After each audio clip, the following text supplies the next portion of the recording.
Mic test, mic test. Hello, good evening, everyone. Welcome to my stream. Okay, as always, as not always, as of right now, I'm playing Genshin Impact. So it's just like, so it's basically, I was thinking of live streaming Genshin Impact yesterday evening, but turns out that I was so freaking tired that I just went to sleep without doing anything.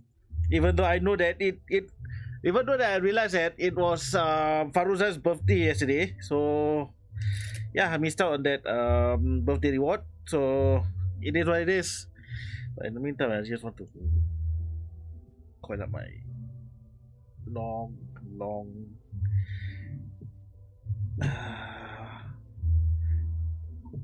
My long controller wire here. Okay, maybe I'll just like.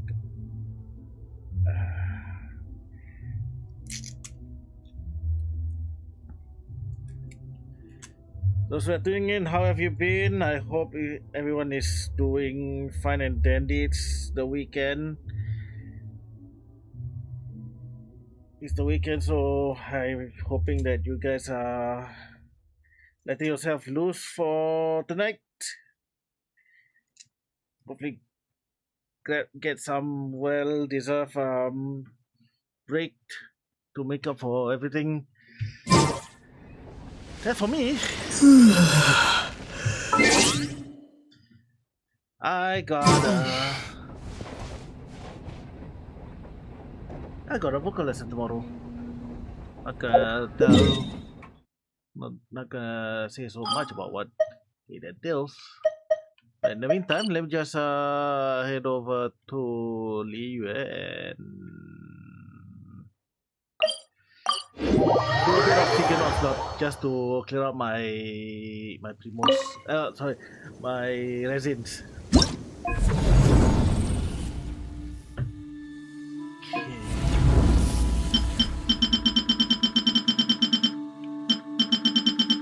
I think we have some new.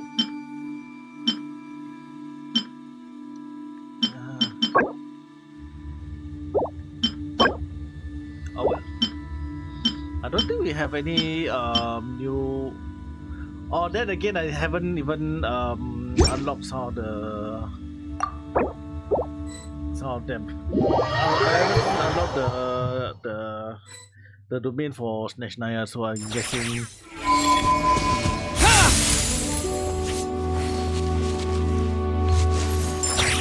Guessing that's that. In the meantime, let me just continue promoting my.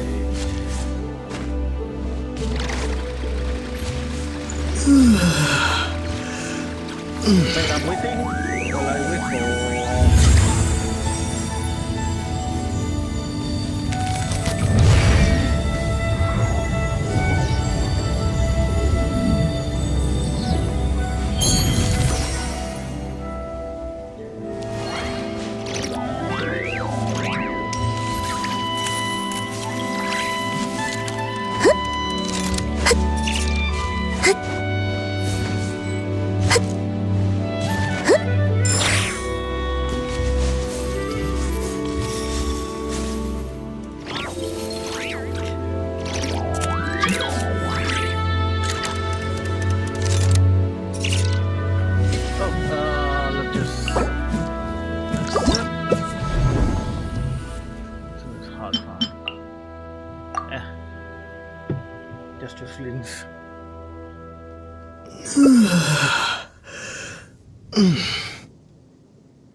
let's skip that.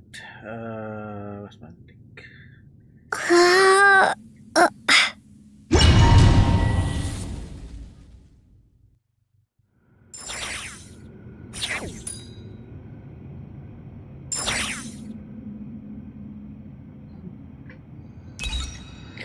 Okay, let's go. Okay. Oh, Tetsudai shimasu. Okay. Defensive mode engaged.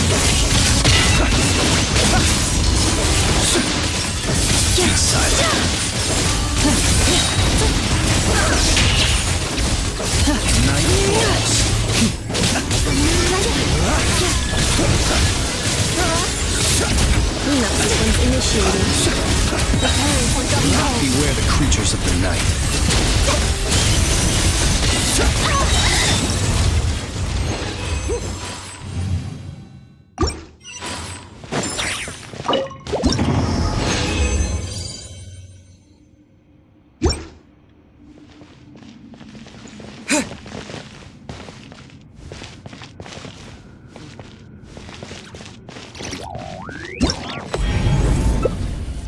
Patron win operative. Do you have killing characters?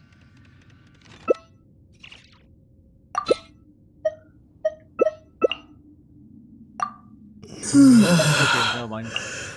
Chi-Chi? I'll go with Chi-Chi then.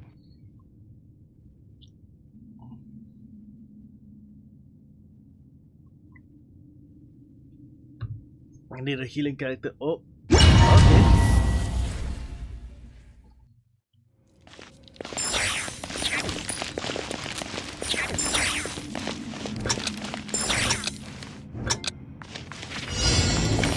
We go! Faster?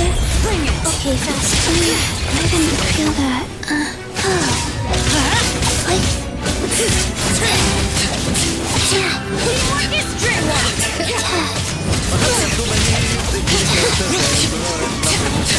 Go.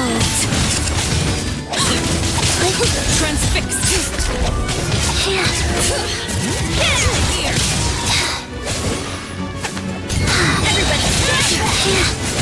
Opening box of the Death Nitrix. This is where you go. Okay.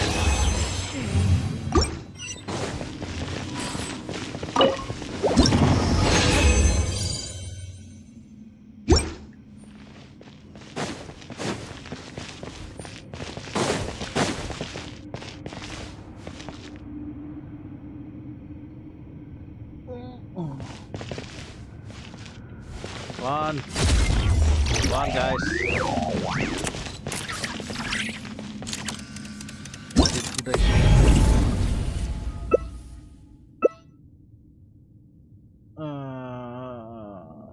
Hey, if you need a so let me just go Ayaya. Yeah. Ayaya is good. Ayaka, not Ayaya. Ayaya is good.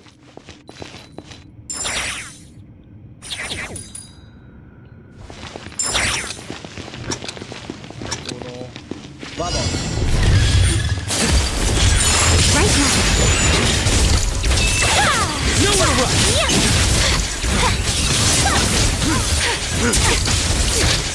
Guilty. No. Right here. Right now. Let's begin. Your sins weigh upon your soul. No swan's grace. Right here. And done.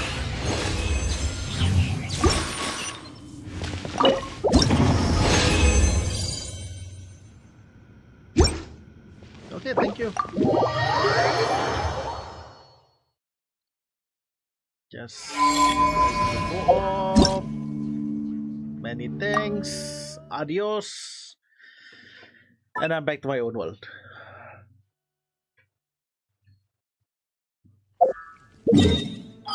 And get me back to my train, please. Thank you very much.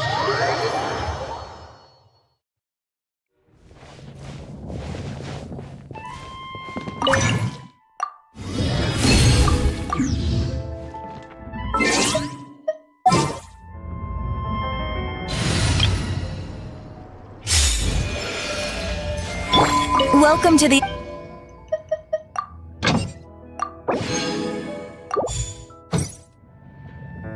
Welcome to the... Thank you for completing...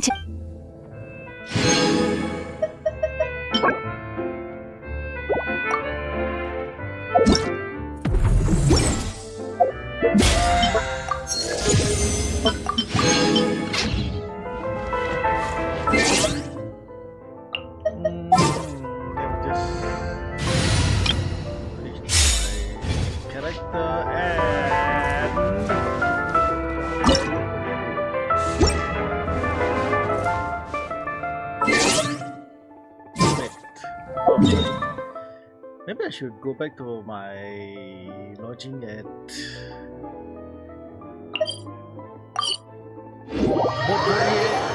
Port Vorier restaurant?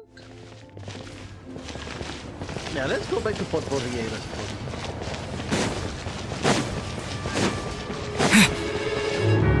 Is it the name of the restaurant? Like it. Port Vorier. Restaurant Port Vorier. Привет!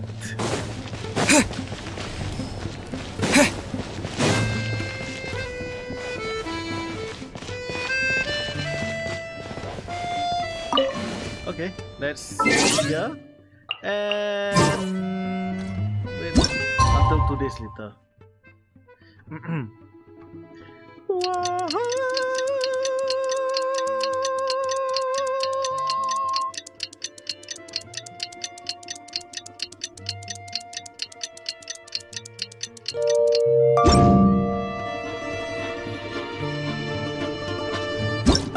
Dude, oh, okay. There we go. Alosha replied. He says that we won't be able to speak at the Vetcha, but he can arrange for us to attend as visitors. Time to get ready. Then head to the Snezhnaya Vetcha. You're back! Paimon's... Oh, shoot!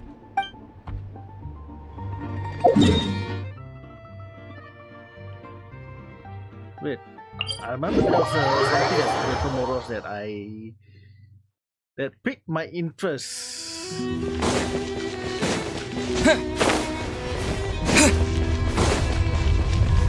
Yes,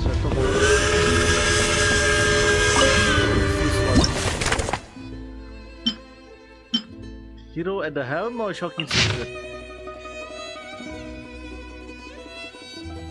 Okay, not this one.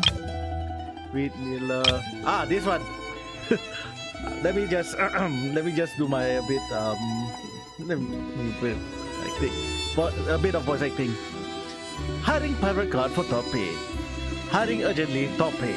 I, Grand Duke Jomit Turzov, seek to employ private guards and have prepared all to offer generous compensation to suitable candidates. The sentence for the best my servant good right. Sorry. The sentence for the best my servant could write. I fired him as soon as he finished it. He had no culture, no sense, and was very, very stupid. So I'm writing the rest myself. Everything below was written by me, Grand Duke Turzov, your favorite Grand Duke. I built a fountain. It is enormous. Without question, it is the most beautiful fountain in all of Snezhnaya. Maybe even the most beautiful in all of Teyvat. Better than the fountain of Lucine. Much better. Everyone's talking about it. Then some horrible Tidalga got into the fountain from Fontaine. They made the water look ugly. Total disaster. Very sad. But I fixed it. I did what no one else was brave enough to do. I drained the fountain and painted the bottom with beautiful bright paint. After that, it looked incredible. So incredible. Then the idiots on the Snezhnaya Vetcha ruined everything. There is something very wrong with their brains, by the way. They knew the paint would feed the Tidalga, but did it tell me? No, of course not. Soon there were more Tidalga than ever. Total disaster. But I fixed that too. I always do. I poured a huge amount of bleach into the fountain and it became clean again. I won. A historic victory that no one's ever seen. But the thugs from the road court are still not giving up. They want to destroy everything. My big, beautiful paint has started peeling. My servants say the bleach caused it, but that is obviously fake news. Totally fake. The truth is simple. Those losers are sneaking into the manor at night and tearing the paint off with their filthy hands. Embarrassing. So embarrassing. These paint-scraping lunatics will be found, and we're gonna lock them up. To make sure of that, I am going to spend a great, super great deal of money hiring the biggest, toughest, strongest warrior money can buy. A very, very great deal of money. Thank you for your attention to this matter. And end. I just wanted to do that because that just caught my attention. Anyway, where's crap?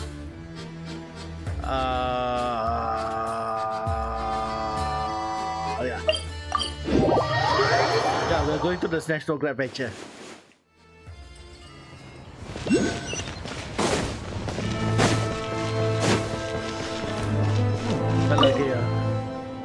Okay, I think I can give this one another try, yeah?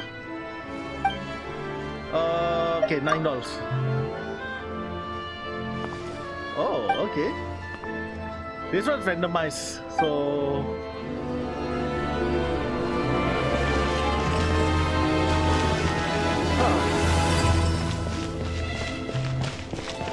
One up here, right? I see a cryoculus up here. Just climb up.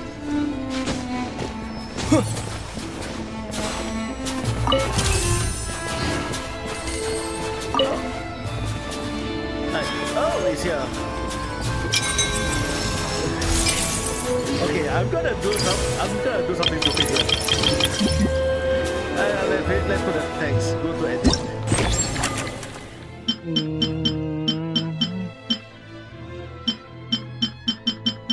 It's time. Maybe I should action. Maybe I should jump. Line break.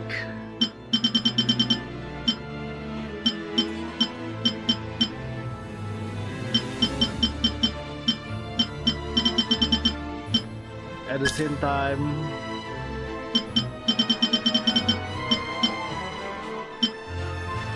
you probably expect there would be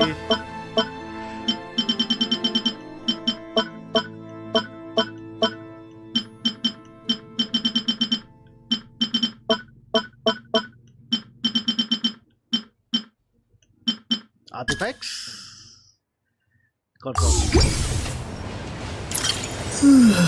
Maybe I should jump. At the same time, you probably didn't expect there would be artifacts. Just, I don't know what I'm doing, but eh.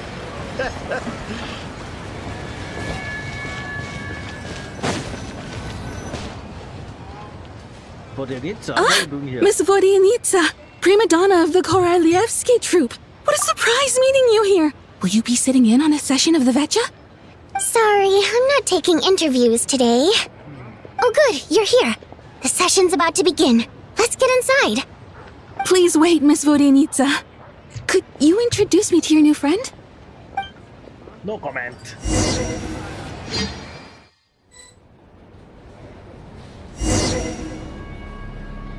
So we're in the parliament. Shortly after you take your seat, the meeting of the National Guard Venture officially begins. Discussion went on to accept protection with ourselves until the end. I'm still in the impression that the National Guard Venture is the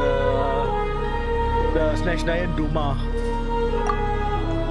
As the rooster, Lucinella shares various eligibility statistics, the top and left rooms suddenly become very animated.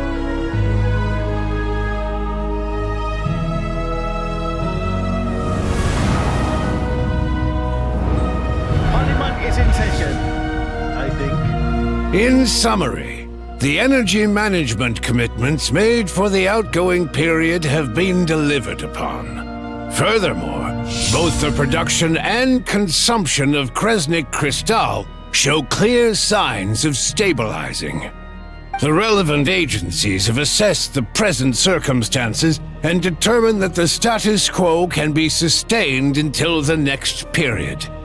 For detailed statistics, I would refer you to the industry reports that have been distributed to all persons present. It should also be noted that while the recent blizzards have led to a significant increase in people's energy expenses, this is strictly a short-term phenomenon associated with a remotely located monster. Her Majesty the Tsaritsa is giving her full attention to this matter. We should have every confidence that it will be dealt with swiftly and conclusively. A financial report on disaster relief is also present in this report, courtesy of Pantalone. Why does it keep getting noisy in here? They cover the same old ground every single time. The rooster never seems to mind, but everyone else is getting tired of it. There's a general lack of trust. People aren't seeing any tangible benefits that affect them directly. Of course, none of that will be reflected in any of the reports on the table. Yeah, if it weren't for these hard copy documents, I could have at least made something up. You need to ask, why are you still here? Why are you acting so chummy? Oh, don't mind me.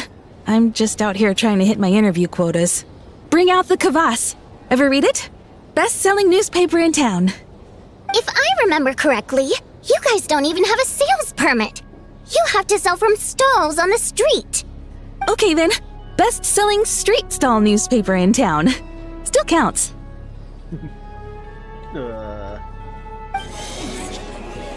Order! We will now open the floor to the representatives. If there are no further substantive issues to discuss, we will then proceed to a vote on this motion. Snezhnaya has a long tradition of treating members of the Fatui armed forces and their dependents favorably. But recent surveys shows that Fatui families in remote areas have access to 15% less crystal than the average civilian family in Snezhnograd. It's been said many times before, but it bears repeating now. There needs to be a clear and consistent rationale behind how crystal is allocated, or we will soon face immense public backlash. Perhaps you wouldn't need to keep repeating yourself if you would hear me out for once. I say again, true consistency exists only in principle. In the real world, fairness is relative. You appear to treat resource allocation as a simple function of production and population. So what about when the equipment used in production breaks down? Have you factored that into your equation? And do you even know how long it's been since Snezhnaya last conducted a census? If I knew the answers to questions like that, I'm sure I'd be a very wealthy man. And I doubt I'd be going by child. I'd like to bring the focus back to the specific issue I raised. Or do you wish to deny that favorable treatment for Fatui dependents is our long-standing policy? It's easy to be a critic when there's no accountability. That seems to be a running theme in the anti-Project Stuja cohort. Defeat the ringleader and all other problems will magically resolve themselves. That's what they seem to think. But in case you aren't aware, not one jot in my report would change whether Project Stuja continues or not. So you have no intention whatsoever of finding a solution to this problem? On the contrary, I'm the only one here who ever brings solutions. Child opened by speaking up for the armed forces. Regrator struck back with style and a war of words ensued. What? Our reporter was live on the scene to get the audience's reaction as it all unfolded. Who do you support? I think Child raised some issue that need addressing. The people have spoken! Child received raucous applause from the crowd as he pushed Regrator onto his back foot with a relentless barrage of questions. It had to be seen to be believed. Now you see why they don't have a sales permit. However this reporter wants to spin things, I haven't forgotten that Tartaglia was representing the Northland Bank when we first met in Liyue. So surely, their relationship can't always have been this strained. You two are getting off topic. Let's focus on what the data is saying. Mr. Pantalone, may I speak on your behalf? Oh, please do. I'm more than happy to save my breath. Crystal distribution policy undergoes modifications with each new period. The ultimate goal being to find the most reasonable method of allocation, which I believe is what Mr. Tartaglia also seeks. But I fear many may have been misled on this topic by extremist activists. To clarify, Project Snezhnaya is not the root cause of the problem. It is merely a framework for resource distribution. The most recent reports all point to Snezhnaya's resilience and adaptability during this period of fine-tuning, and give clear indications that a distribution framework is improving with each iteration. To make drastic adjustments without first considering the risks would likely do more harm than good. It would be a waste of the hard-won experience we've gained to date. Renowned scholar of finance, Arapov spoke up to clarify the fiscal logic, clearly alluding to social organizations like the Rokot in his words. With the notorious Lelek still active to this day, should the Rokot be held responsible? No, there is someone else to blame. Where did you get Rokot from and who is this Lelek? She's just rephrasing what Mr. Pantalone said. The Rokot are the critics he accuses of taking no responsibility for their actions. As for Lelek, you won't have heard of him yet. He's currently the most famous member of the Rokot. Well, more like infamous. Ending Project Snezhnaya has become an obsession for him. Unlike the more decent ones among us, he believes that votes in the Vetcha are all that matter. So whether it's threats, coercion, or bribery, he'll use whatever means necessary to get people to change their vote. Wow, there's more to the Rokot than I thought. And since we're already on the subject, what do you think of Lelek's methods? Are you for or against? I have to say, I suspect there's more to his story. Well, whatever the story is, his actions benefit us all. We stand with Lelek. At least someone here wants to take this discussion seriously. I've been considering that issue myself. What you really need is more precise regional data, right? I think it would be easiest to let the Fatui handle it, since they're already in charge of Crystal shipments anyway. We may as well get them to collect some data while they're at it. Whatever you need, you can ask the Fatui to look into it for you. In terms of supervision, I think the Druzhna would be a good fit. I had hoped to discuss this with Miss Vesna, but sadly, she's not present. I will be happy to take a note of your suggestions and present them to Commander Vesna for a decision upon her return. The Commander has always taken a keen interest in Project Snezhnaya. However, given the Druzhna's demanding workload, I'm afraid it may prove difficult for them to provide any practical support. Let us refrain from jumping to conclusions until a concrete and actionable plan is in place. My apologies, Lord Rooster. There are numerous issues to address here, including manpower, time sensitivity, and reporting lines. Nevertheless, I support drafting a proposal. Follow the usual procedure, and it can be raised as a new motion for all parties to evaluate at the appropriate time. In that case, I'd like to share one thought before the proposal is drafted. The issue of time sensitivity was raised just now, which I presume relates to the official reports. In fact, the Energy Commission already collects regular statistics on each urban center and its surrounding area. Would these be of any use? That's a good idea. I read every issue of Sviet Lolaidovka's report, and although my focus is mostly on the section about equipment operation, the energy consumption statistics also yield a lot of insights. Be that as it may, does no one see an issue with using local data to determine Crystal quotas? In the long term, it seems like a very risky solution. Not if they are used purely for reference.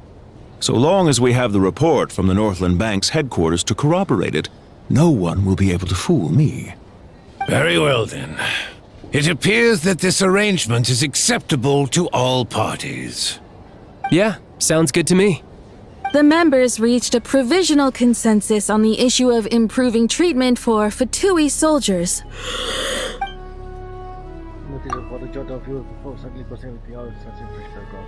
Today, the prima donna of the Korailievsky troupe attended a session of the Snezhnograd Vetcha in the company of a dashing young man. The question on all our minds is, what is the true nature of their relationship? Write anything like that again, and I'm revoking your permission to interview the troupe. Got it? The remaining discussion of the Everything from energy to healthcare, technology, and industry, all parties take the opportunity to express themselves on Project Snezhnaya. You ignore Mironova as she's getting like a sensationalist report. After a while, you start to feel that the news from her might actually be more interesting than you in person. Now then, if there are no further contributions from those present, we shall proceed to the final vote. Hey, check it out! Is that Chugunov? What made him vote against? Why now?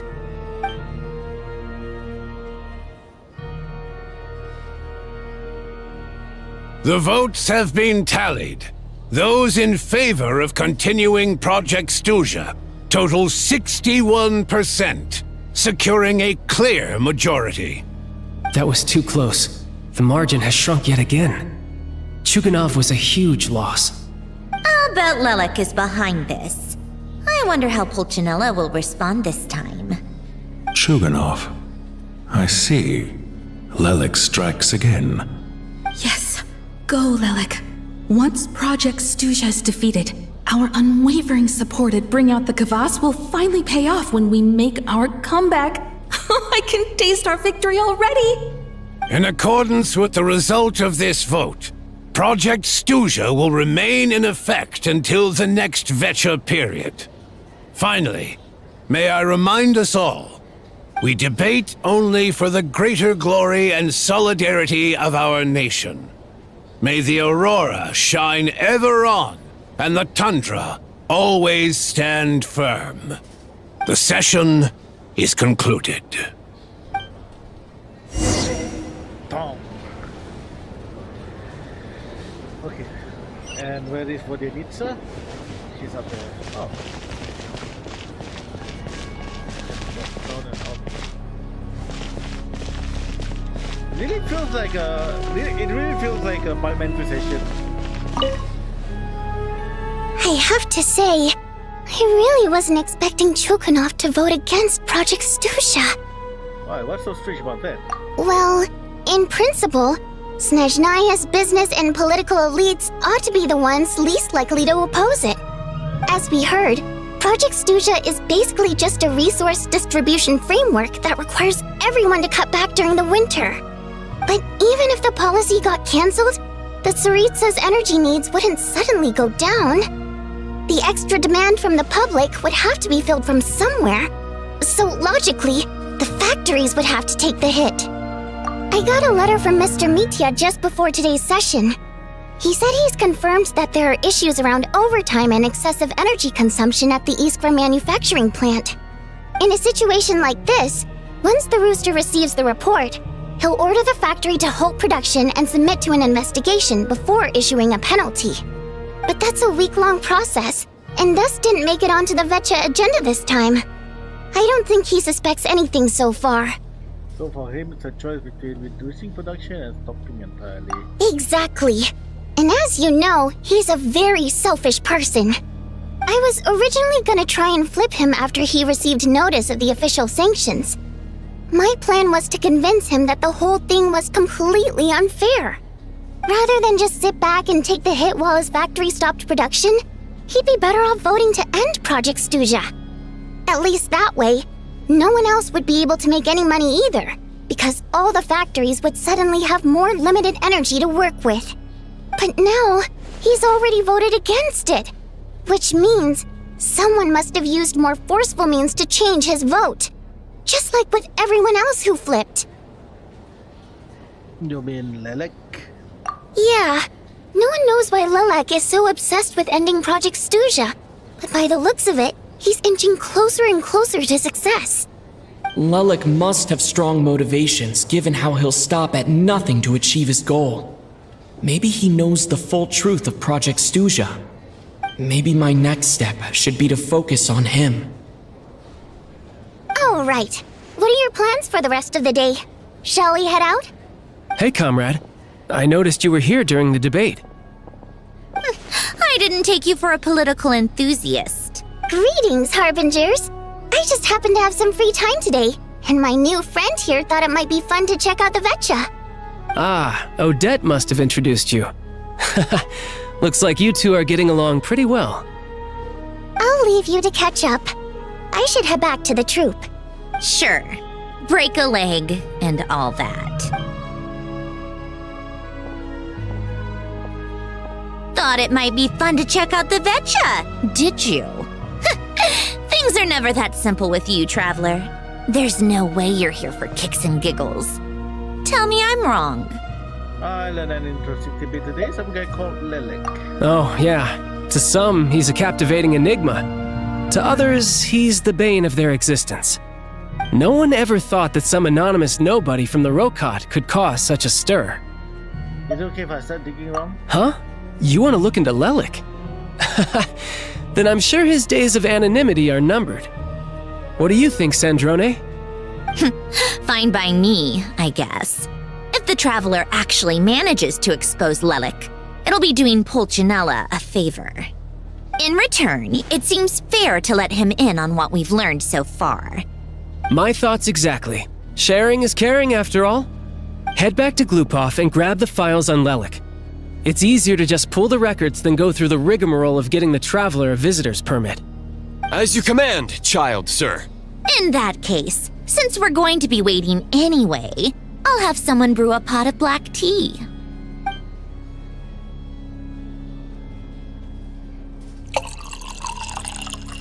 One common thread among the many incidents Lelik has been involved in is that the victims are all too scared to share any real information about him.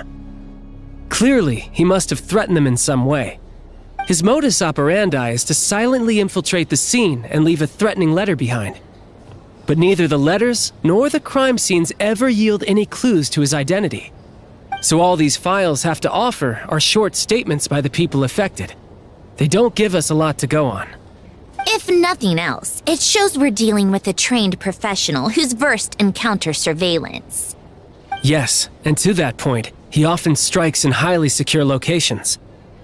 The victims are high-ranking and influential people who take their personal security very seriously.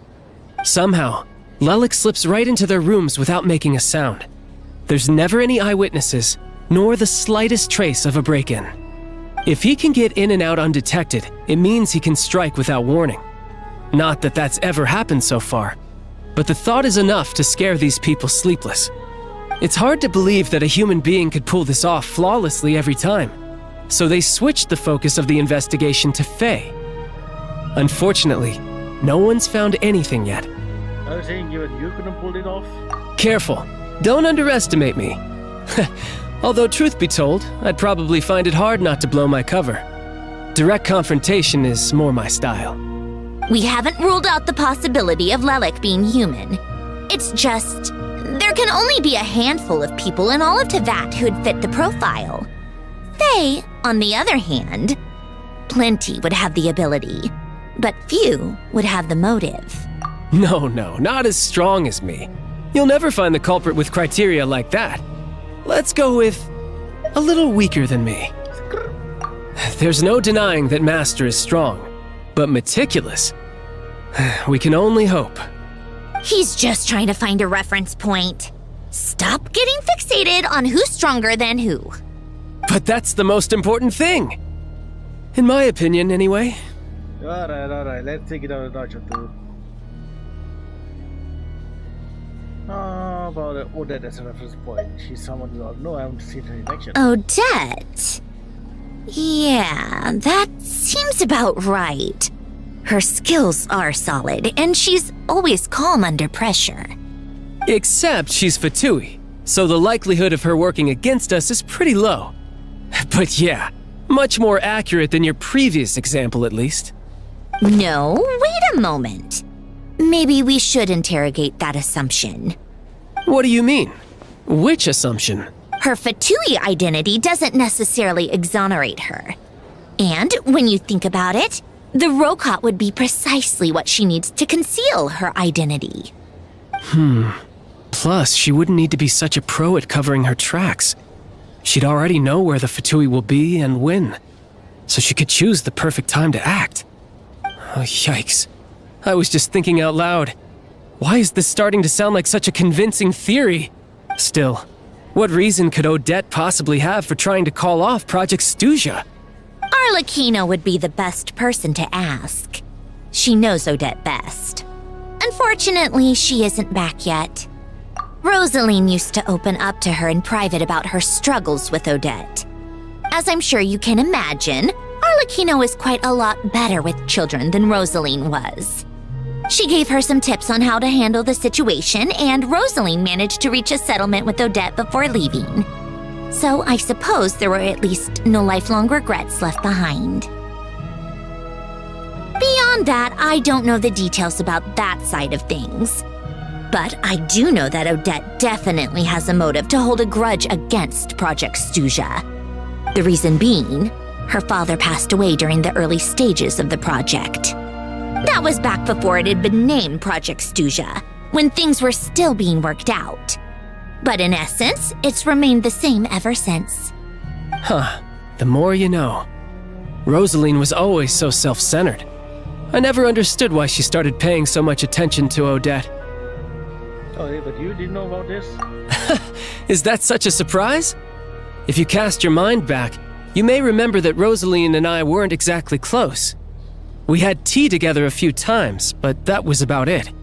Odette's past is no secret. Her father was a fautus and her mother was a very famous ballerina. On the surface, it looks like she followed right in her parents' footsteps. But the truth is quite a different story. After her father passed away on a mission, her mother was overcome with grief. She broke her leg during a performance and could never dance again. Odette was only interested in ballet at the time, but this tragedy left the family with both breadwinners gone. They could barely make ends meet. Per Capitano's policy, family members of Fatui who died in the line of duty had to be appropriately accommodated and provided with adequate assistance. So, regardless of how Rosaline may have felt about it, it fell to her to resolve the issue of Odette's family's livelihood. In the end, the solution they agreed upon was to have Odette join the Fatui. Right, because the alternative would have been a one-off compensation payment, I guess. In that sense, joining up was definitely the better option. Still, she must have had mixed feelings about it, right? If she doesn't even like the Fatui. It's just a theory, a possibility. But as a motive for Odette to become Lelik, it holds up. That said, I have no idea where Odette's head is at right now, or what her conflict with Rosaline was about. Plenty of people were on bad terms with Rosaline. I have no intention of trying to figure it all out. So, Signora actually wanted to mend her relationship with Odette? Yes, but there's not much point in discussing that now. Yeah, back to Lelik. Since our investigations so far have turned up next to nothing, we've got nothing to lose by trying a new angle.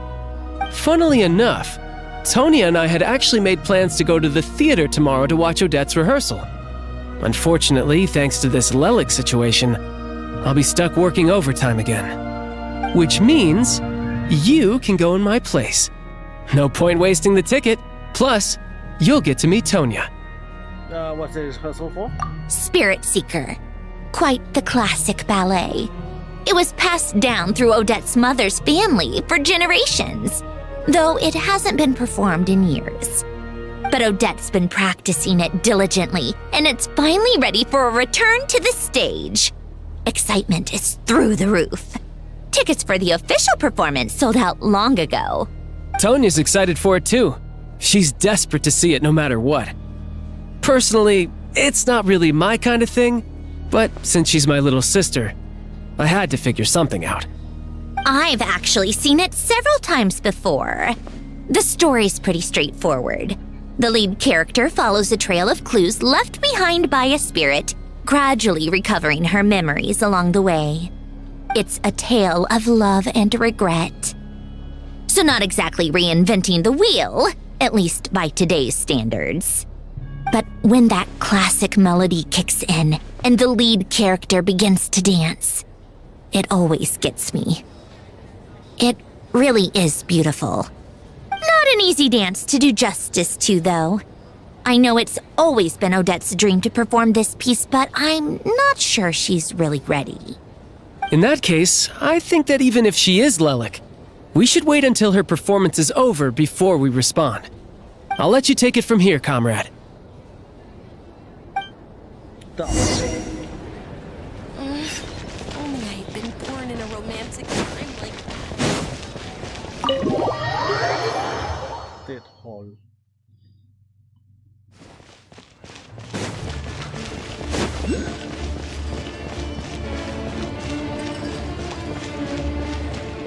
Huh, maybe there is a way to get that.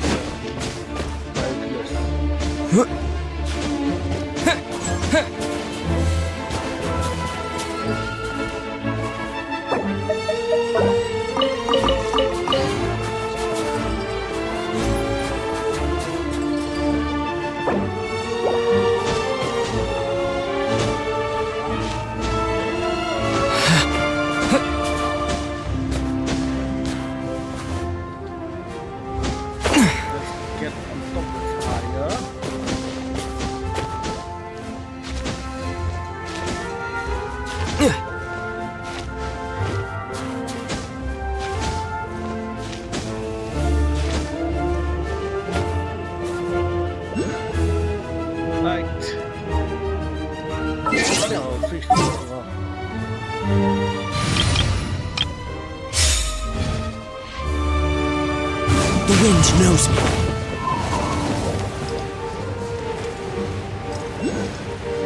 I know. Get it. Boom! We got it, baby. Woo!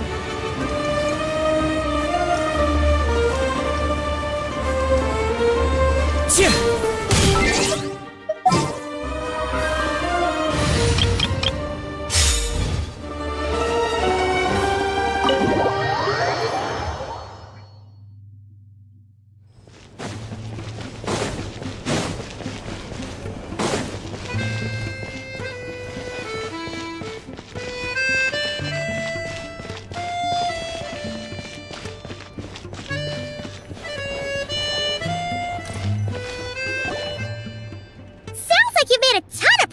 Today. It's good that everything's going so smoothly. Next step is to head back to the theater and get a clear answer from Odette. It could easier said than done if she... Yeah. Either way, Paimon doesn't get the sense that she's a bad person. Sure, she might have done some pretty extreme things, but Paimon bets she has her reasons.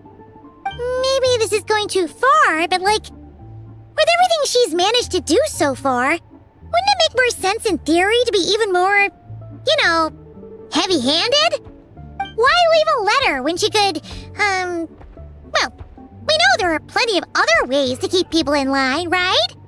The point is, she could have gone further, but she didn't. So, if it is her, she's got some principles at least. Yeah! Well, all you can do is follow the facts wherever they lead. How are you feeling today? No change, really. But that thing Paimon told you about yesterday? Paimon feels like she can sense it more clearly now. Hearing you talk about your day makes Paimon itch for an adventure. If only she could be there with you so we could experience it all together. Yeah, I wish you could be there too. I'm not used to adventuring alone. But don't worry, we'll get to the bottom of this. Guess it's just one of those things. Never mind. Paimon will behave herself and keep resting.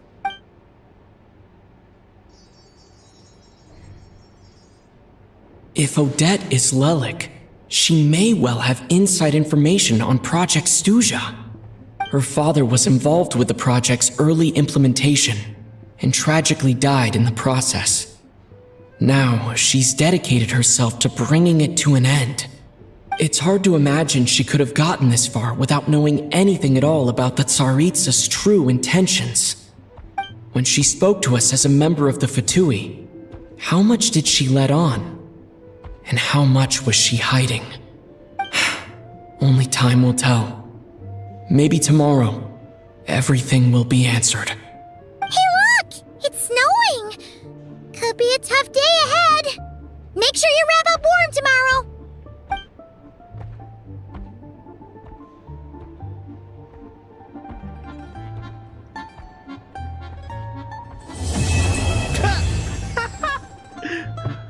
I didn't know that was the end of the arc. Okay. Fine. Okay. I guess this will be an opportune time for me to what the? Oh yeah. Yeah, I guess it will be an opportune time for me to run a 3-minute ad while I go on a toilet break. So yeah, be right back, guys.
Mic test. Okay, we are back.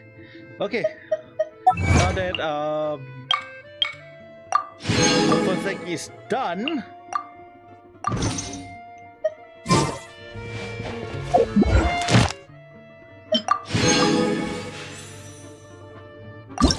we shall do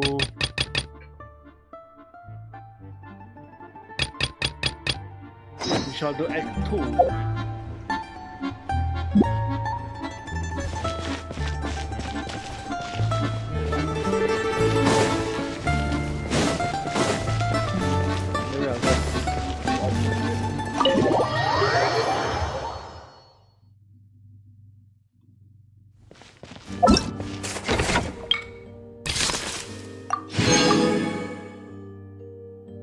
You suspect or that of being Lilac. To be sure that proof and non-tape monitor will go to the Korolievsky Theater to take part in a test performance. This time the blizzard that sweeps across Snezhnaya seems to grow ever stronger.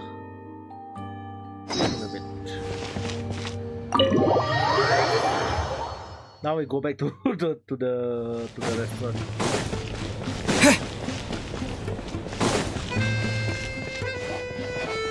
Captain. Hello again. Please rest assured, we'll keep a close watch on this place.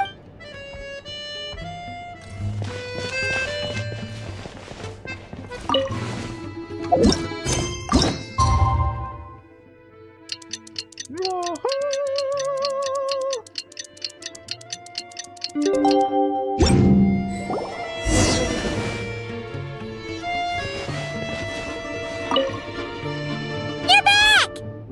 Oh, shh! Okay, now we go to the Corellia Street first. Guy's drunk. At 10 in the morning, come on.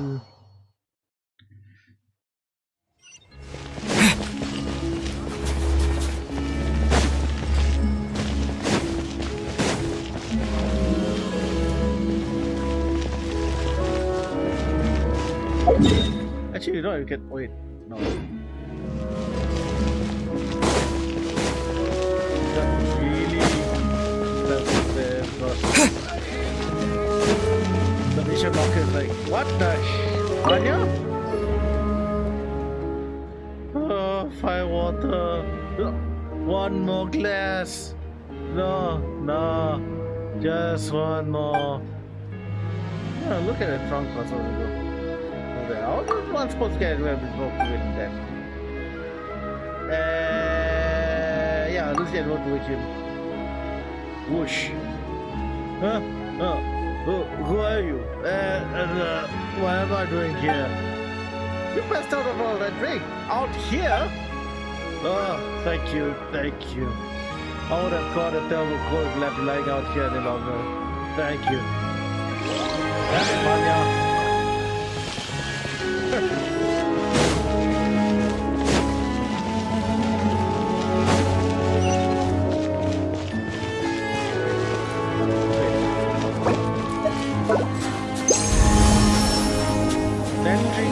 Cannot respond. I don't understand any of it.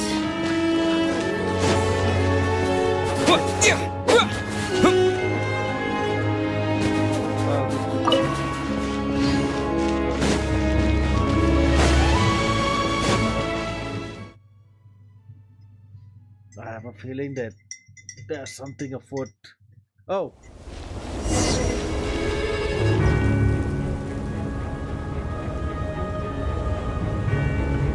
We have a blizzard.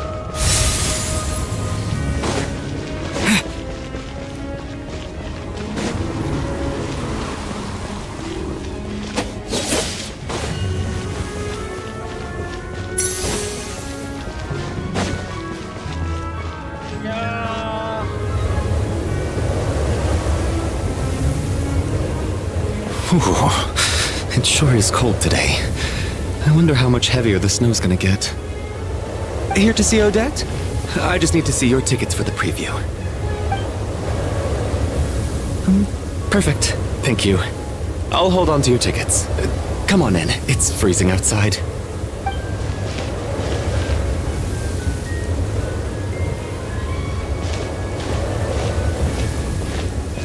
It sure is freezing.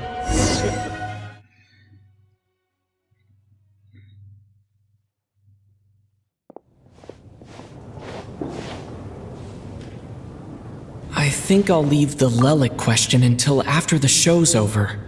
Then I'll go find Odette.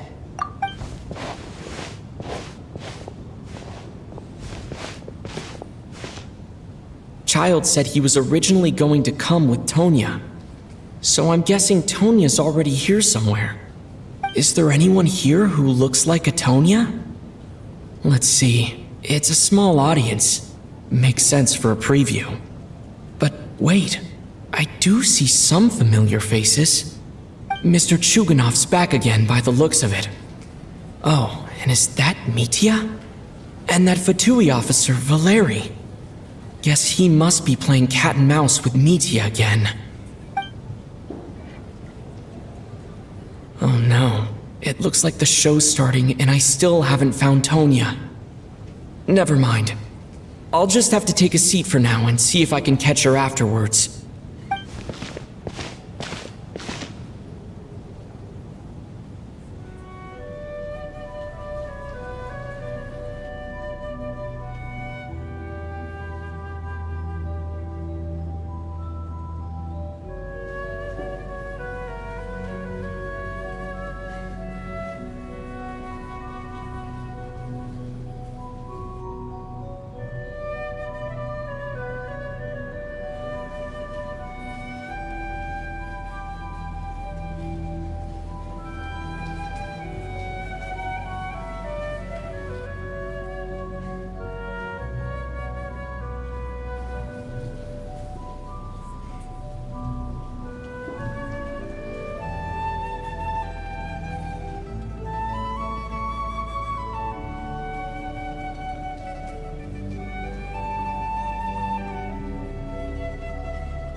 Suddenly I want to go to school.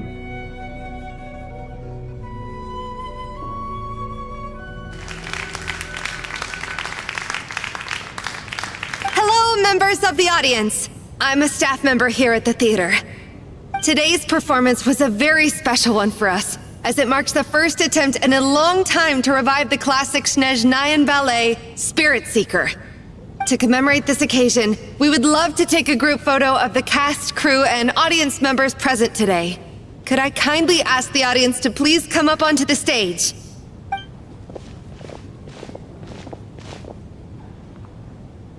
All right, everyone, huddle in a little more. Now, look at the camera. 1, 2, 3.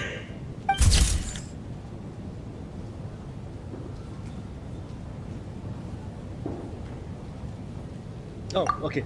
Continue. I thought it's automatic. Are you quite satisfied, Mr. Energy Scientist? I rather hope you don't have any other escape plans to add to my workload today. What are you talking about, Sarge? This was simply my way of inviting you to watch Miss Odette's new show with me. And wasn't the performance spectacular? In the future, I heartily encourage you to take a leaf out of my book. Find some soul-nourishing pastimes to enrich your time outside of work. It was indeed a fine performance, but I must correct you on one point. This is not time outside of work. These are working hours. Working hours and non-working hours are just a social construct. Human technology can never advance if we're too rigid in our thinking, Sarge. May we leave now? Already? I mean, I was kinda hoping to soak up the atmosphere for a little longer, but... No? Okay, guess I'm pushing my luck. Didn't seem like too much to ask, but fair enough. Off we go then, Sarge. Back to the land of working hours. Lead the way. That has to be her. She's the only person in the audience around Tonya's age. Excuse me, are you Tonya? Huh? Your brother's busy today, so I took his ticket. Don't worry about him, he's fine. Oh, okay. Sorry for the trouble. What's wrong? Are you sick? No, I'm fine. It's nothing. Maybe she caught a cold on the way here because of the weather.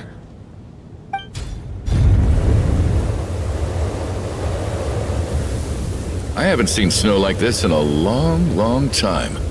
It's most unusual. I know. It's completely white out there. You can barely see a thing. I've never seen such heavy snow in my life. I have in Hokkaido. Let's wait it out for now. You'd be lucky not to freeze to death in this weather, let alone find your way. Well, look at that. Maybe we shouldn't be in such a rush to get back after all. What do you think? Let's wait and see. Why do you need to take it so seriously? Fate has given us this wonderful chance to take a break. We owe it to ourselves to make the most of it. Come to think of it, there's a small inn not far from here that always keeps plenty of extra blankets on hand for guests. I know the route well. Shall I head over and borrow a few blankets? That way, anyone in a hurry can wrap up warm for the journey back. Just remember to return them next time you're over this way. Sir, there's really no need to go to all that trouble. Hey, it's no trouble at all. Wait here, I'll be right back. What a kind gentleman. Very good. My wife and daughter are waiting for me at home, so I shall be heading back as soon as I get my blanket. So... Are you expecting us to go back to the Armory Palace wrapped in blankets too? Don't worry about that. I made arrangements in advance. Should I not return to the Armory Palace within 3.5 hours after Operation Showtime begins, an armed squad will be sent to collect us. They will escort us back. You are one of our key military personnel, so any weather-related risks must be eliminated. Operation Showtime? So, wait. Every single time you drag me back to work when I sneak out, it's a whole official operation? I gotta say, you've really turned this into quite a moral dilemma for me. It's snowing pretty hard out there. I think you should stay here for now.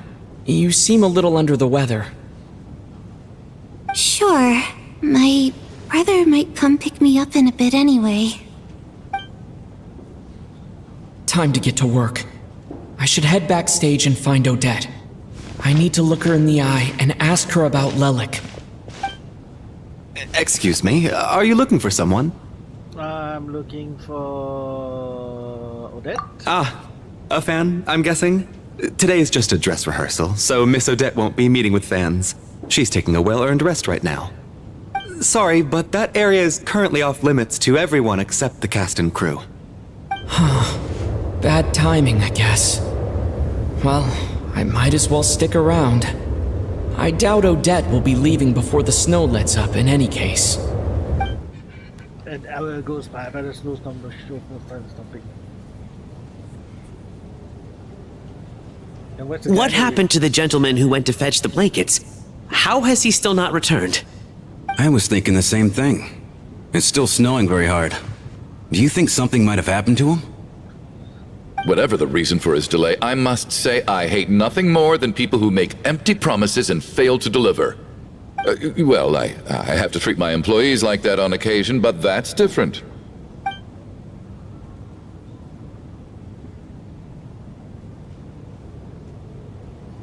You seem anxious, Mr. Valeri. It's been nearly 4 hours since I left the armory. The army should have arrived to extract us by now. They know how much I despise tardiness and disrupted plans. There's simply no reason that they shouldn't have shown up by now, barring exceptional circumstances. Surely a snowstorm like this one counts as such. Few things in this world can stop the Snezhnayan army, Mr. Mitya. And a snowstorm is certainly not one of them. Why don't you go out and take a look? They might be right outside, waiting for your orders before they dare come in. An absurd hypothesis. I have no intention of leaving your side for even a moment until I have escorted you back to the Armory Palace. This doesn't look like an ordinary snowstorm to me. That guy who left earlier. It looked like he just vanished into thin air. Either that, or my eyes were playing tricks on me. A man-eating snowstorm? Come on. Night hasn't even fallen yet. Spare us the ghost stories.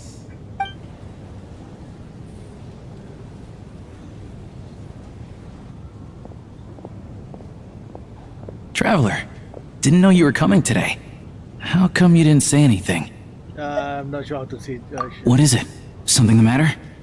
Tell me, I can help. Whoa, that's quite a snowstorm out there. I've been working backstage this whole time, so I didn't even notice. No wonder the audience hasn't left yet.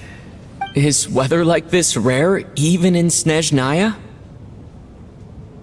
Yeah, snow like this. I'm sure I've seen it out in the wild before, but never in the city. Actually, I take that back. I don't think I've seen snow this bad even in the wild. This is something else. It's not normal. If even Alosha thinks snow like this isn't normal, could it have anything to do with that monster people have been talking about? We can't stay cooped up here forever. Someone needs to go out and take a look. Should I go with you? No need.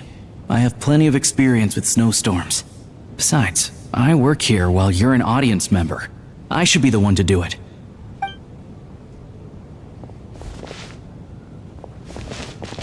Everyone by the door. Careful not to let the snow soak into your shoes. In a snowstorm, you gotta look after your toes above all else. Heading out, my man? Be careful. I've been told the snowstorm eats people alive. Thanks for the advice. I am planning to be careful.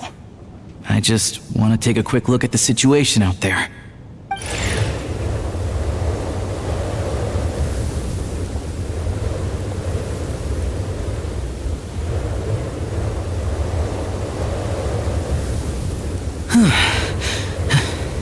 He's back! He's back! How was it? What's going on out there? Did you see any soldiers patrolling the area? Something about this storm isn't right. There's no one out there. I didn't see a single soul. And something in the air gives me the creeps. This isn't your average snowstorm.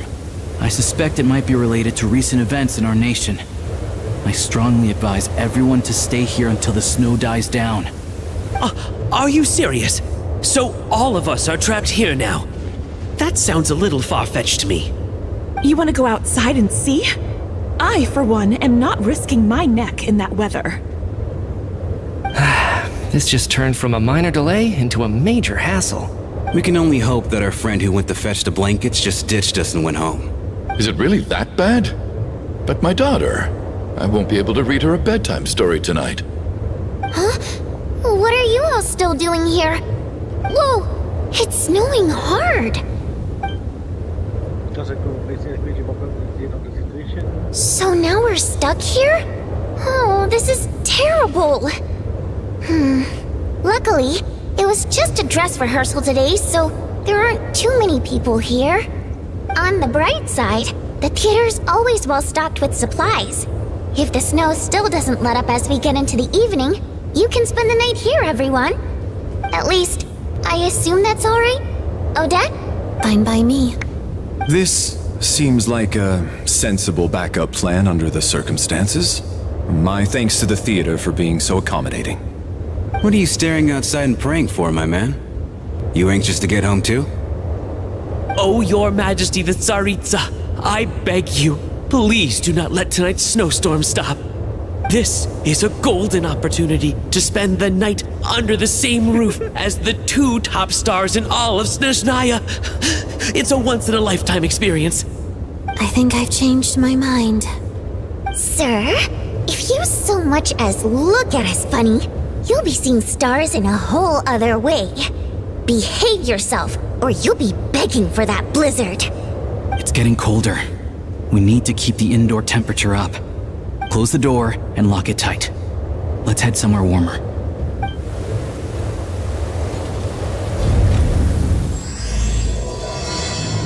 And another egg starts. Oh, that's right. Who's this? Foolish. Staff member of the Korolevsky Theater. I've said essentially diligent. Another friend of that. Alyosha, Anton from Alatir, and Met of Rokod. You can take advantage of the Korolevsky Theater to get. No details of the person yet. Okay, Chugunov. Oh no, the East Commission.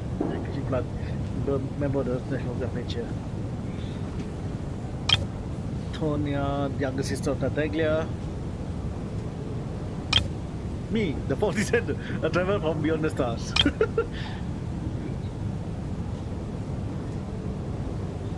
Additionally suspect of having an identity like Valeri as a soldier, blah blah blah blah blah blah blah. Basically, he's BTS bodyguard. By hook or by crook.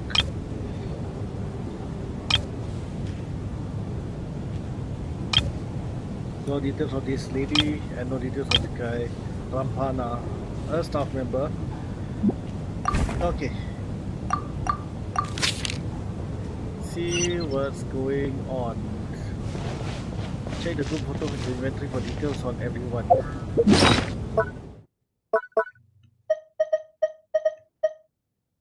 Yeah. Shadow wing drop. Oh.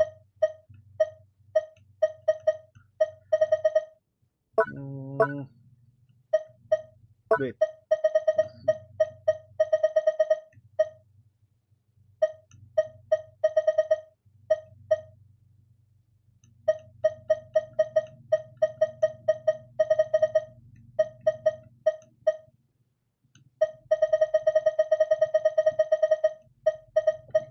Is it this one or this one? Wait, where's the photo again?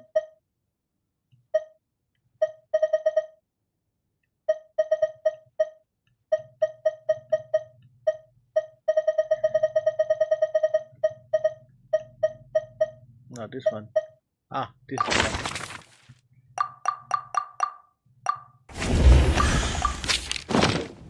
I've already checked the group photo. Oh, everyone is cooped up on the stage.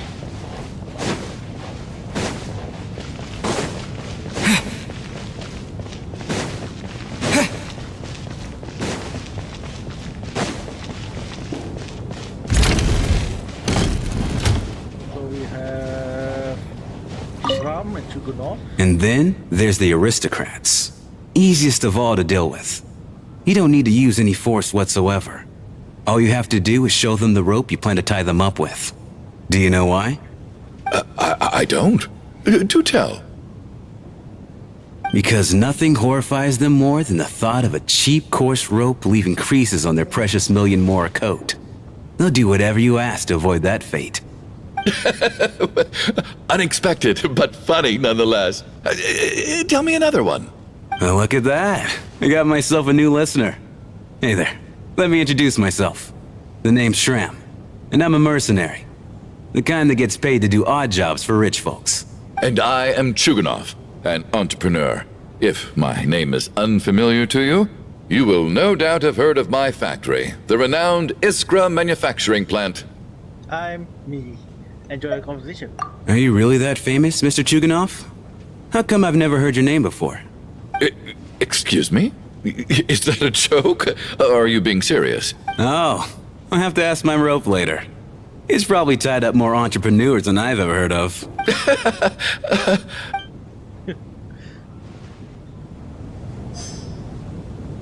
Oh, okay. Let's see if there's any change on this one. We got some new info, right? There you go. Endless supply of info. Yep. New info updated.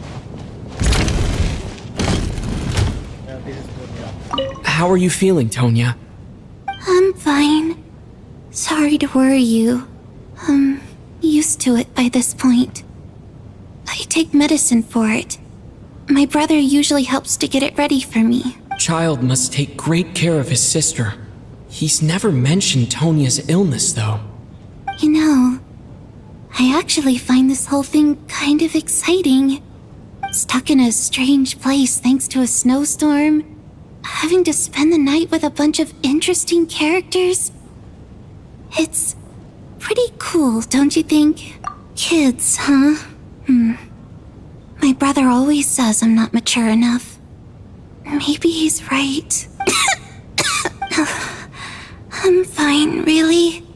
Just got a little overexcited. Look after yourself. Otherwise, your brother will come after me.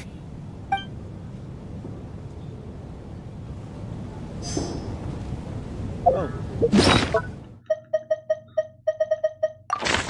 There's new info.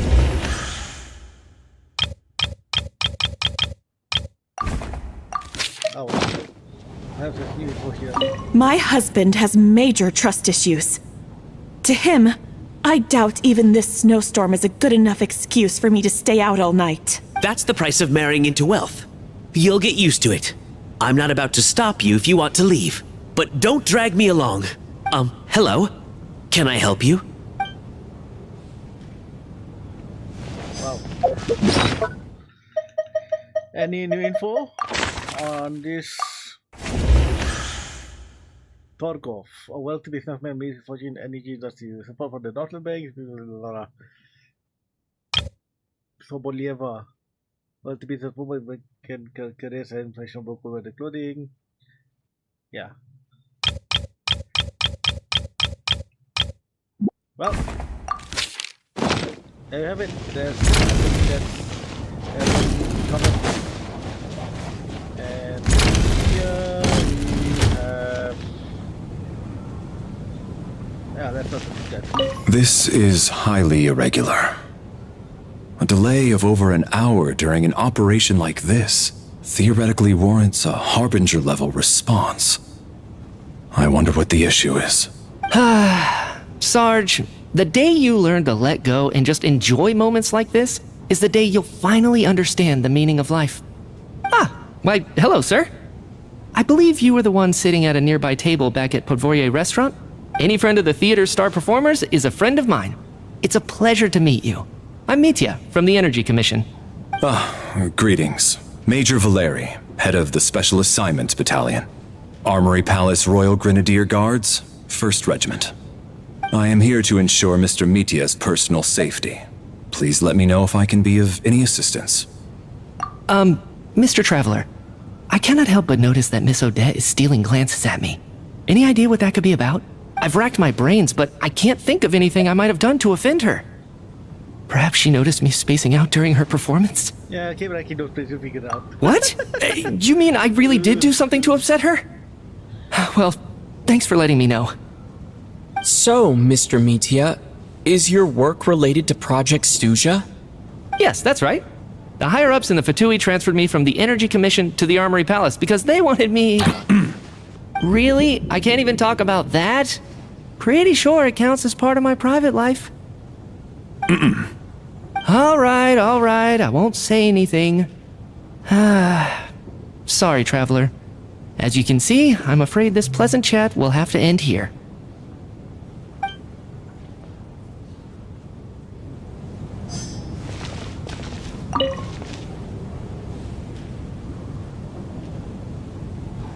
I don't think it's ever been this lively backstage before. I didn't know you were coming today. Hey, have you seen Chuganov? I heard he was coming today. Have you spoken to him at all? Yes, but not really. I'm with you. This could be just the chance we need. Yeah, I gotta figure out a way to coax some more intel out of him. I want to know why he suddenly changed his stance on Project Stuja. What exactly happened before the most recent Vetcha vote? For the Rokad, or just out of personal interest? Shh! There are other people around! Don't say the R word! Hey!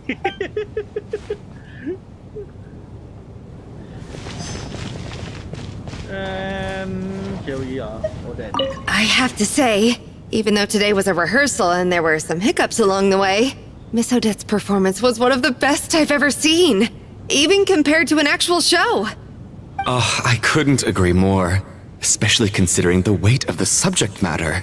It takes a truly seasoned professional to do justice to a theme like love and regret. Do you think we were coming on too strong? Odette's ignoring us again. What about you? What did you think of today's performance? Huh. That's actually a more insightful critique than I was expecting. My mother would agree. She's always thought that was my biggest flaw. Maybe I need to work on making my facial expressions appear more natural.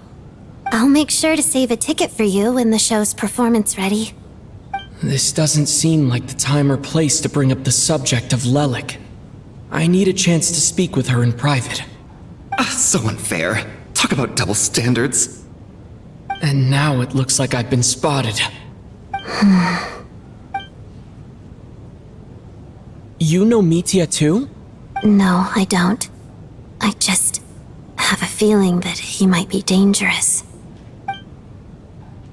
So that's why it is, huh? Time flies by. How's it looking, Alosha? No change from this afternoon. Heavy snow with no sign of slowing down. May I have your attention, please? The storm is unlikely to stop tonight, and it'll be even more dangerous outside at night than it was during the day. We at the theater owe everyone here a duty of care.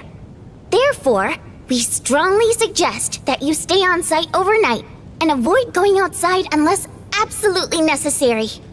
In a few short moments, we'll give you a tour of the theater's various quarters. You can choose to sleep in the VIP room, the office, or backstage. Or on the stage if you'd prefer. We won't mind. I'll pass on sleeping on the stage. What if the snow is stopped by tomorrow morning? The early birds in the audience might think we're part of some experimental new show. A drama about sleeping? That could be fun. Maybe we could come up with a title for the production. The slumbering heavenly principles? What? Gotta admit, I didn't get that one. Anyone who doesn't wish to sleep on the stage, please follow me. I'll show you to the rooms.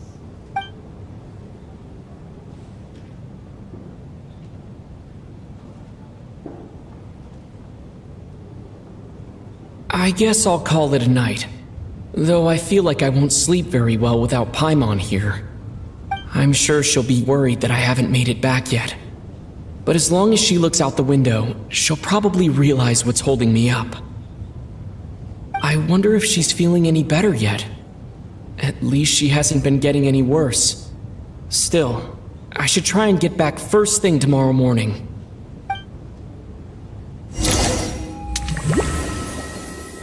Hello?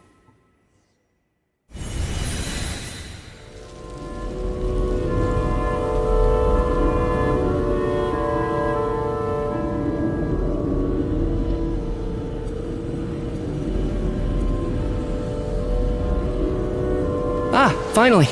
Welcome back to the world of the living, lazy bones. I was about to wake you. The black mist is almost on us. What black mist and where are we? Still waking up, huh? You know, the black mist. It's been chasing us from below ever since we were born. You're just dozy. There's no way you've forgotten. Come on, let's keep heading up. Onwards and upwards is the only way to survive. Don't listen to a word those black mist cultists say. Here we go again. The endless march toward survival. What's going on? That black mist down there is creeping me out. And it's rising. Guess I should head upwards and get away from it. The black mist cultists believe that being swallowed by the black mist leads to everlasting peace. But if you ask me, they're just lying to themselves. We're the only heretics left. The only ones who refuse to give in. We have to keep going. But how do you actually know that they're wrong? Dangerous question there, Torgov. The moment your faith wavers, you start a chain reaction that ends in the collapse of your will. Put the question out of your mind. Stay strong and I can't do this anymore. I've had enough of being forever on the run. What's the point of it all? all this will pass eventually, I promise. Keep fighting. It will be worth it. You accuse the Black Mist cultists of being liars. But you're lying too. There is no end to this path. It keeps going up forever. There was never any hope to begin with. The cult of the Black Mist has poisoned your mind, Sobolova. Are you thinking of giving up as well? I am. I think I'll take my chances with the Black Mist over this perpetual torture. As much as I detest the Black Mist cultists, I'm just too weary. Then I bid you both farewell. Let me put my personal opinions aside for a moment and say, I hope that you both find peace within the Black Mist. So I just gonna give up on them? Fate always appears so impossibly complicated. But at moments like this, its raw simplicity is laid bare. Their fate was sealed from the instant they entertained doubt. From then on, the outcome was both inevitable and irreversible. Let's go.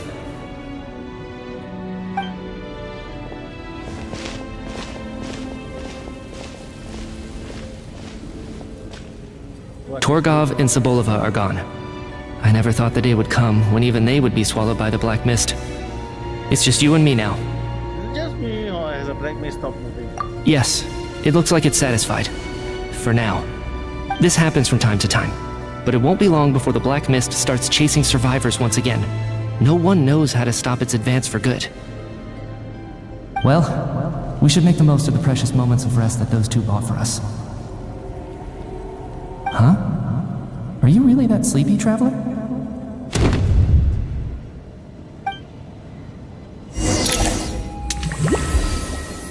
Yeah, what was that all about? Ah! Help! Somebody, come quick! What is it, Chuganov? What's wrong?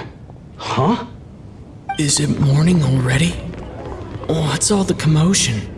Sounds like it's coming from next door. I should check and see what's going on.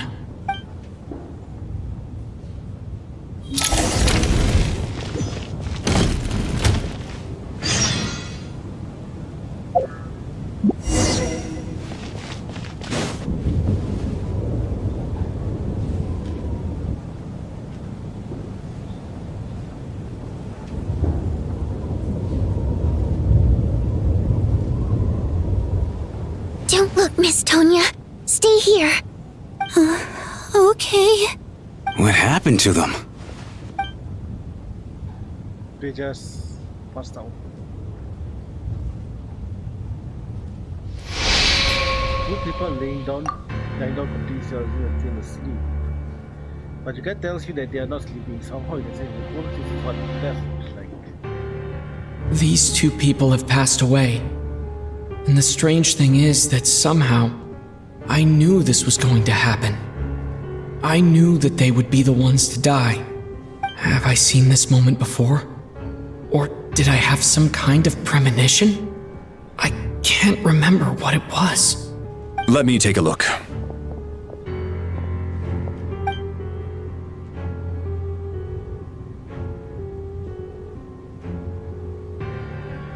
No vital signs in either of them. They're dead. The cause of death, however, remains unclear. No wounds on the bodies, no signs of a struggle, and no skin discoloration caused by the buildup of toxins. But just last night, they were chatting and joking away. This is so sudden. Could they have had pre-existing medical conditions? Even then, the odds of them both dying of sudden complications on the same night are extremely low.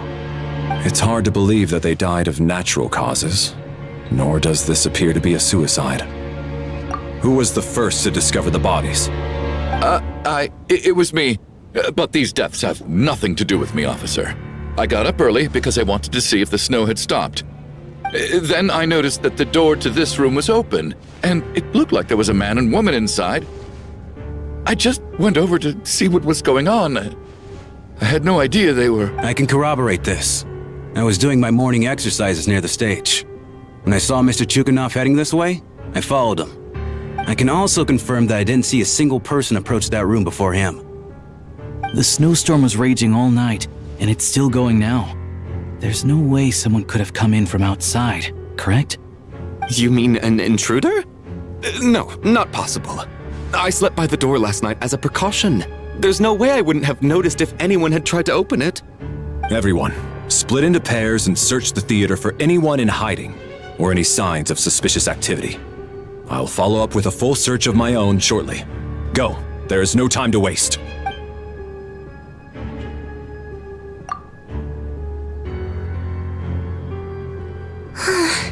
Nothing on your end either?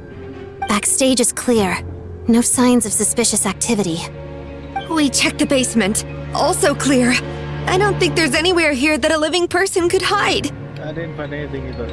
Are we certain that the theater doesn't have a back door? Or any tunnel or passageway wide enough for a person to fit through? No, there's nothing like that. If people were sneaking in through some secret tunnel to avoid buying a ticket, we'd have sealed it off ages ago. I also checked the windows. All of them are locked from the inside, and there's no sign of anyone entering or leaving. It sounds like we can safely rule out the intruder theory.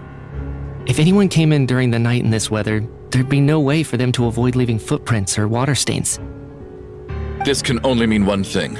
It's like one of those murder mysteries you see in novels and plays, isn't it? The ones where the killer is one of us. We can't quite jump to that conclusion just yet. Could he be right? It's hard to imagine something like that happening in real life. Set in a theater during a snowstorm, a murder takes place, and the killer is among us. It's such a classic trope that it seems unbelievable. Looking at who the killer targeted, and the clean entry and exit, it all adds up. I know what this is. It's obvious now that I think about it. What is? What have you figured out? Both victims were wealthy, well-known local merchants. And the door was deliberately left open so I would discover the bodies and witness the crime scene first thing in the morning. Such ruthless methods.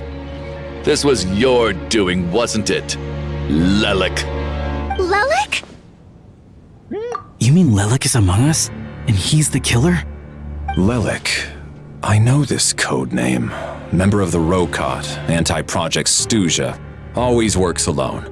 I've read the case files at the Armory Palace. Walk me through your reasoning, Mr. Chuganov. What do you know about Lelik? He died. What now, huh? What now, Lelik? What more do you want from me? I already voted against Project Stuzha at the Snezhnaya. You snuck into my house the other day while I was asleep, left a threatening letter, and I did all that you asked. But Project Stuzha cannot be so easily shaken. Not with the rooster in charge. So he really was threatened by Lelek. That makes sense. And now you're resorting to murder to threaten me. Isn't that right? I knew it. The Rokot despises the rich. The lives of the wealthy are but refuse in your eyes. Show yourself! Which one of you is Lelek, Tell me! I'll do whatever you want! Just stop playing these mind games! He started getting insane. Was this really Lelek's doing? Would Odette really do something like this? If Odette really is Lelek, this seems out of character. But then again, how well do I really know her?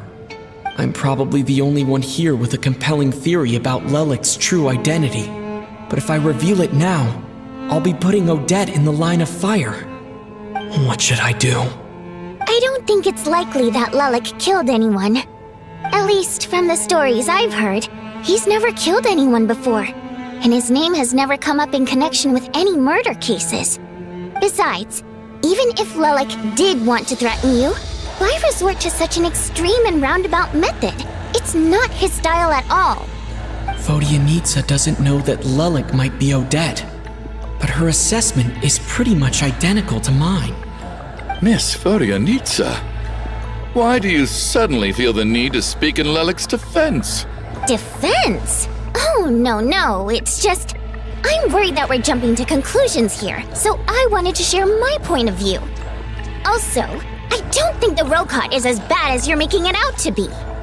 Well, if you think I'm so wrong, what's your theory then, Why don't you tell us who the killer is? The case is still evolving, Mr. Chuganov. Please do not prevent others from expressing their opinions so early on in the discussion. Even so, there's no denying that the recent threat received by Mr. Chuganov may well be an important clue.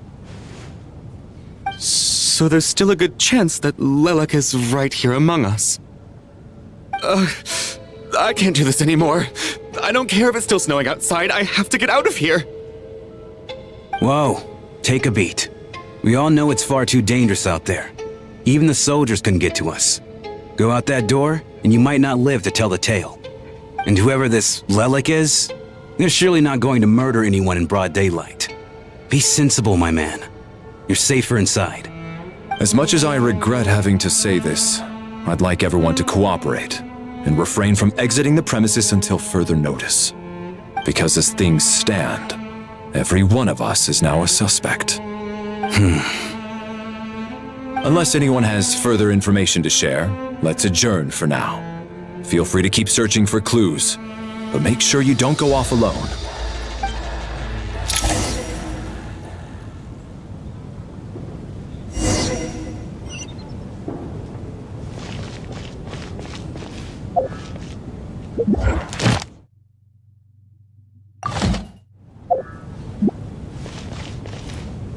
Examine that picture for possible spell. Okay.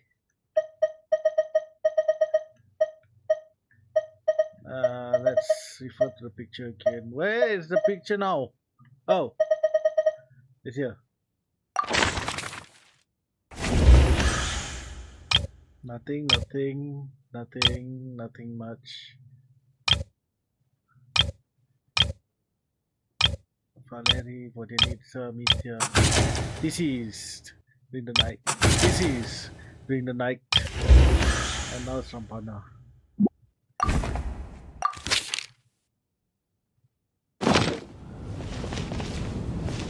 Examine that picture for possible intent. Okay.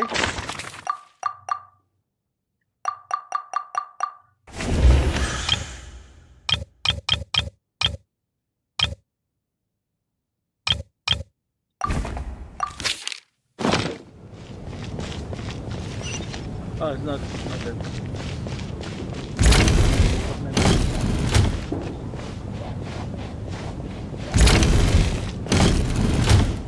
You're right, that was my bad. It was a knee-jerk reaction. I didn't think it through. Luckily, no one suspected my identity. Hello there. Oh, phew. It's just you. I thought someone was eavesdropping. Since Vodyanitsa and I were on the same page earlier, I think I should share my thoughts with the Rokot members first.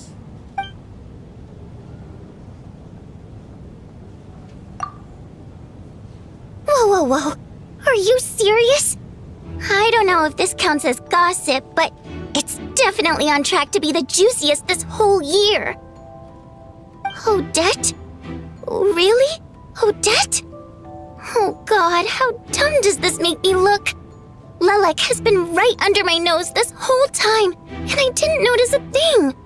Actually, it's exactly what you'd expect. Sometimes, hiding in plain sight is the best strategy. And now that you mention it, the more I think about it, the more sense it seems to make.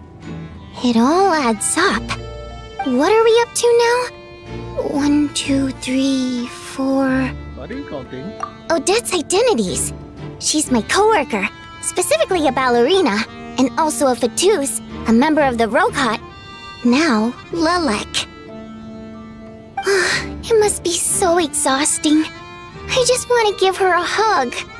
I guess since I've always known her as a member of the Fatui, it never even crossed my mind that she could be involved with the Rokot, let alone be Lelek. I don't understand. If she's with the Fatui, what reason could she have for being so opposed to Project Stuzha? Probably best if you ask her that in person. Well, since you waited until now to bring this up instead of announcing it to everyone earlier, does that mean we're all on the same page here? She doesn't seem like the type to kill innocent people. Yeah. Lelek may not follow orders from the Rokot leadership, but as far as I'm concerned, she's never crossed the line. If anything, her actions benefit the poor. We need to confront her face to face. Do you think she'd really admit to being Lelek? I don't know. We'll have to see how it goes. For now, we'll work on the assumption that she didn't kill anyone, and see how much she's willing to tell us.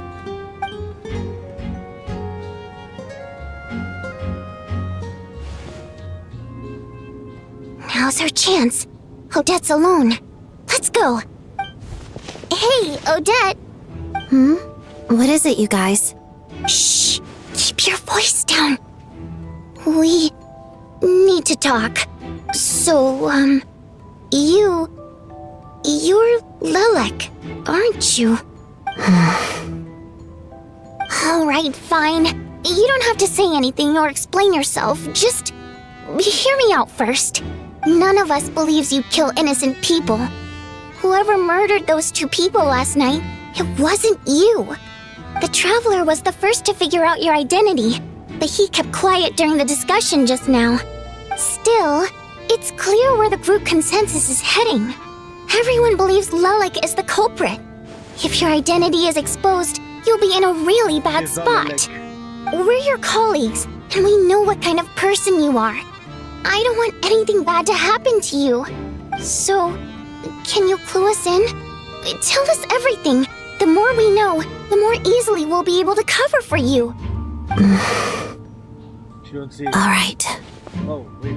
Yes, I'm Lelek. And no, I'm not the murderer.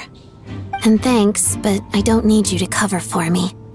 Actually, I'm planning to reveal my identity. Huh? You're gonna reveal that you're Lelek? Here? That's right. I'll admit I was surprised at first when Shuganov guessed that I was here. It was just a lucky guess, but it caught me off guard. But after taking some time to assess the situation and confirm where everyone stands, I don't believe I have anything to worry about. Are you sure you don't need a second opinion? Given the circumstances... Mr. Valeri! What?!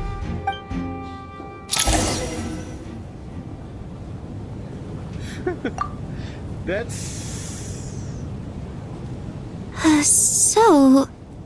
Odette is Lelek? I don't know what game you're playing, but you've got a lot of nerve. It's just one identity. So what if it's exposed? I can disappear and adopt a new identity anytime I please. I made my peace with this when I chose to become Lelek. But more importantly, I promise I am not the murderer, which means that someone else is. So, if anyone still insists that I did this, you'd best produce the evidence now.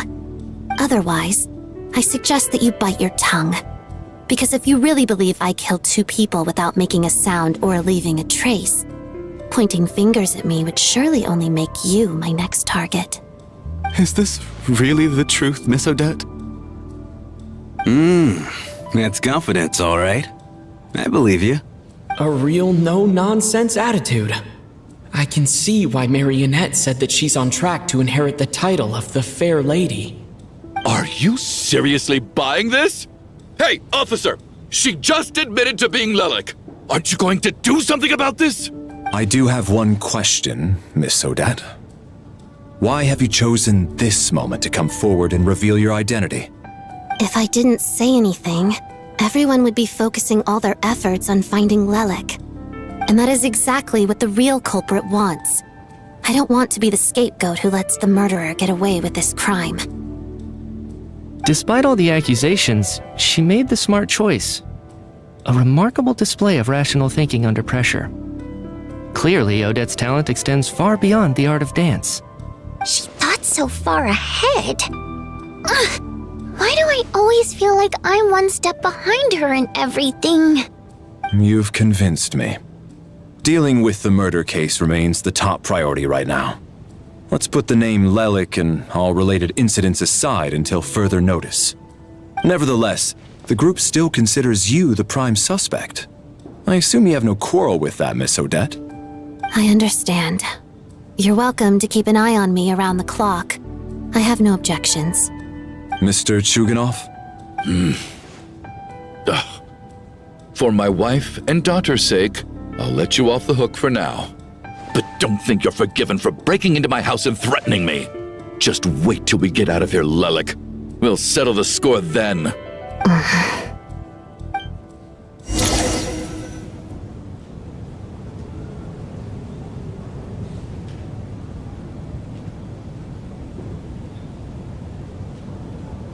Good work, Lelik guard team.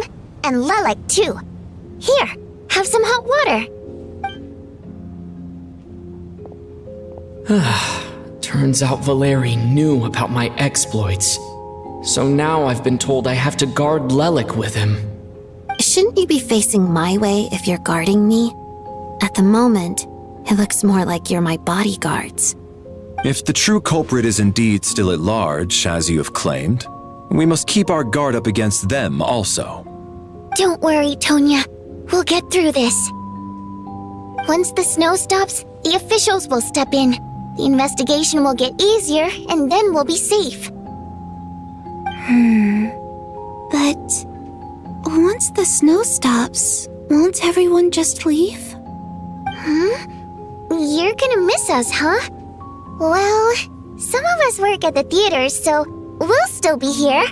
I'll even give you a special backstage pass. Really, Miss Vodyanitsa? That's awesome! You've made a fan for life. Aw, you're so cute, Tonya. All right, let's swear to it. I promise to give you the pass, and you promise to never change your mind about being my fan. Promise. Don't indulge her, Tonya. You don't have to swear an oath over things like that. You really do get carried away sometimes, don't you, Miss Vodyanitsa? Hey, mind your own business.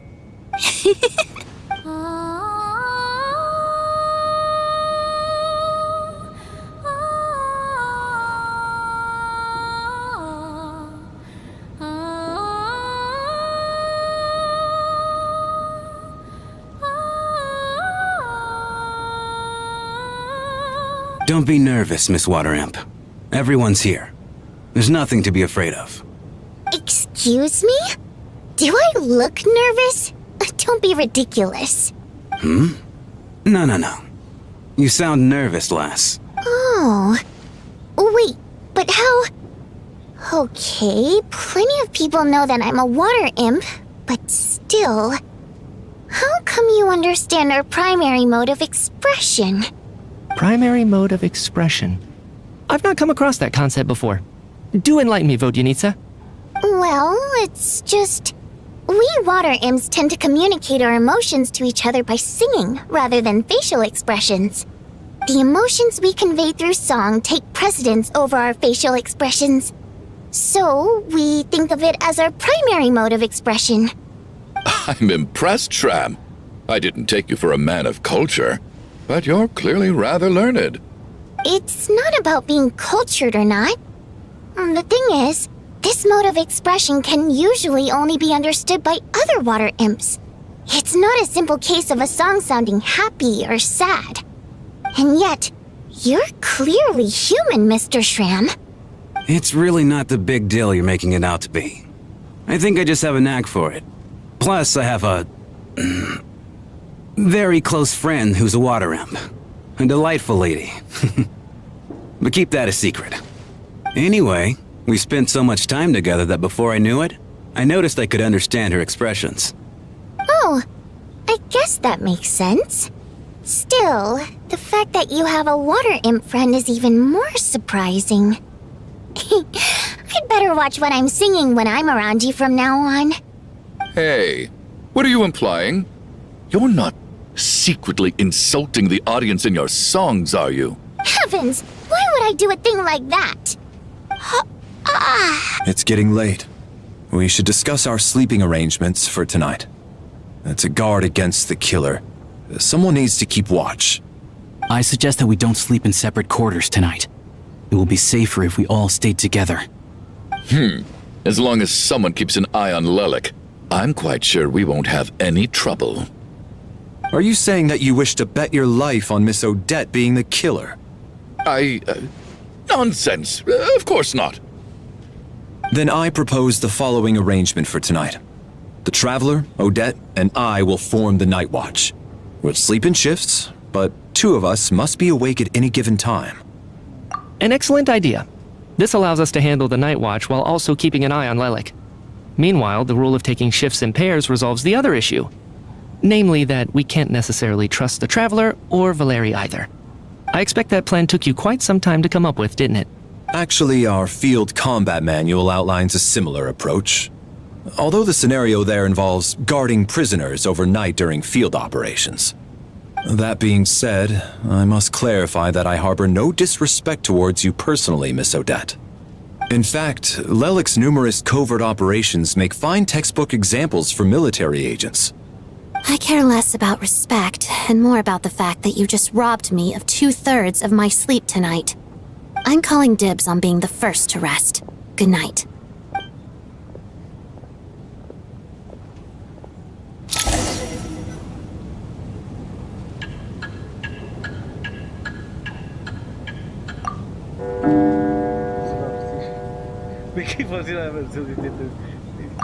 It's almost time. We should wake Odette. How are you faring? Oh, not going to argue with that. I'll take a quick nap. If you start to feel sleepy, wake me up anytime. It's finally time for Odette and I to share the night watch. I should wake her up.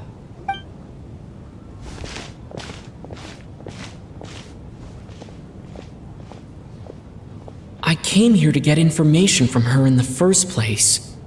Maybe I should think about what questions I want to ask before she wakes up. How long are you gonna keep staring at me? You're awake? Well, I didn't even wake you yet. Couldn't sleep. My mind's been running haywire. Plus, there's something I've been meaning to talk to you about. You too? I had a hunch that you wanted a conversation too. Let's take this chance to clear the air, shall we?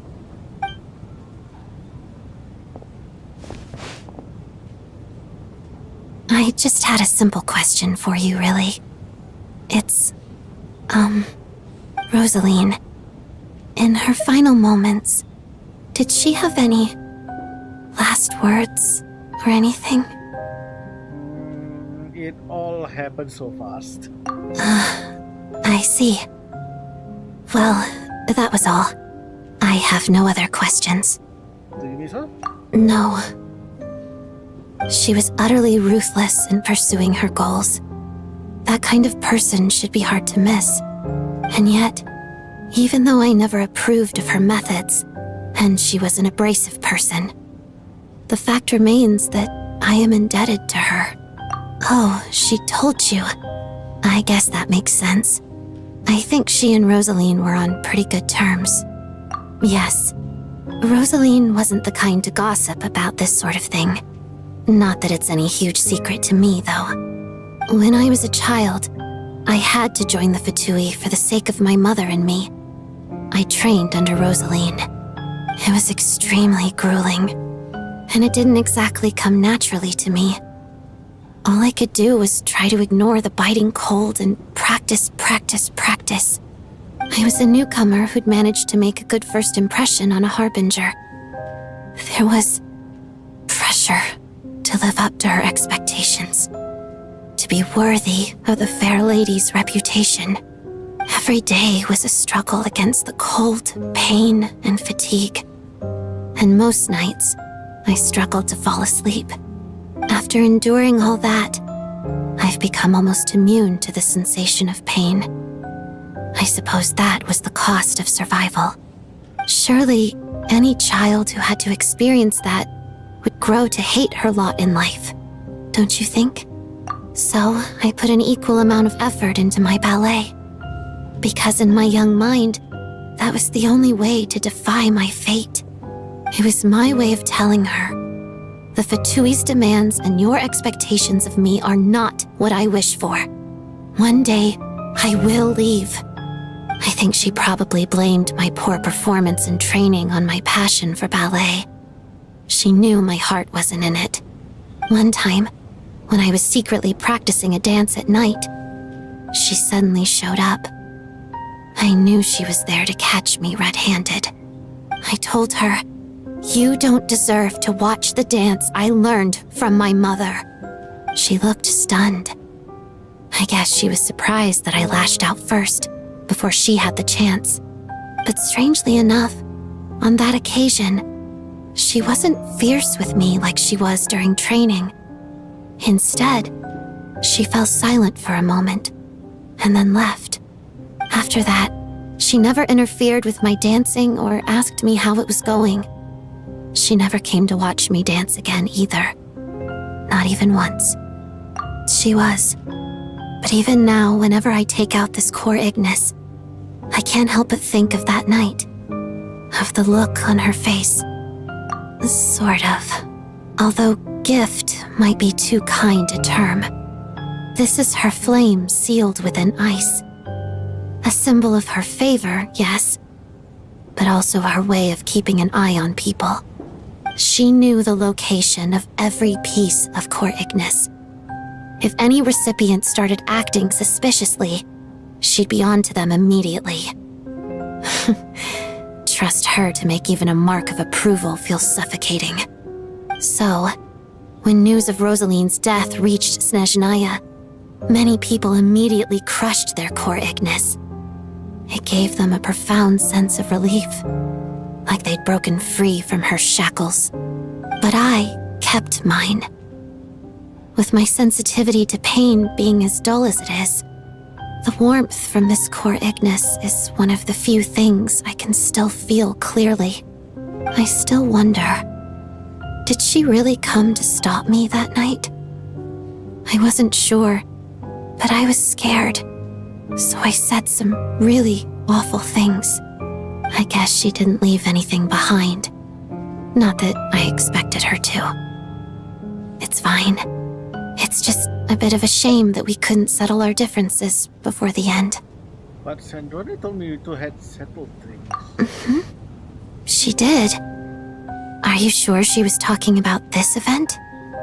She said that Alekido gave Rosalie some advice and that Rosalie went to see you. No, she didn't. I didn't even find out that she'd gone to Mondstadt until a while after she'd left. Wait, in that case... Yeah, I think you should go to and see her. Okay, I will. Thanks for letting me know. There's something I'm trying to figure out. I'm beginning to suspect that Paimon's mystery illness is being caused by the energy research behind Project Snezhnaya. Paimon's very important to me, so I have to get to the bottom of this. I figured that since you're Lelik, you might know something about all this. The ultimate goal of this energy experiment is to create a weapon for the final battle. The weapon's construction was completed in Nodcry.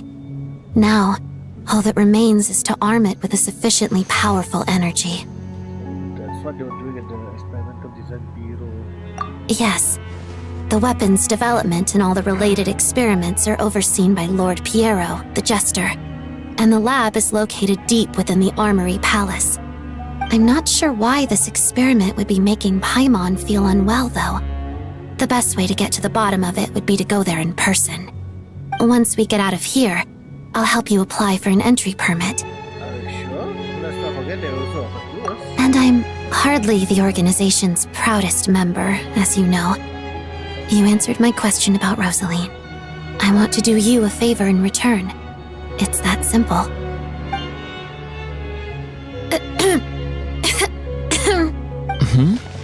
What's wrong? Are you not feeling well? You two seem to be hitting it off. I thought you were sleeping. Of course I was. In the military, one learns to fall asleep quickly, even in the most inhospitable environments. It's vital to staying alert and energized. Why?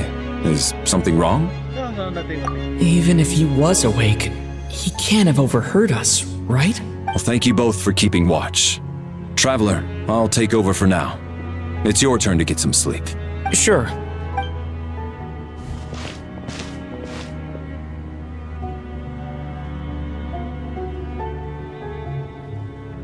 This is our second night here, but at least I've found out a little more about Paimon's condition.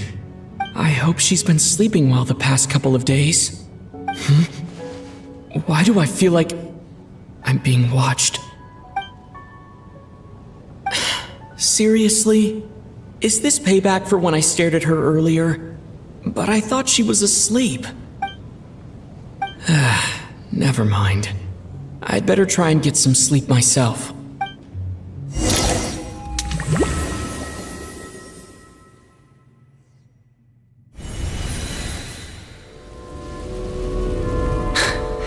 Hey, what are you spacing out for? Are you reaching your limit too? How long have we been walking for? Do you remember? Time's lost all meaning. Ever since we noticed that thing above our heads. What was it called again? A star key? Or key star? Anyway, the person who named it was swallowed by the black mist. Whatever it's called, ever since we noticed it, we've been walking up and up, hoping that as long as we reach it, we can find a way out of this place. But it seems like no matter how far we walk, we never get any closer. Well, we've come this far. You never know. Maybe we're almost there? Come on, enough moping. Let's go. The black mist is catching up.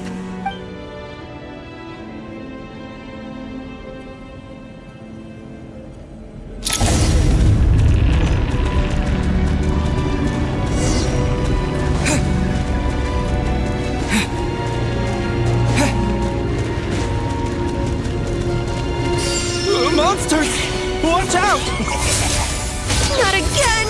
I've lost count of how many times we run into them. Be careful. What the? Now I'm back! What? Yeah!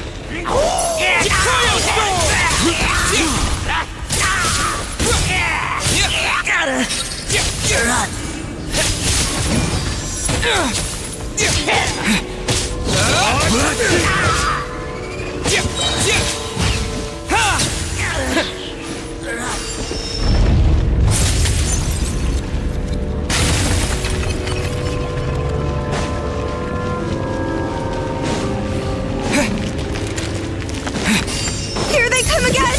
Get ready! You wanna fight? Let's go! Gonna cleave ya! Here comes another one.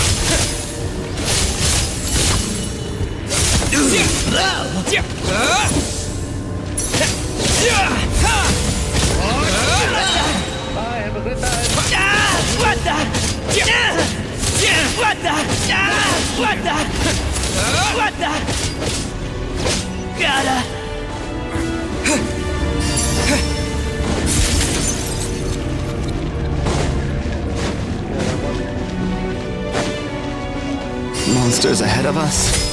The black mist behind us. It feels like there's no line.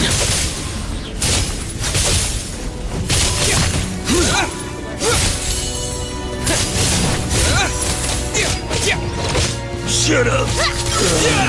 Faster.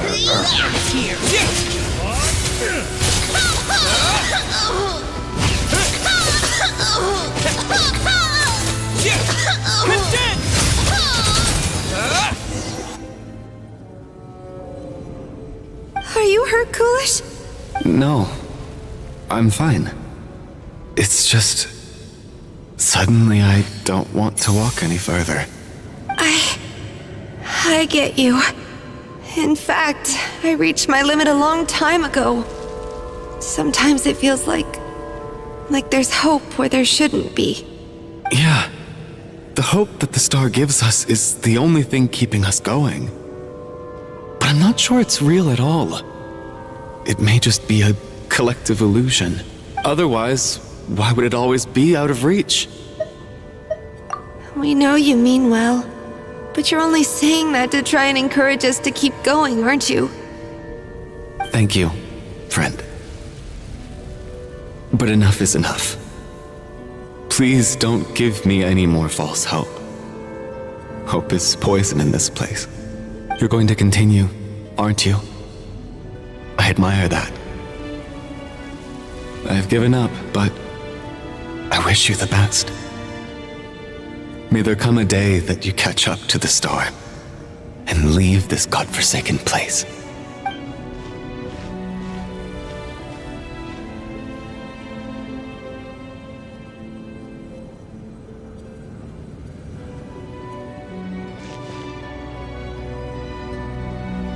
It's not an illusion. We really are getting closer to the star. Congratulations. You're the first person to make it here. I actually made it? But... I'm the star's envoy. The black mist has stopped rising. Its hunger is satisfied for now, having devoured your two companions. This is a good opportunity. I'll let you get some rest before we continue. What do you mean, leave? The star represents the starting point. It's the waypoint for the beginning. Congratulations on reaching the starting point. Once you are ready, we will head out and walk upwards. I will be right by your side the whole way. After everything I went to get here is just a start?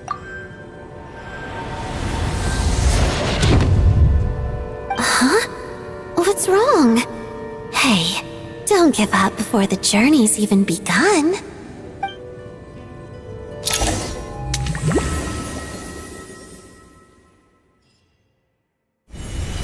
Rampana! Rampana! Is that Vodyanitsa's voice?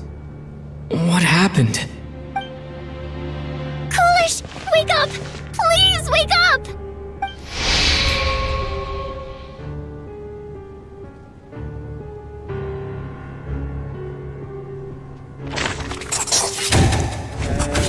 Foolish is dead, and so is Rampana. The situation is identical to that of the two casualties yesterday. We cannot ascertain the cause of death. At least there are some elements that we can rule out this time. They slept on the stage with everyone else, so I suppose the surrounding environment can't be a relevant variable. Rampana. Coolish. Weren't some of us keeping watch last night? 3 of us, in fact. How could you not notice something was wrong? I'm as confused as you are. Certainly nothing unusual happened on my watch. Likewise, and from what I've observed so far, both Miss Odette and the Traveler can be trusted. To be honest, I didn't get a wink of sleep last night. I couldn't help but think I was the target, so I just laid there with my eyes closed. I heard the Traveler and Lelik chatting, but otherwise I don't recall hearing any commotion during the night. Me too. I didn't want to wake everyone up, so I was concentrating hard, trying not to cough. I hardly slept at all. If anything had happened, I'm sure I would have noticed. Then, what could possibly be causing this? Once was bad enough. I can't believe it happened again. I worked closely with Rampana and Coolish for so long.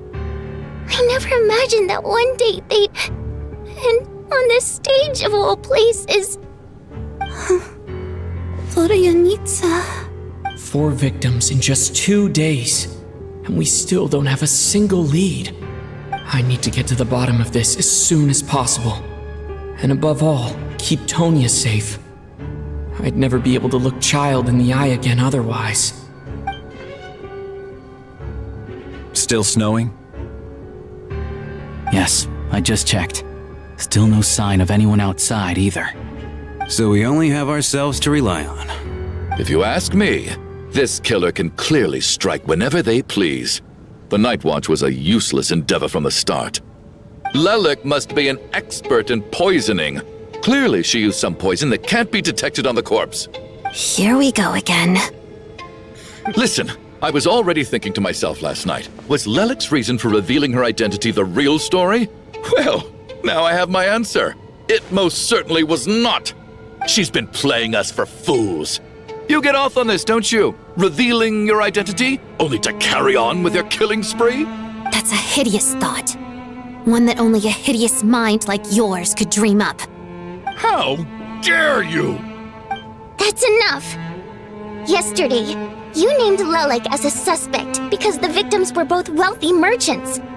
Lelik might have had a motive then, but today's victims were just ordinary people, not to mention that they were colleagues of Odette and mine. What reason would she have to murder them? Let me guess, just to scare you? Who knows? Maybe you don't know her as well as you think.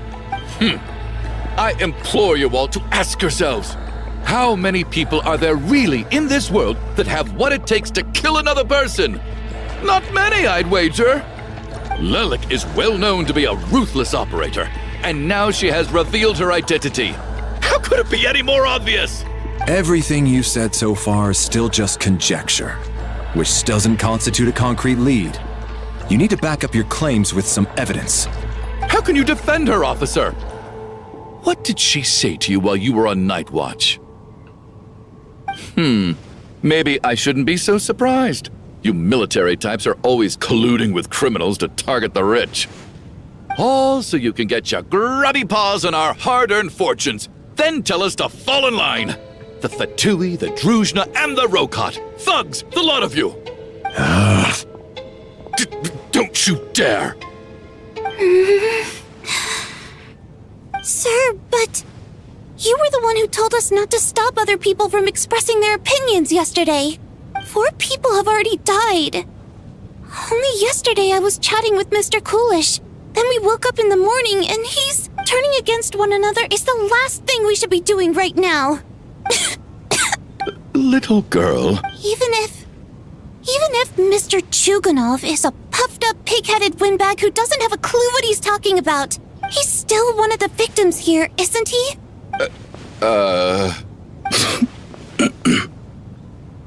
Quite. I had no intention of resorting to violence. But you're right, Miss Tonya. I ought not prevent him from speaking his mind. In any case, I believe Mr. Chuganov has calmed down a little now. We may resume our discussion. I don't think there's any need for that. What is there to discuss? Nothing about this situation is normal. Did you have an idea, Mitya? You're the brainiac here, right? Come on, clue us in. I've been mulling something over. All the leads we have so far concern things from outside the theater. Miss Odette's alter ego, the threats Mr. Chuganov received. But then there's the 2 double murder crime scenes themselves, which have given us absolutely nothing to go on whatsoever. That's highly unusual. Even with the most careful killers, there's always some evidence left behind. So what are you suggesting? I think this could be a supernatural event. It isn't characteristic of human-on-human homicide at all. Correct me if I'm wrong, but aren't you supposed to be a scientist? That doesn't sound like a conclusion someone like you is supposed to make. I got into scientific research because of my insatiable curiosity. But if the present situation defies all known scientific explanations, I don't mind shifting my curiosity toward the paranormal instead. Now that you mention it, I remember when I first came to the theater. I heard rumors about this place being haunted. Haunted? Yeah, I think I heard the same thing. But I mean, they're only rumors, right? We've worked here for years. Surely we would have noticed any spooky goings-on by now. Well, this has taken an unexpected turn. A haunted theater? If Paimon were here, she'd probably be hiding behind me in fear right now. Why don't we take this opportunity to look for clues again with a more open mind? Maybe a different perspective will help us see something different. Very well. Whether it's criminals or ghosts we're looking for, the same rules apply. Everyone needs to tread carefully. I'll move the bodies into the same room for now.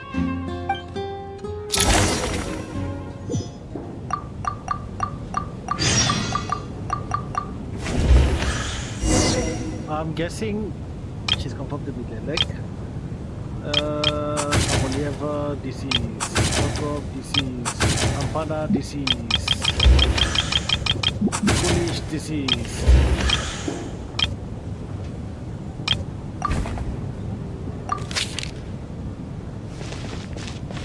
Investigate the available clues in the theater. In the theater.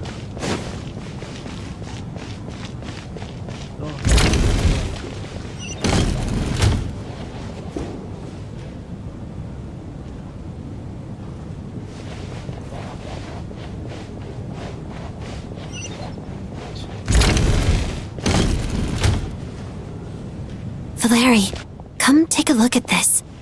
You too, Traveler. Some sort of notebook. What is it for? It's the on-duty logbook for the theater. Kulish was the main person to use it. He mostly used it to record any unusual incidents during a show, audience numbers, exit times, and so on. I saw Kulish at the entrance before coming in. I think I was holding this book at the time. Yes, he'd always have this logbook with him when he checked tickets at the entrance. This should confirm a lot of key details about the recent show. So, you find anything unusual? Yes. The number of people. I've checked and double-checked, but the numbers just don't match what's recorded in the logbook. Apparently, we have an extra person among us. Are we certain that logbook is accurate? Could someone have sneaked in without buying a ticket or something? Unlikely. Kulish took his duties very seriously. I've rarely seen any errors in his work. Not to mention that this was a dress rehearsal, meaning smaller audience numbers and tighter ticket restrictions than usual. Everything would have been well within his control. We no longer have our tickets with us, do we? They got collected on entry. I assume there's no way we can check them again. Unfortunately not. The theater recycles tickets. Once people are in the door, they don't tend to leave until the show ends, so we collect the tickets at the point of entry. Still, I'm inclined to believe that this discrepancy in the head count is significant somehow. Did an extra person just materialize out of thin air?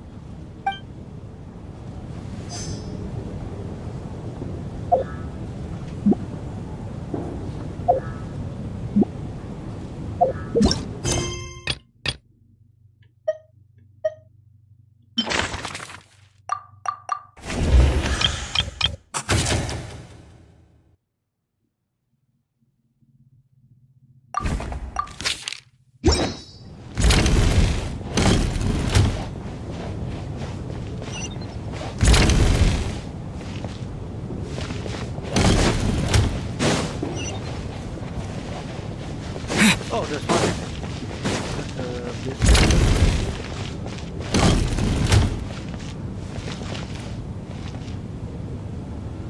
Ah, Traveler. Since you're here, come take a look at this. Alosha found it. We're both curious to hear your perspective. It appears to be an investigation report. And the focus of the investigation was the rumors of haunting we heard about earlier. Investigation report. This commission is clearly not as simple as previous cases involving only folklore studies. It appears to be connected to something far more mysterious. An extinct civilization, the creation of ancient gods, or powers from beyond this world. The possibilities leave ample room for speculation. From now on, we should take this as a lesson. A simple surface does not imply that what lies beneath shares the same level of existence or nature. Ley lines themselves possess a powerful ability to either devour or guide souls. In most cases, once the soul and body of the deceased are separated, the soul is drawn directly to the ley lines, leaving no room for lingering existence. However, evidence showed that the connection between the theatre area and the ley lines have been obstructed to only partially, not completely severed.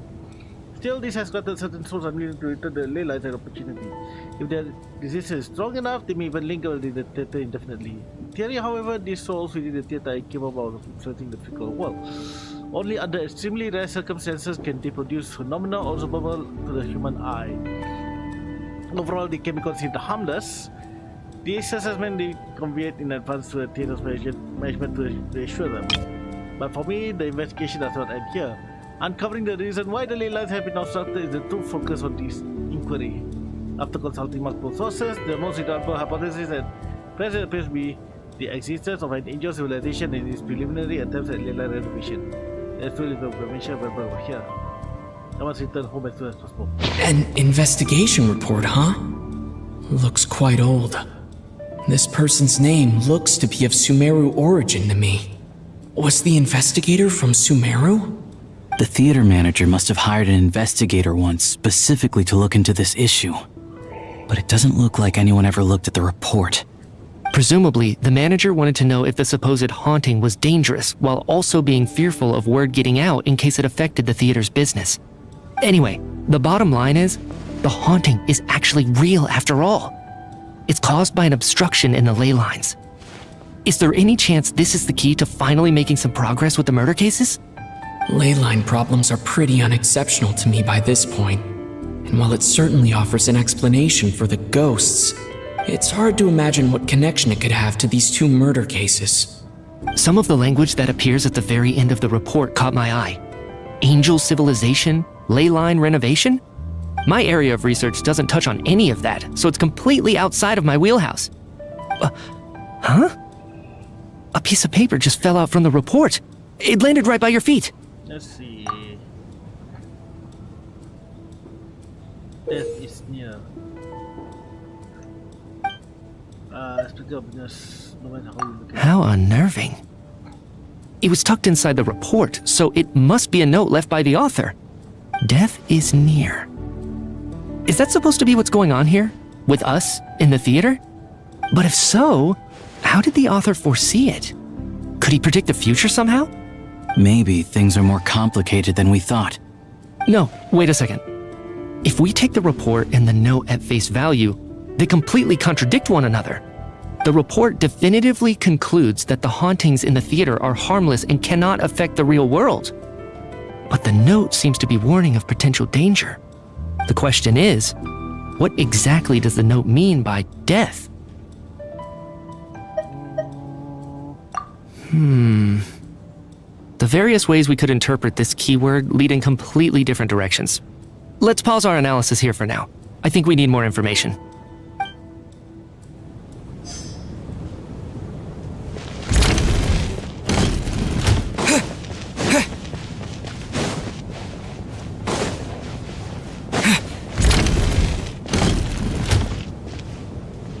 Tonya, did you find anything? Not yet. Still looking. So... Are we supposed to be looking for something paranormal? I think I'd prefer teaming up with you than looking around on my own. This looks like somebody's notebook. Shall we read it together?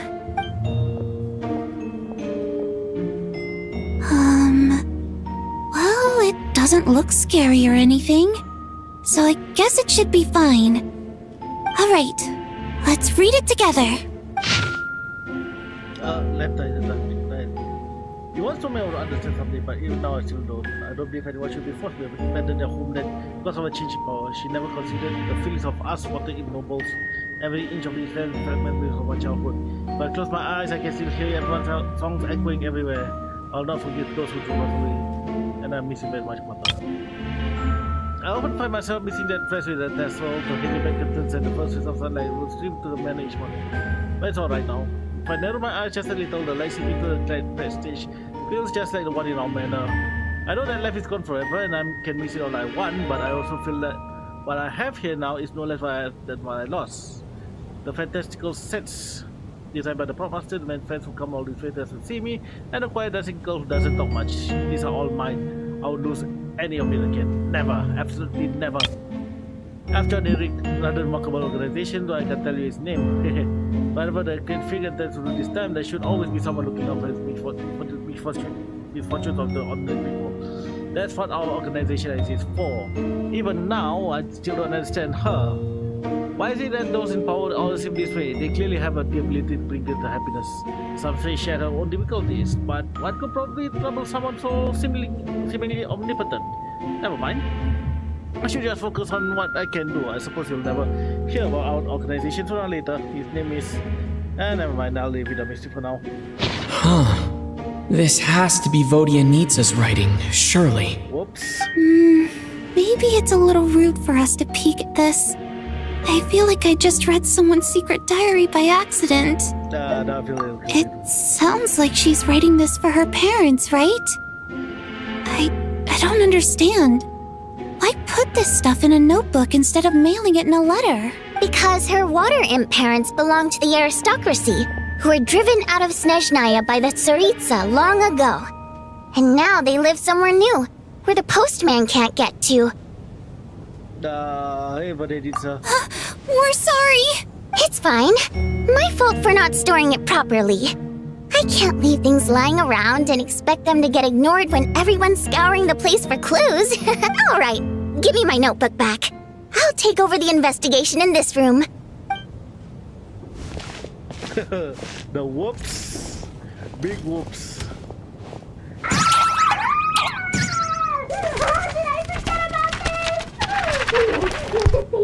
Oh God, and this one.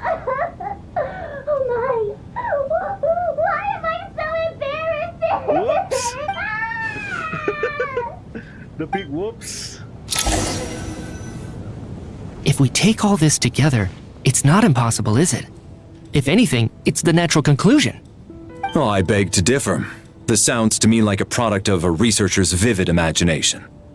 And perhaps it's because I'm still viewing this through the lens of a typical murder investigation. But still, I'm struggling to be persuaded by your theory.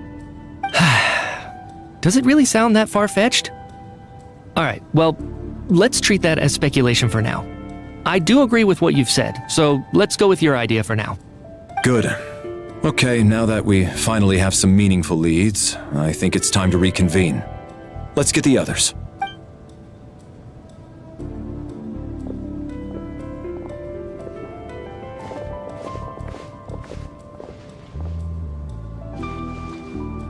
So, that's about everything we've discovered so far. I'll share my theory first.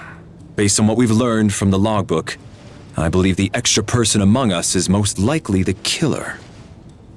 If the killer had simply bought a ticket, it would have greatly increased the risk of their identity being exposed. I expect he or she either hid in the theater ahead of time, or found a way to slip past the ticket inspection. They then blended in with the group and waited for an opportunity to strike. What about the note found in the investigation report? Any thoughts on how that fits in? The killer may have simply planted it there as some sort of sick joke. I've seen my fair share of psychopathic killers.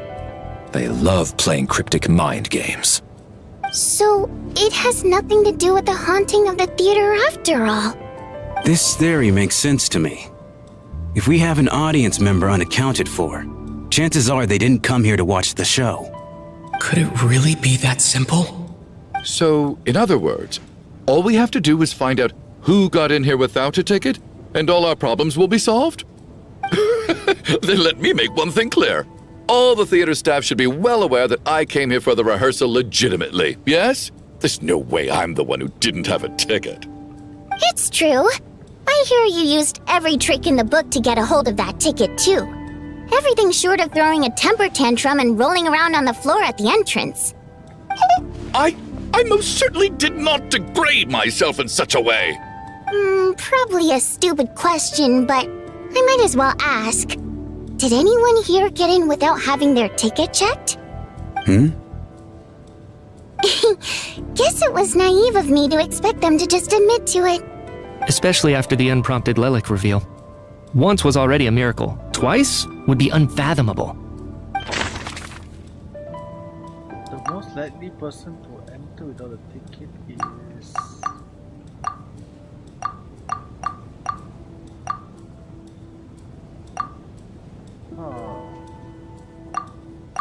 Valerie?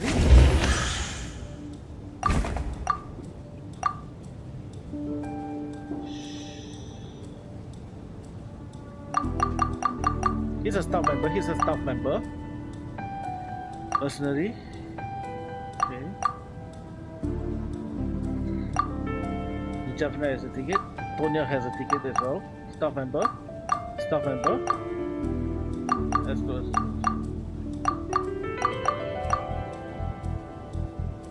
Copy of a ticket. I'm gonna go with Valerie. Valerie came to the theater to catch Mitya. Those two should be able to vouch for one another, and their motives are clear. Then it's not Valerie. How about this guy? Shram.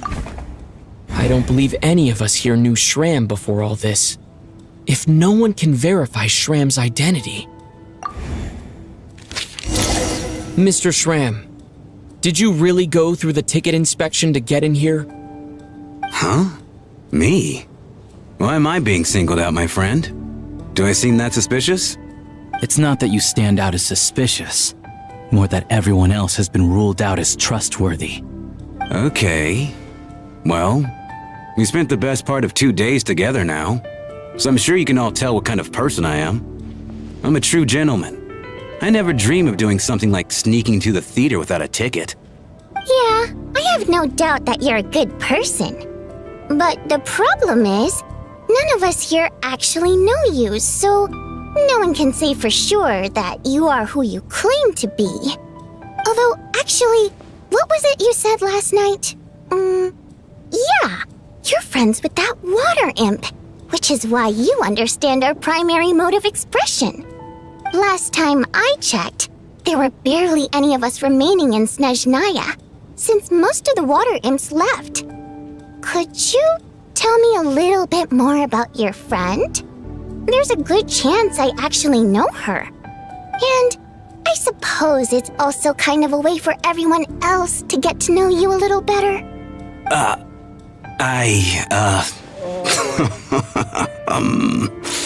Good grief. Are you blushing? Pull yourself together, man. Stop giggling like a teenage boy. It's revolting. Hey, revolting is a little strong. All right, fine. I'll admit it. That water imp friend of mine, the truth is, we're dating. I was just the bodyguard hired by our family. But the stars must have aligned, because sparks began to fly between me and their daughter. Never in my wildest dreams did I think I'd get so lucky. We don't need details. Just get to the point. Okay. I'm just a little hesitant to reveal her name, that's all. You know how it is. These are delicate times, even with me to protect her. If word gets out that she's dating a human, both the Fae and human factions will give her a hard time. Really? Wait, no. That can't be. Huh? Shram, what the devil are you talking about? Why is everyone looking at me like that? Surely you can understand where I'm coming from. Delicate times? Factions? Yes. You know, the Civil War.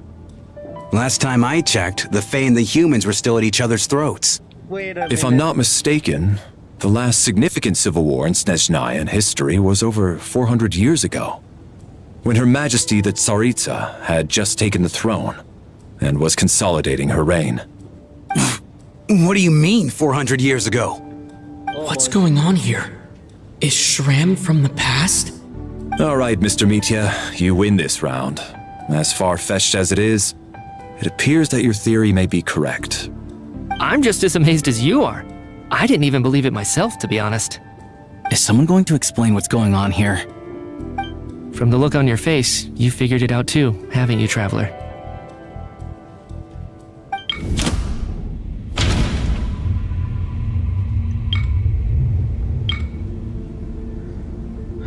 The clue to Sean's true identity is an innocent person at the scene, a letter from the innocent wrote to a family but never sent, clue the asset surface.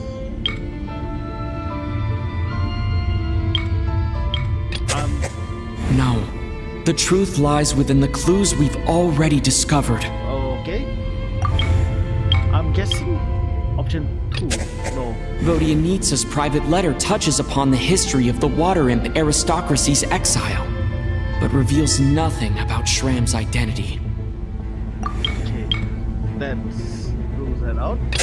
How about this? The theater's ley lines have been modified to block souls within its grounds from returning to them. Some souls can even wander this place forever. Mr. Shram's statement proves he is from hundreds of years ago.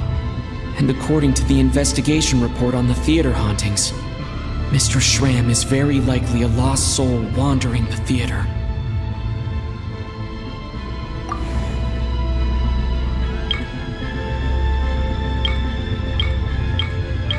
A soul wandering the theater. For some unknown reason, the soul that has been wandering the theater due to the ley line issues has joined our group and blended in. Yeah, that must be the immediate reason why the ticket count doesn't match the number of people present. This is this. This most likely refers to someone who died long ago. The contents of the investigation report have been verified. There are indeed ley line issues and wandering souls in the theater. Death likely symbolizes the deceased. Mr. Shram, for instance. Death is near. That must mean that there's a dead person in our midst. That's the truth, isn't it? Yeah, the logic is clear now. The investigation report said that there would be souls stuck wandering around the theater because the ley lines were cut off. Mr. Shram must be one such soul who died in the theater a long time ago. In which case, that also makes him our extra person. So when the note said death is near, it must have been referring to death as in the deceased, people who died a long time ago. Someone who died a long time ago. In short, there's a dead person among us. The extra person we've been searching for is a ghost from the past. You mean I'm a ghost? No. Don't make jokes like that, my man. There must be some mistake. But even if I was dead, I know for a fact I didn't kill anyone these past 2 nights. Yeah, even if all that's true, the report also said the souls inside the theater can't affect reality, right? They're harmless. Then what if the problem isn't the souls at all, but the ley lines themselves? The ley lines have a powerful ability to attract and devour souls. Let's say that the ley lines are like a black hole, constantly seeking to engulf souls. But the souls that don't want to return are trying to avoid being sucked in. Huh. Why does this analogy sound so familiar? Not land, my friend. It was not land. What happens when the black hole can't achieve its goal? I'm only speculating here, but what if it ended up swallowing innocent souls by mistake, or intentionally taking other souls to compensate? That could explain why we weren't able to determine a cause of death. If you're right, and their souls were devoured by the ley lines, it does make some sense. It does seem to explain a lot of the things we couldn't make sense of. Does that mean it's true? Except there's no concrete evidence. Mitya is relying on a lot of logical leaps. Still, it seems like the best explanation we have under the circumstances. Alright, so how could Shram not know that he's dead? Seems a little unlikely that he hasn't noticed anything unusual even after several days interacting with us. On the contrary, it's perfectly normal for a soul to wander the theater for centuries without questioning their existence or reason for being there. It's simply what's natural for them.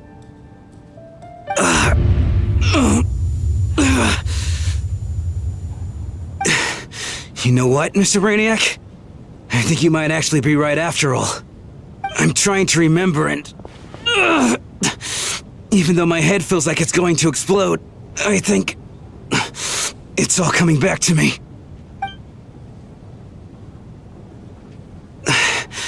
I was the one who didn't want to remember my own death, so I forced myself to forget. Well, I'm sure those are painful memories. My lady and I snuck out to go on a date one day. We bought tickets for the theater. It wasn't really my thing, but I was just happy to be together. All of a sudden, a group of people burst into the theater, shouting for all the water imps to get out, performers and audience members included. It was clear the conflict between humans and Fae had reached a boiling point. This time, the extremists were even coming after the water imps who had nothing to do with the war. I thought I could pull one over on them, so I took off my jacket, draped it over my lady, and tried to sneak out amid the chaos. But I got caught. They started shouting, calling me a traitor to humanity. But I was going to do whatever it took to buy our chance to escape, no matter how many people stood in my way. I had to, both as their bodyguard and out of love. It's all right, friend. You can stop there if you want. You don't need to dig all that up again. It's just... even now, I'm still struggling to accept the truth. How could I be dead? I'm sorry, everyone. If I had known I was a dead man walking, I wouldn't have dragged you down with me. If I'm the cause of all this death, then punish me however you see fit. But, Mr. Shroom... No. I refuse to be a burden. I know what I have to do. You said I've been wandering the theater for centuries, right? I guess it's high time I got a breath of fresh air. Out there, I mean. I'll leave this place and take all this death with me. Go out on my own terms. Mr. Shram, I'm sure we can figure out a different course of action. My good sir, we both know I'm not supposed to be here. I should have accepted my death long ago. One way or another, this has to end. Unless you're saying this goes against another one of your military principles somehow. No, I'm speaking on a personal level this time. Let it go, man. Oh, wait. One last thing. Miss Waterimp. My lover. Her name was Litia. Litia Ozarova. Do you know what happened to her? Ozarova. Oh, Auntie Ozarova. That's what we all called her. I remember her as a very kind elder. She had a bunch of kids, too. I'm so glad she survived. And she had lots of kids? Good. That's... good. I could hardly expect her to stay single just because of what happened to me, right? As long as she went on to be happy, that's all that matters. Besides, I'm dead. My soul has been wandering around here for so long because I was worried about her. But now, I can go without regret. There's no need to see me off, my friends. I've enjoyed our time together over these past few days. Perhaps we'll meet again in the next life.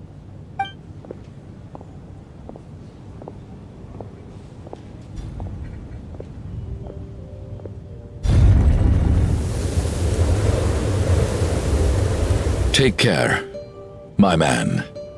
I knew Mr. Shram was already dead, but I still feel so sad.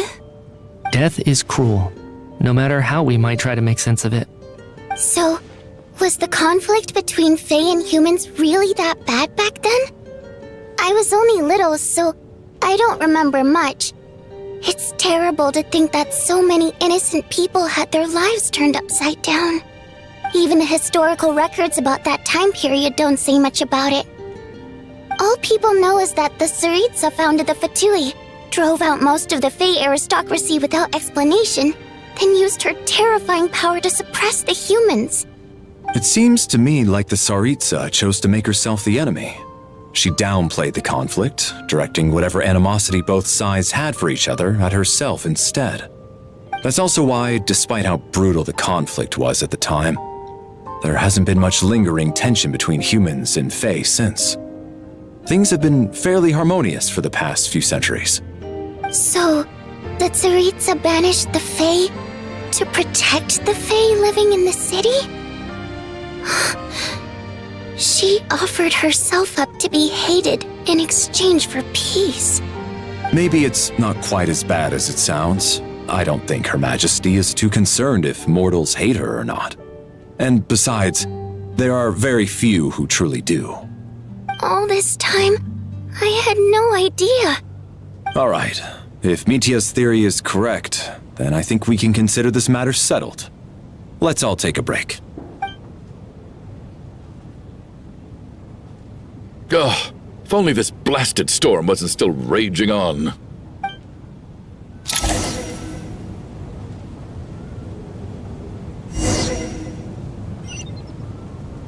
So there's nothing else.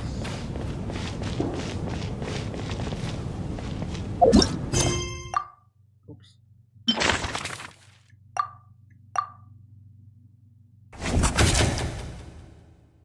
Yep. Please confirm the one deceased.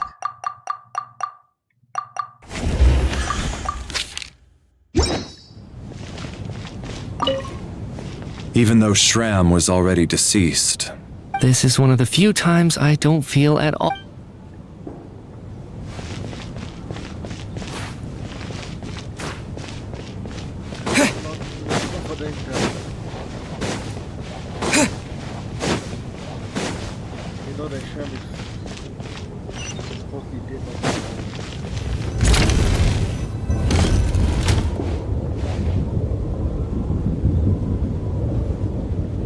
Looks like now we can just rest until the snowstorm stops.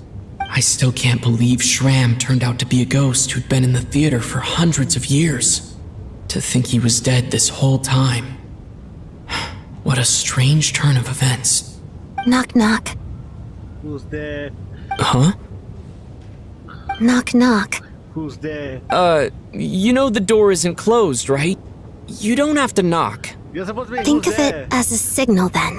When I'm entering someone else's room and I knock, I'm here as Odette. If I don't knock, it's Lelik. Yeah, please come with me so that. Thanks. So, why did you come to find me? Is there something I can help with? Vodyanitsa said you knew about my secret identity from the start.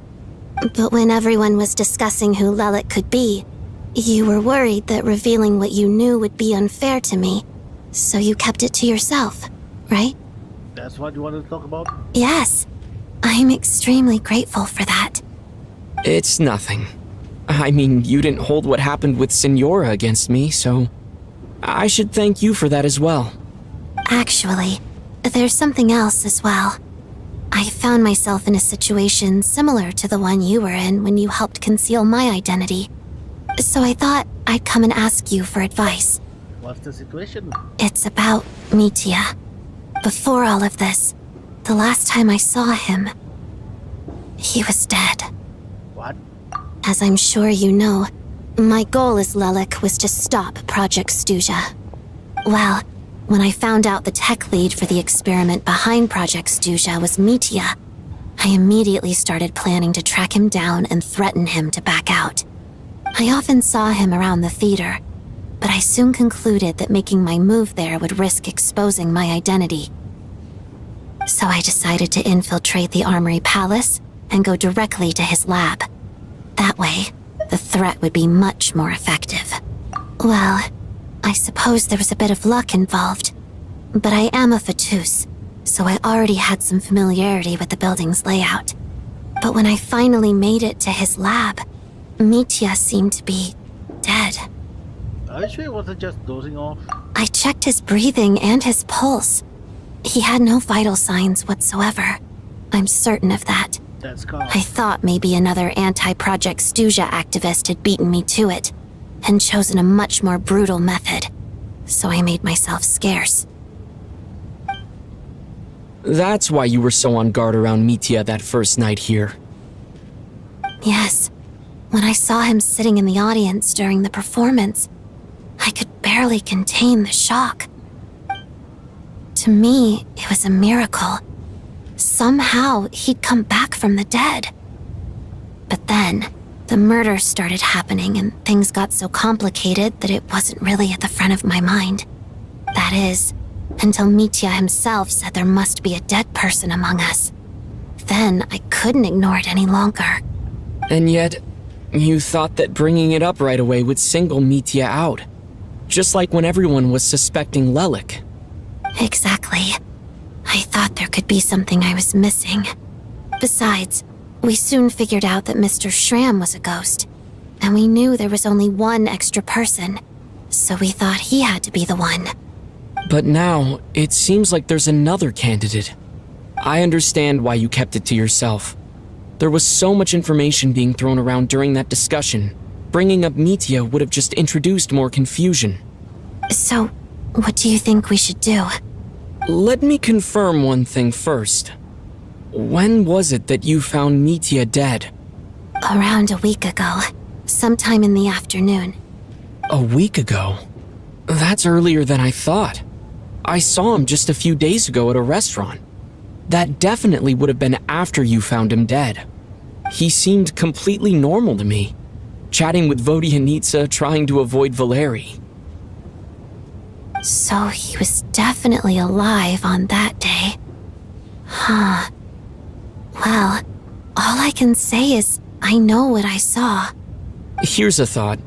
The reason we even suspected a dead person could be among us was because of the problem with the theater's ley lines. But Mitya's death happened inside the Armory Palace. The ley lines affecting the theater shouldn't reach that far. You're right. I guess he doesn't fit the profile of the person we were searching for. I think the chances of it being him are very low. Surely he can't have died for real in the Armory Palace. Unless... Unless what? Unless he really did come back from the dead. You're right. Do you think we need to disclose this to the others? Huh, what's this? A private meet and greet? Speak of the devil. Where do I line up? That's not what's going on here. Well, I was just making the rounds. Thought I'd try to lighten the mood a bit. Vodyanitsa's handing out food if you're hungry.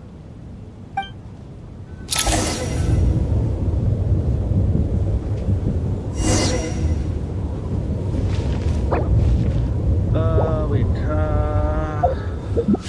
Is it possible for me to... Oh, no.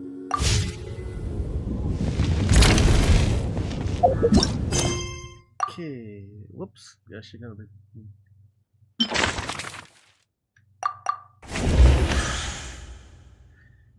Probably Mitya is dead, but his scarf was the one keeping him alive. That's my current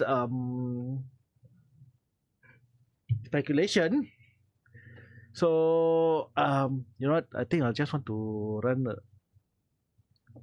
a quick ad while I go have a toilet break. So yeah, be right back.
Okay, let's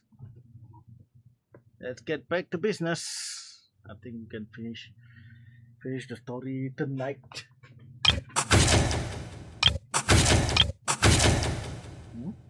Wait, hold up.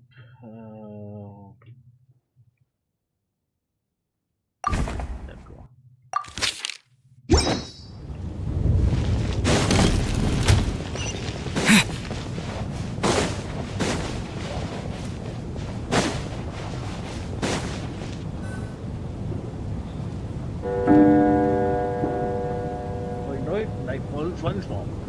What is going on with this storm? Could it be connected to that monster that just arrived in Snezhnaya? I almost hope it is. Her Majesty the Tsaritsa left to vanquish that beast herself. We just need to wait for her triumphant return. Do you think people still feel the cold after they die? I'm wondering about Shram. Oh, maybe we should have given him a coat before he went out there. Death itself is cold, isn't it? I'm sure the storm will embrace him. Well, I hope he has a safe journey. I'm going to miss him, I think. It's not like we can blame him for Rampana and Kulish's deaths. Thinking back on it, we barely made it out alive ourselves. Once we get out of here, how are we going to explain what happened to their families?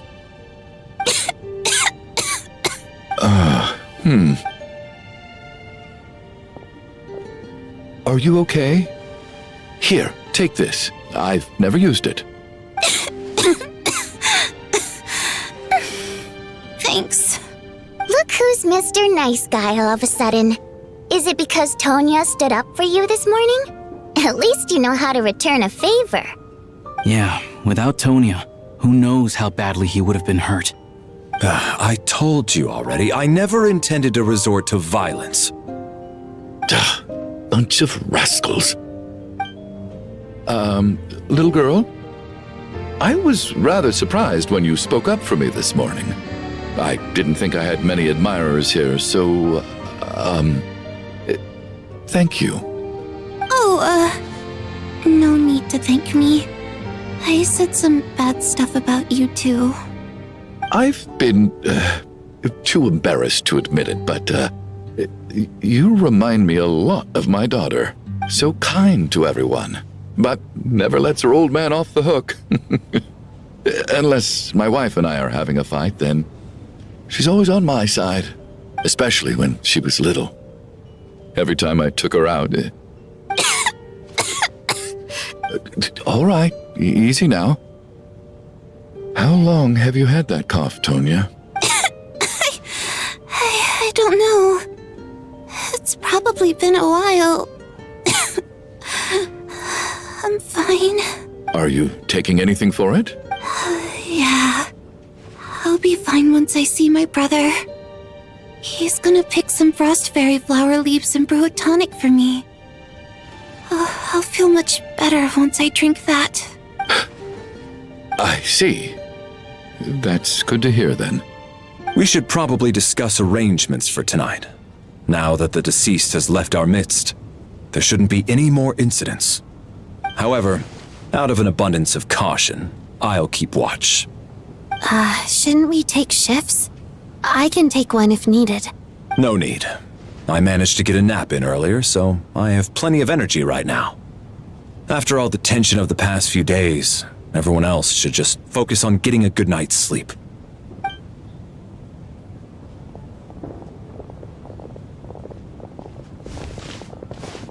What a long day. This whole situation turned out to be way more complicated than I expected. But Valeri's right. I should just try to calm down and get some rest. The last thing I want is to give myself nightmares.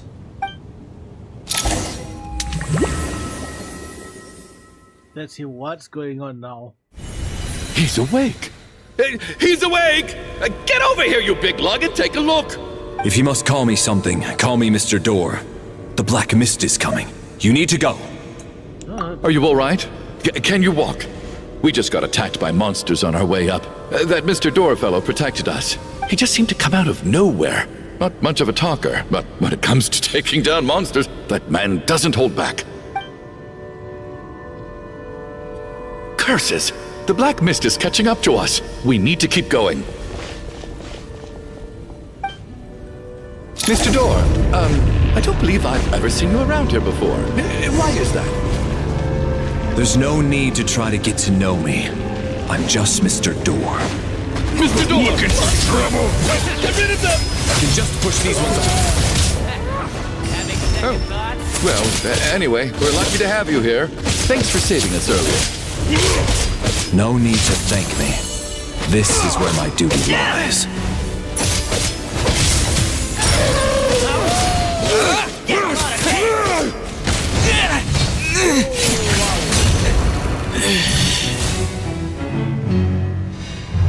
Retry?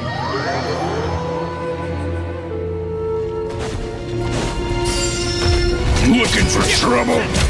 Oh, how about I just... Oh, wait, I can't see. Ready to taste you?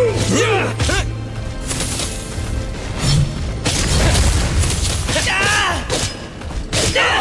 What the?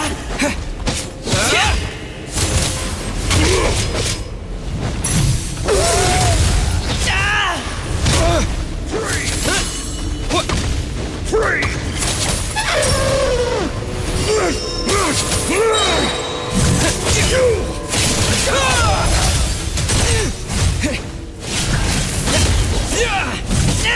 What the? Freaking shit! Not again!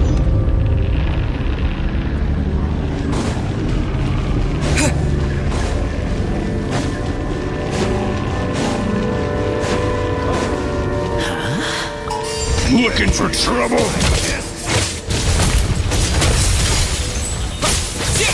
Curse you!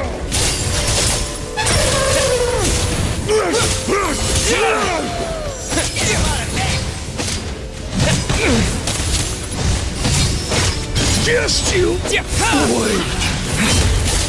What? Bye, have a good time. Blade!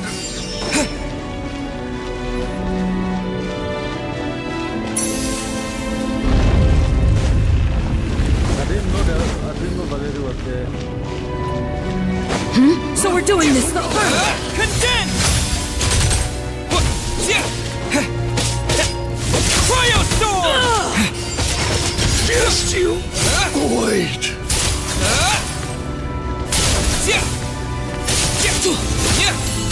Oh, remarkable work, Mr. Door. If I had your muscles, I'd do the same.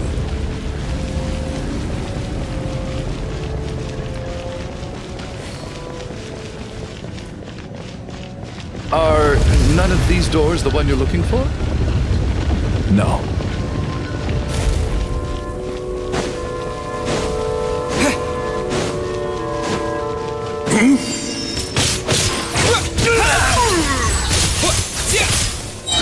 Fighting frog! Come no closer.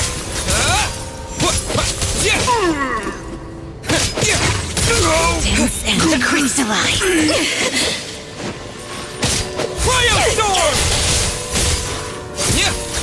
My command. Impossible. Condense! Impossible. I'm so exhausted, and the black mist is still rising. Oh. Wait, look! There's more monsters down there. Are they coming from within the black mist? No, no! They're gaining on us! Quick, keep going, or they'll be at our heels any second!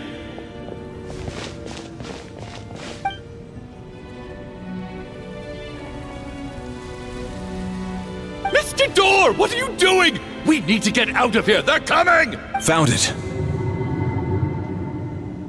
This is my door. What? You mean you're going to stay here? I am a door. This is where my duty lies. So he meant the door for closing, not for opening? No! You saved us. We can't leave you behind. You must keep going. A door can only keep things out for so long. You must make haste. But... Oh, you're right. Let's go. We can't let Mr. Door's sacrifice be in vain.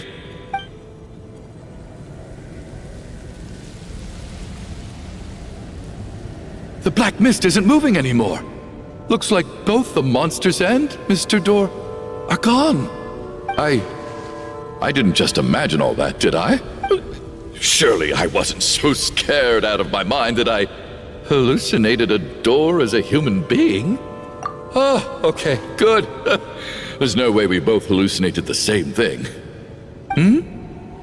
Getting sleepy? Well, looks like we're safe for now. Go ahead. Let's get some rest. Valeri's gonna die.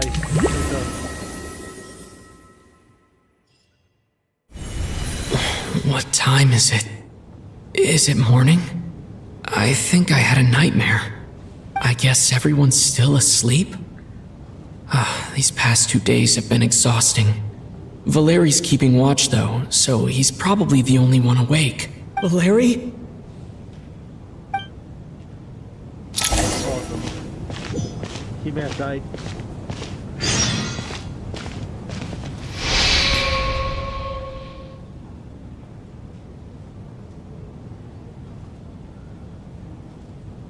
Wake up! Everyone needs to wake up! And yeah. Just like the last 2 nights. No clear cause of death. I've been a real thorn in your side, haven't I, Mr. Valeri? Now you can rest in peace. But for me, life will be all the duller for not having to run away from you, my friend. How's Tonya? Is she okay? I just checked on her, and it doesn't seem like anything serious. She's just exhausted from the past couple of days, and she's still recovering from her illness. We should let her sleep a bit longer. That means Valeri was the only one who died last night. If Valeri was awake and keeping watch, it would have been impossible to kill him without waking everyone else up. That much is certain. This is so frustrating. Why has nothing changed since yesterday? I thought we already dealt with the dead person causing all this. Actually, one thing has changed. There's only 1 victim this time, not 2. Does that mean...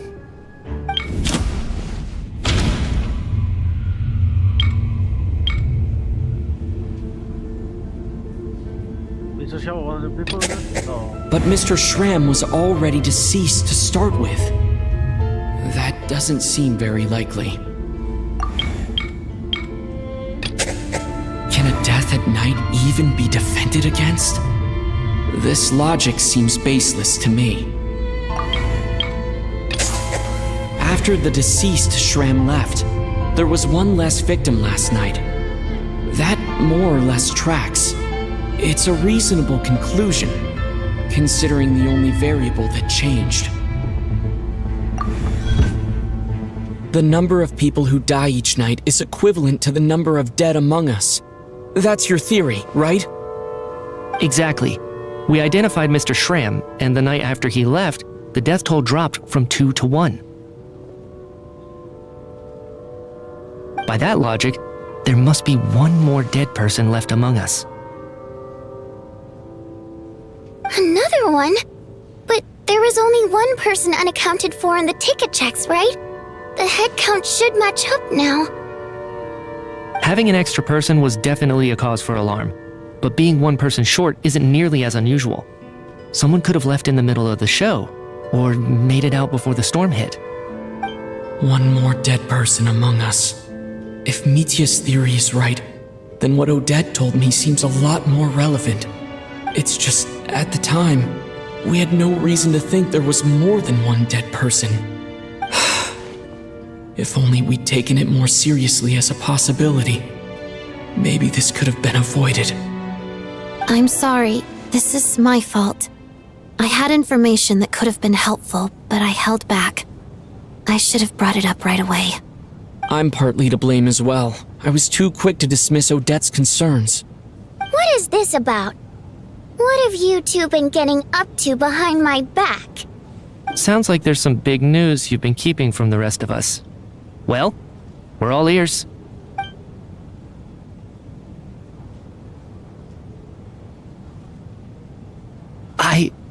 I'm the dead person? Wow, That's certainly news to me. Odette and I talked about it yesterday, but we thought it just wasn't possible, so we left it at that. Yeah, I don't blame you. If I'd been there, I probably would have reached the same conclusion. It just sounds too unbelievable. Let me just try and verify this. I just scoured my memories trying to think back to the afternoon Miss Odette mentioned. But I honestly have no recollection of dying. That's where I'm different than Mr. Schramm.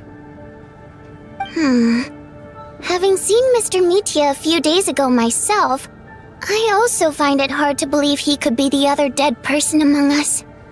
Well, if it isn't Mitya, then who? Do we vote on it? If you don't mind me asking, Traveler, I believe you mentioned that you know Tonya's brother. Had you ever met her before all this? No, never. Wait, are you saying... Now just 1 minute. I know where this is going.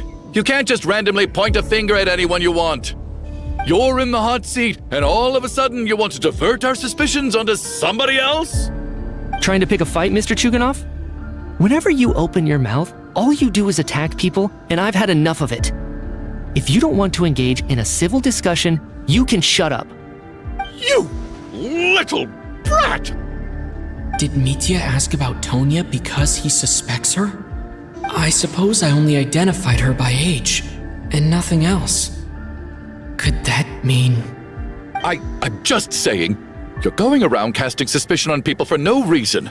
How could Tonya be dead? I can vouch for her if nothing else. I've seen her before. She's the sister of that Harbinger, isn't she? The one called Child. Oh, really? You're telling the truth? Since being here, I don't think I ever mentioned she was Child's sister specifically. Does Chuganov actually know her? If Chuganov can vouch for her, then it can't be Tonya either. In which case, it seems unlikely that there's another dead person among us at all. Miss Odette, could you go over that afternoon with me one more time, when you found me dead? No problem.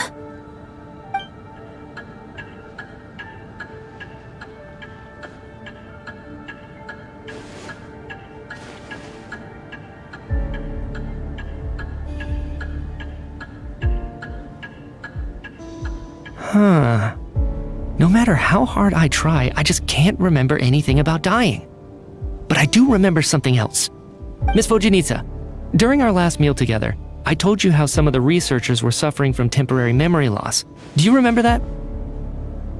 Oh, yeah. You said it was hindering the progress of your experiments. You thought they were just under too much stress or something. Right. And even though I don't remember dying that day, I'm pretty sure I experienced something like amnesia. Some of my memories from that afternoon are missing. Are you suggesting you're missing the memory of your... Of course, how am I only just realizing this?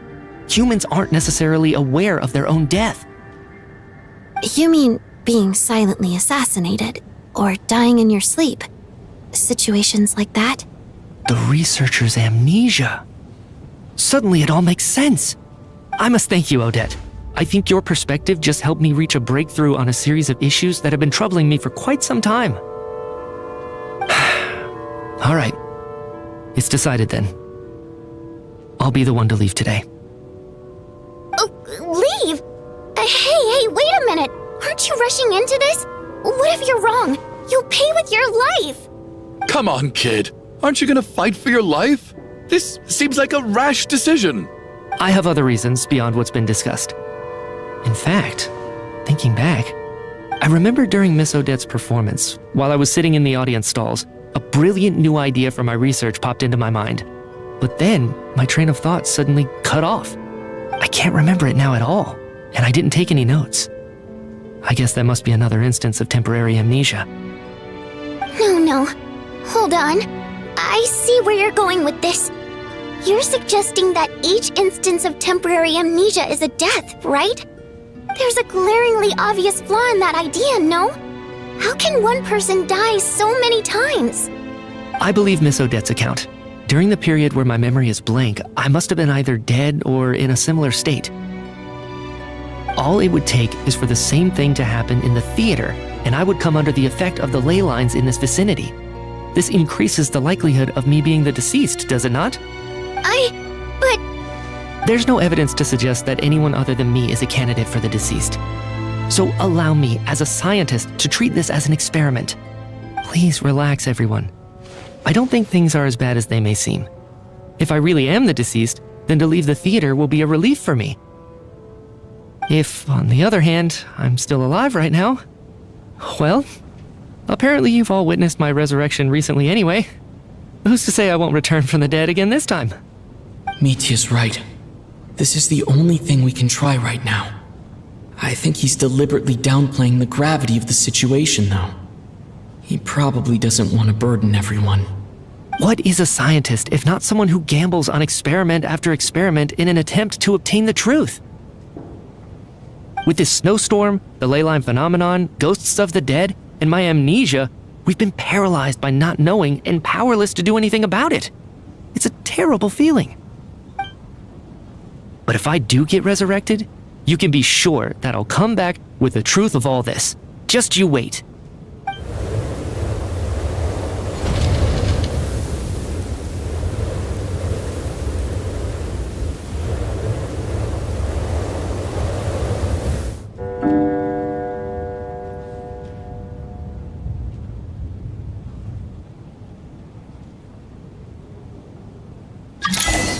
Yeah, what is this anymore?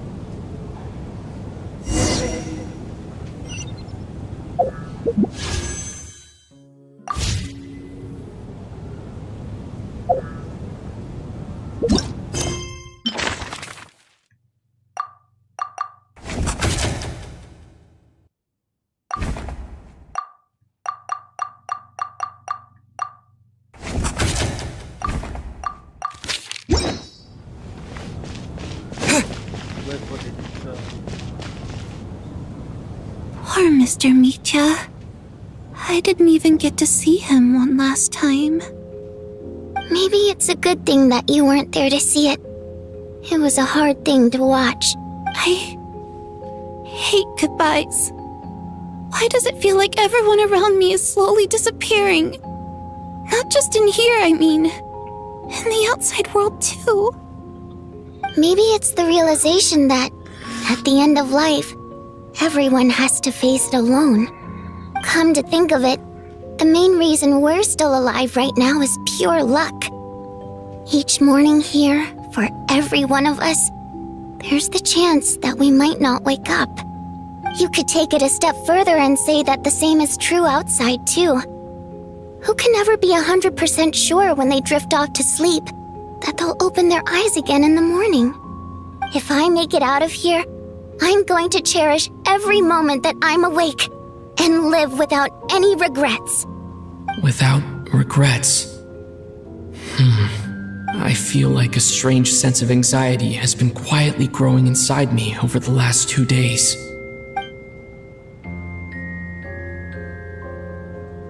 Are you okay?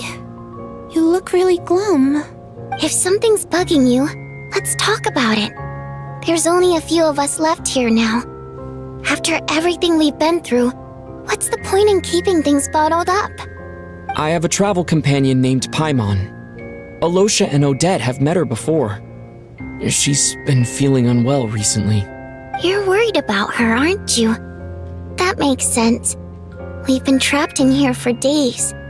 To be honest, I used to feel like I was just a spectator in this world, watching everything that happens from the sidelines.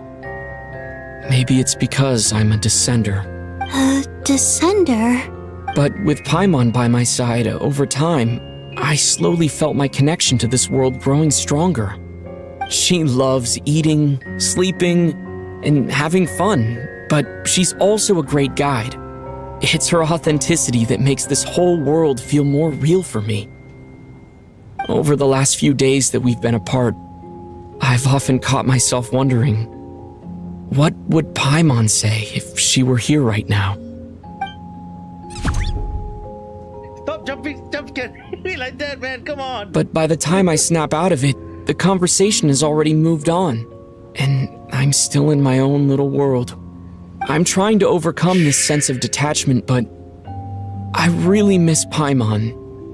I guess, in a way, she means the whole world to me. I bet she misses you when you're not there as well. Maybe you're her entire world too. I don't know if this will make you feel any better, but back when the water imps left Snezhnaya in droves, I also felt like the whole world was suddenly empty. I could be surrounded by people all smiling and having fun, and still feel completely separate from it. So, I totally understand how you feel.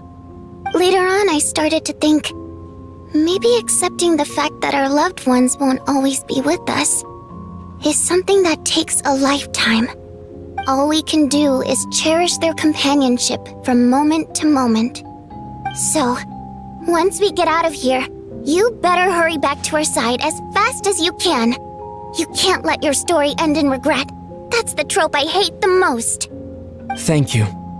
That's exactly what I needed to hear. But Vodyanitsa, if you hate goodbyes too, why didn't you leave with your people? That's just the choice I made. I used to regret it, but I don't anymore. Like I said before, singing is a water imp's primary mode of expression. It's how we convey our emotions. Our songs have echoed through this theater for hundreds of years, each one a story pieced together through moments of joy and sorrow. But does a story exist without someone to read it? To me, the answer is no. So I made the choice to stay. That way, there would still be someone left to sing these songs and listen to their stories. Otherwise, they could have been lost forever. Could you teach me how to understand your people's songs sometime? I want to be able to truly hear them, like Mr. Shram. A fan after my own heart. Thank you, Tonya. How about I sing something for you, and you tell me what you hear? Okay, I'll do my best.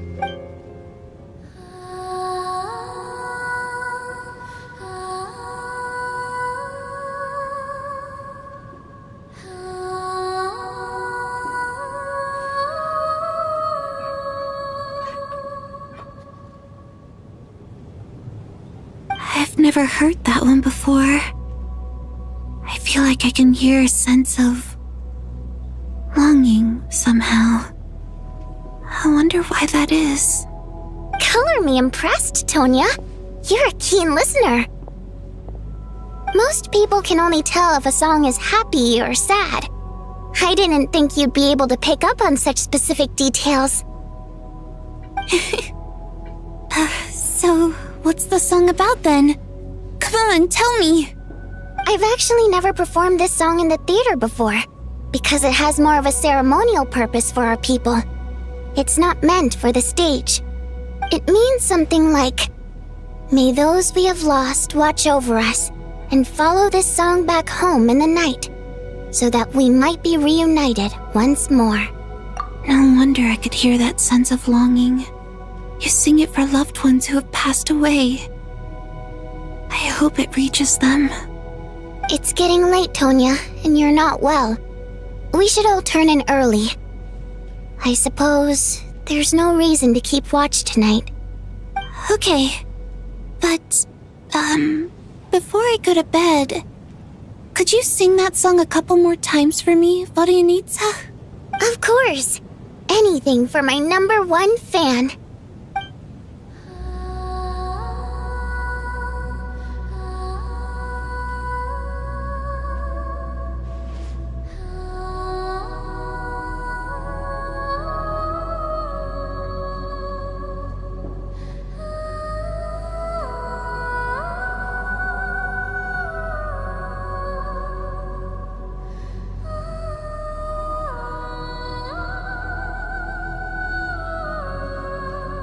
Once I get out of here, I definitely don't plan on ever coming back. But I guess that means I'll never get to hear Vodia Needs Us sing again. That's a sad thought. Before I fall asleep, I should cherish this moment of companionship while it lasts.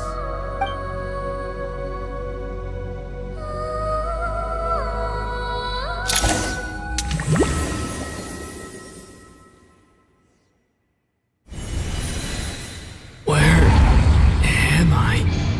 It's so dark in here, and I feel kind of dizzy.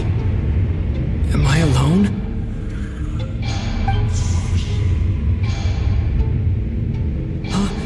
What was that noise?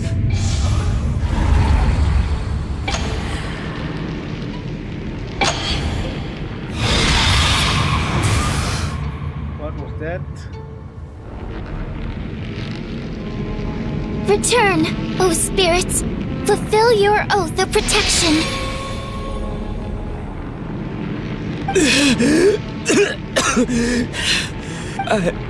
I'm alive? What just happened? No time for questions. Quick, over here. Turn on the switch. We need to bring back the light.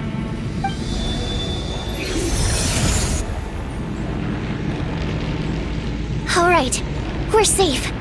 The spirit just now is called Night Prayer. The light subdues her, but she'll attack without a second thought in the dark. Sort of. I know it's hard, but you can't let this place go dark, or she'll kill you again. Yep. Luckily, I was here to resurrect you. Otherwise, that'd have been a real bummer. A bit more than a bummer, I'd say. Wait, so you have the ability to resurrect people? Sure I do. I'm your guardian spirit after all. I specialize in soul recall. Oh, it's nice to meet you, by the way. Thanks.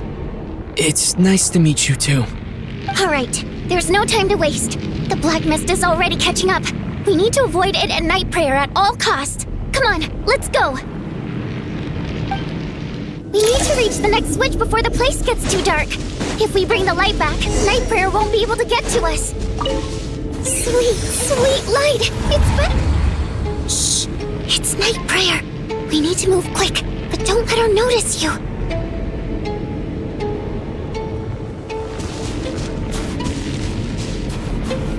Look out!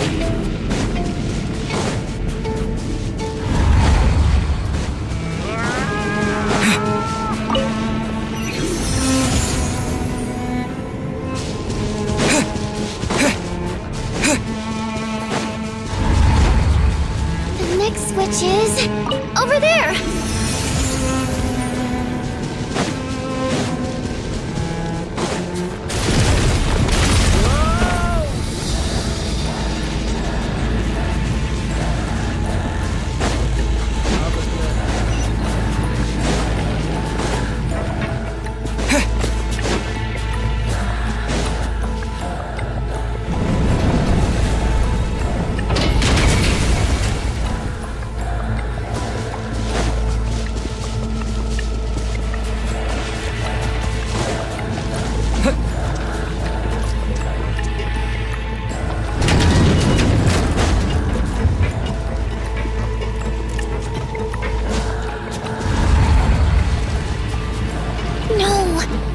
Is here too. This can't be the only path. Return, O spirits. Fulfill your oath of protection.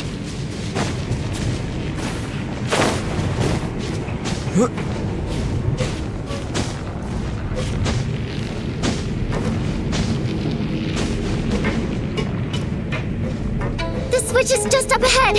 Hurry! It's too dark. We're not gonna make it. Come on, faster!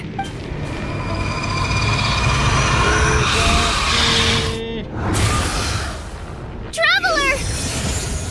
I won't let you die like this. Not on my watch.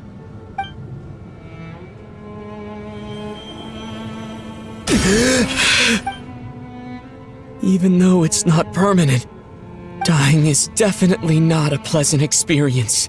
Great. You're back. Yeah, thanks to you. Time for you to get out of here. Quick, before the light runs out. What about you? You're not coming with me? I can't. I've already been used up. A guardian spirit's skills are finite. I can only resurrect someone so many times. I might not look any different, but my essence has been exhausted. Now, I will slowly start to fade away. I can go no further. The black mist is where I belong. It's okay. Why didn't you tell me sooner? Because it wouldn't have changed anything.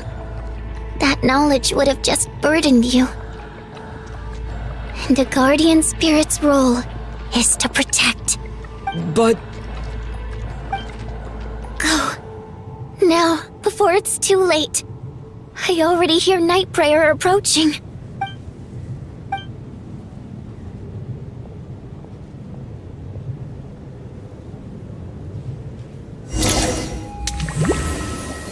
And what needs her dice next. What the hell? Nitsa! How could this happen? Nitsa! Well, I guess there's no need to inspect the body.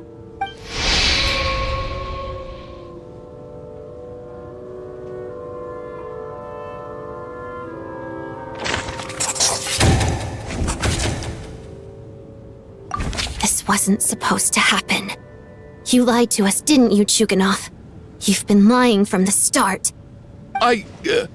Take a long, hard look at yourself before you go around accusing other people. I suspected you on day one, Lelik, and now look where we are.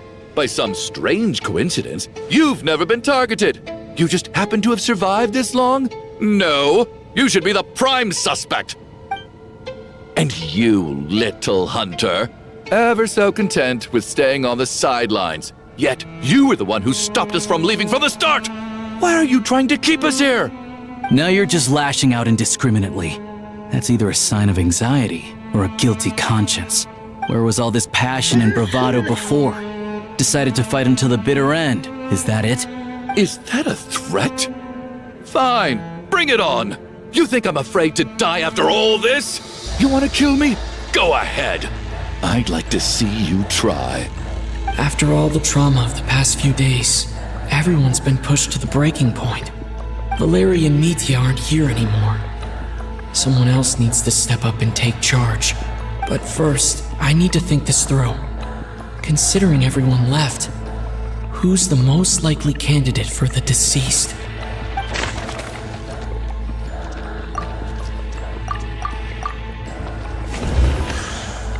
I'm gonna go with Tonya. Of those who remain, the only person we've never met before is Tonya. There is room to doubt her true identity. People are easily misled by first impressions.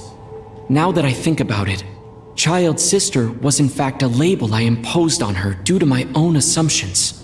But Mr. Chuganov vouched for Tonya's identity yesterday, with basically no other possibilities left.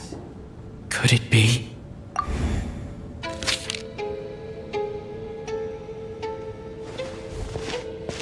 Tonya, how's Tusser been lately? Tusser? Your brother Ajax must have mentioned me in his letters home, right? Did he say anything about a blonde traveler? No. And my brother's name is Razik, not Ajax. Chuganov, looks like it's your turn to do some explaining. Yesterday, you said you could vouch for Tonya. Why did you give us a false testimony? I knew you were behind this, Chuganov. You've been lying through your teeth from the start. Everything about you is fake, down to the wife and daughter you're always talking about. Your entire family man persona is a charade, isn't it? That night, when I infiltrated your place as Lelik, I noticed you were home alone. Didn't think much of it at the time, just thought everyone else was out. But thinking back on it now, that doesn't seem very likely.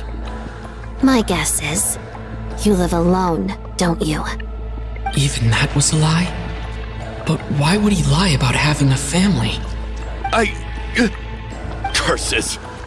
Oh, why is there no end to this blasted snowstorm?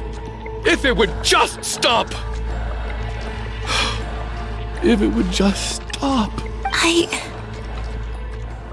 think I remember now. I know how I ended up here. It feels like a distant memory.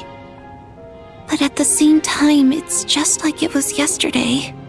The reason I'm always coughing is because I got sick with frostbite. The locals usually call it the snow cough. It's not a very common illness. It's partly genetic and partly caused by the cold climate, but it can be fatal.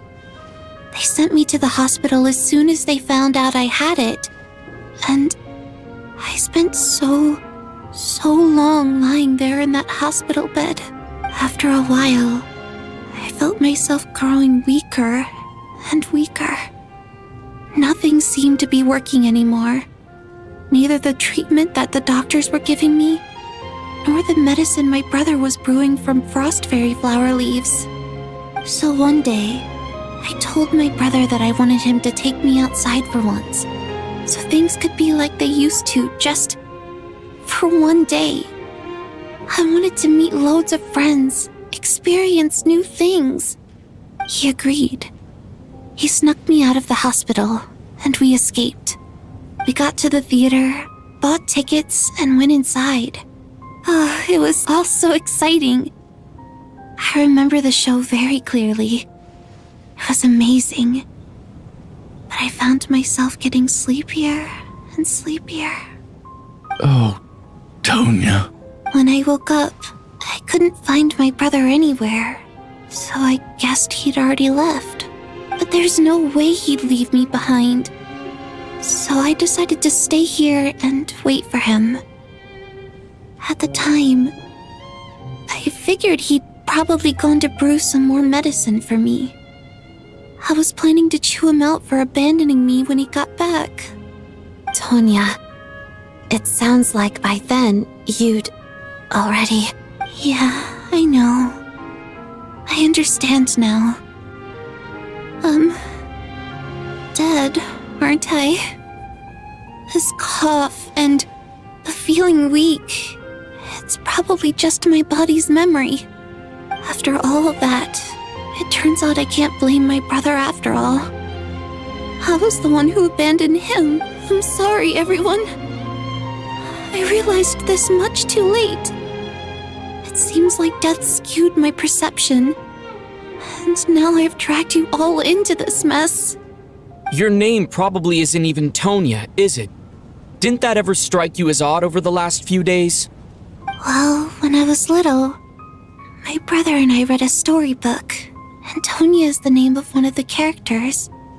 When we escaped from the hospital, our family and the hospital security were looking everywhere for us. So when you first approached me and said my brother had sent you, and called me Tonya, I thought he must have chosen a fake name that only the two of us would know. Because he was afraid of getting caught. No. It seems like that was just wishful thinking. At least your memory of death isn't painful. That is a small comfort. Now it's your turn, Chuganov. Talk to us. I believe no lie is ever told without a reason. You're right. I was lying. I happen to know that the Harbinger child and his sister Tonya managed to get tickets, so I lied to you and pretended I knew them. And yes, I was lying about my family too. The truth of the matter is, I lost them a long time ago. I just refused to accept reality. And now I've spent the second half of my life living a lie. I'm a joke. My daughter's name was Iskra. And before you ask, yes, Iskra, as in Iskra Manufacturing Plant. She also died from the snow cough. She was just 6 years old. If she were still alive today, she'd be around the same age as little Tonya here. After Iskra passed, my wife couldn't bear to face those memories either. So she chose to start a new life without me. One day when I came home from work and saw the empty room, I felt like I couldn't breathe. Subconsciously, I started to imagine that they were still there. I soon discovered that this was the only thing that made me feel any better, so I just embraced the delusion. Nothing more than a pathetic means of escapism, I know. But at least it's not a crime. So explain your false testimony then. The night before last, when I was chatting with Tonya, she mentioned that her brother would brew medicine for her from frost fairy flower leaves. Combined with her various symptoms, I suddenly understood everything, including the fact that she was deceased. The snow cough used to be an incurable illness. I would pick frost fairy flower leaves to brew medicine for Iskra too. It took hours and hours on the stove. But the year after my daughter passed away, the jester of the Fatui announced that a cure for frost blight, also known as the snow cough, had finally been developed.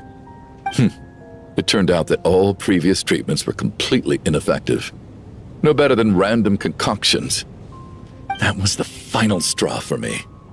I just couldn't take it anymore. Just one more year. One more year, and everything would have been okay. So, more than anyone, I know full well that in this day and age, no one in their right mind would still be using frost flower leaves to brew medicine for the snow cough. Poor Miss Tonya, therefore, had to have been from an era when snow cough was still a terminal illness. So, you projected your daughter onto her? Even though you knew she was one of the dead?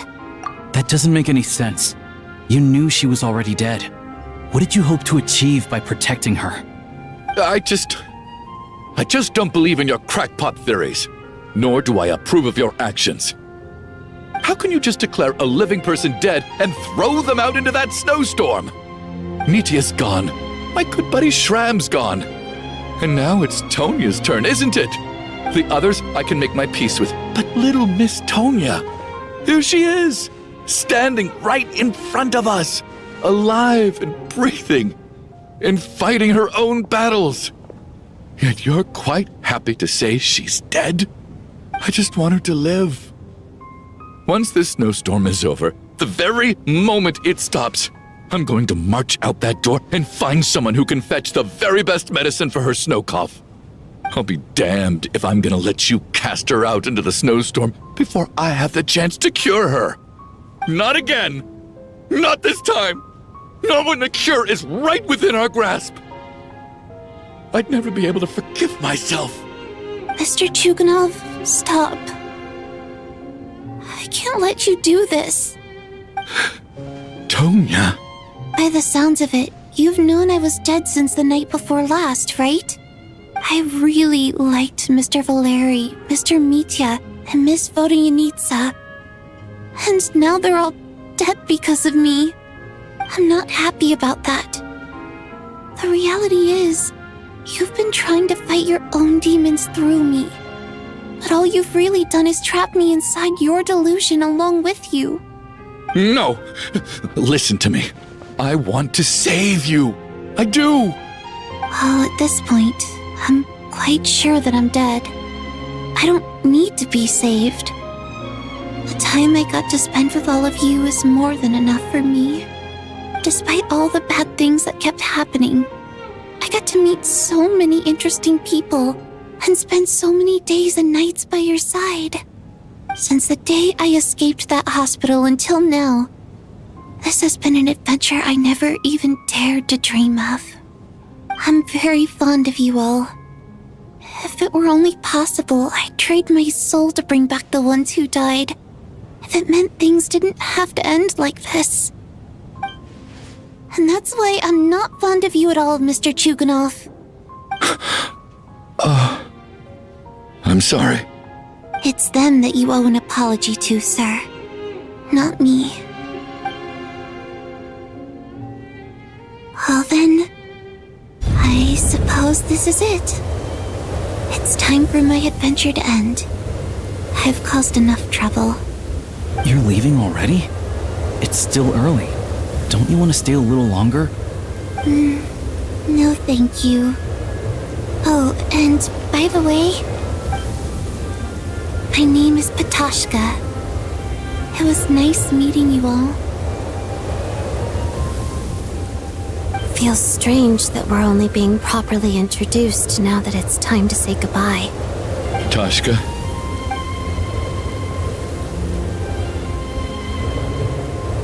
What are you doing, Chuganov? Are you crazy? Let me leave. I can't keep lying to myself anymore. In your dreams. Don't think you're getting off that easy when you had a hand in the deaths of so many people. The Fatui have honed quite an array of enhanced interrogation techniques since they were founded. Once we're out of here, Lelik will personally give you a taste of every last one.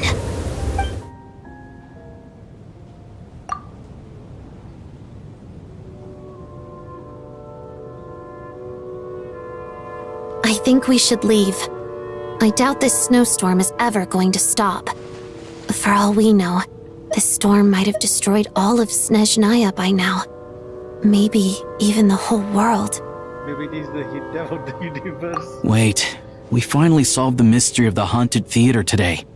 Maybe let's at least try to enjoy tonight? Fair enough. I don't particularly feel like dying in Chuganov's company anyway. And yet you won't let me die first. Hey, Chuganov, on a serious note, if we do make it out of here, you should close down that factory of yours. A lot of people are freezing thanks to you. Is this really the time to be discussing my factory? Yes. All right, fine. I'll shut it down. Doesn't matter to me anymore. Am I hearing things? Or was that a knock at the door?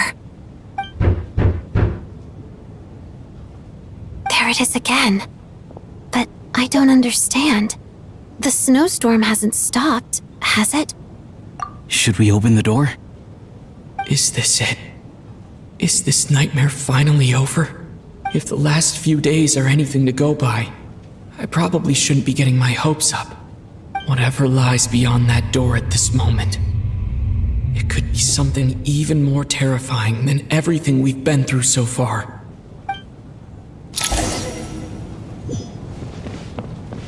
Yeah, I'm going to be the guy who takes it all.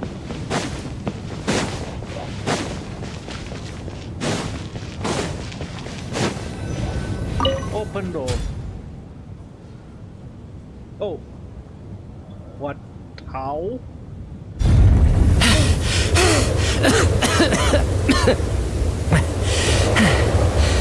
Hey everyone. I'm back. How are you doing?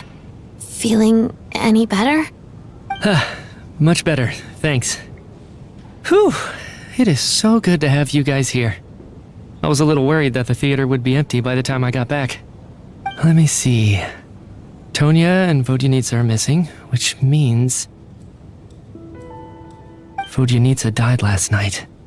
And then you discovered that Tonya was the other dead person. Am I right?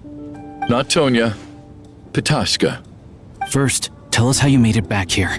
Given the conditions outside, no one should be able to return alive. You're right. The thing that got me back safely was a song. I heard someone singing. After walking into the snowstorm, my mind grew hazy. I don't know how long I walked through the storm before my mind completely slipped away. Then, suddenly, I heard the sound of singing. The voice instantly brought me back to my senses, and I regained consciousness. So I followed the voice, searching for the source of the singing. I searched and searched, until finally, just a few moments ago, there was the entrance to the theater, right in front of me. I've actually never performed this song in the theater before, because it has more of a ceremonial purpose for our people. It's not meant for the stage. It means something like, "May those we have lost watch over us, and follow this song back home in the night, so that we might be reunited once more." That must have been Vodyanitsa's Requiem. Who knew it actually worked? That song is meant to guide the souls of the dead.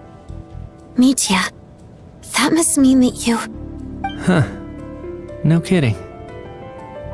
Huh, seemed like I guessed right then. This is what I've been so desperate to tell you about. When I first stepped out of the theater, I was still quite lucid. My memory of it is still pretty intact. I remember the outside world being completely different than what I'd expected. It was like this was a world where only the snowstorm existed. There wasn't a trace of any humans or buildings ever having been there. I don't know how else to describe it, except to say that it just didn't seem like the real world. And as for the Requiem, if I was guided here by Vodyanitsa's song, it can only mean that I must already be dead. And this is my soul, not my body. But I didn't experience a clear moment of death while I was out there. Nor do I feel any different now than before I walked into the snowstorm. You don't seem any different to me either. In fact, this is something I've been wondering about for a while now. If souls aren't physical, shouldn't they lack tangible form? Both Shram and Petashka were clearly deceased, and yet their souls didn't look or feel like ghosts at all. They were visible, tangible, no different than you or me. This raises a truly terrible thought. Is that really what Mitya is suggesting?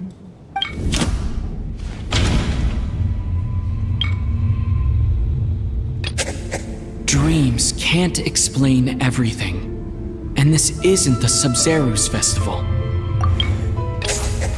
Mitya's soul was summoned back by the Requiem, confirming that he is indeed already dead. And yet, he looks no different from us.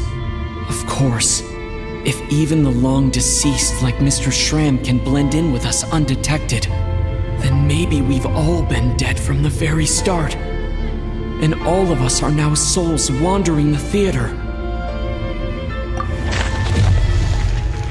Holy shit, we are all dead.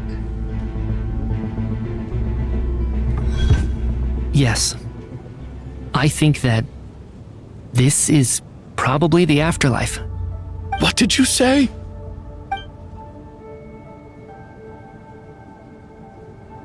You heard me. We died in the theater. All of us did. But due to an obstruction in the theater's ley lines, our souls are trapped here, while an endless, infinite snowstorm rages outside. It's ironic, really. All that time, we were working so hard to figure out who the deceased among us were, when the truth was, we were all deceased. The only difference being some of us died more recently than others. Do you remember that note, "Death is near"?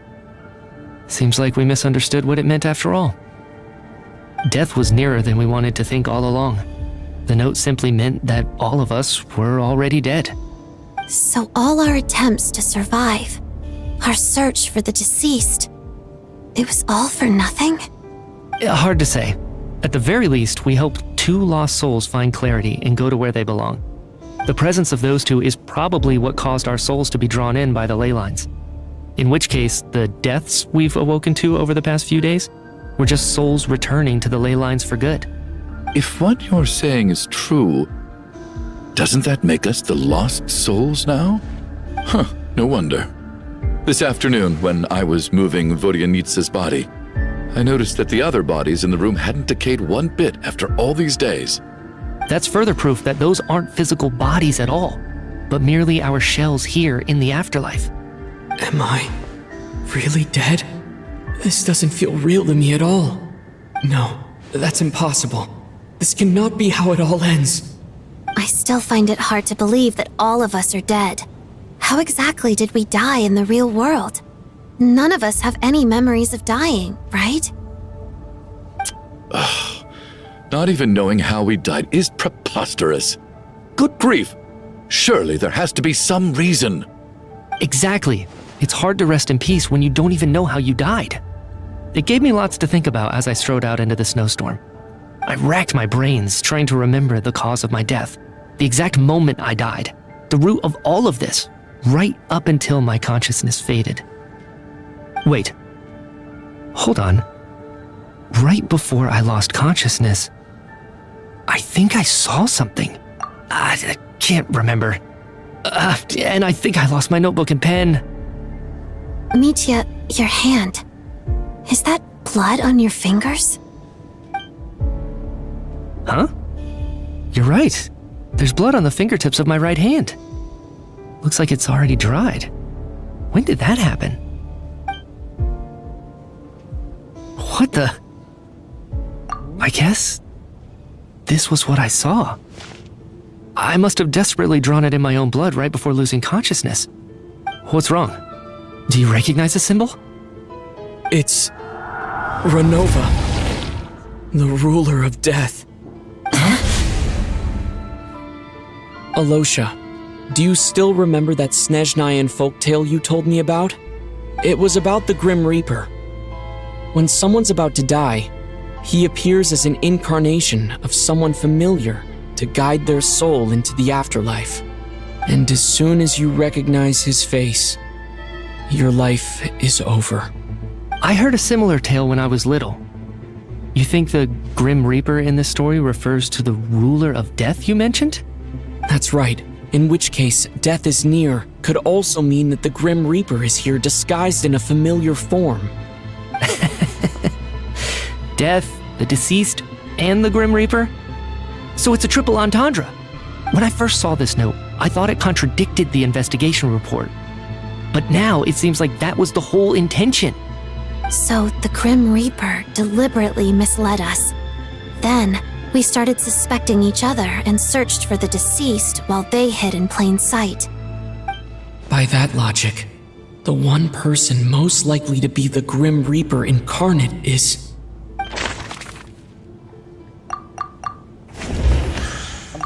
Identifying the Grim Reaper is a major decision to make.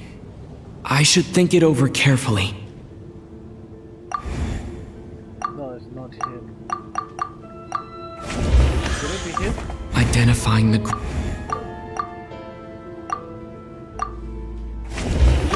Identifying the Grim... Could it be him? No doubt about it. It's Alosha. Looking back at how everyone has acted over the past few days, Alosha is most likely the Grim Reaper lurking among us.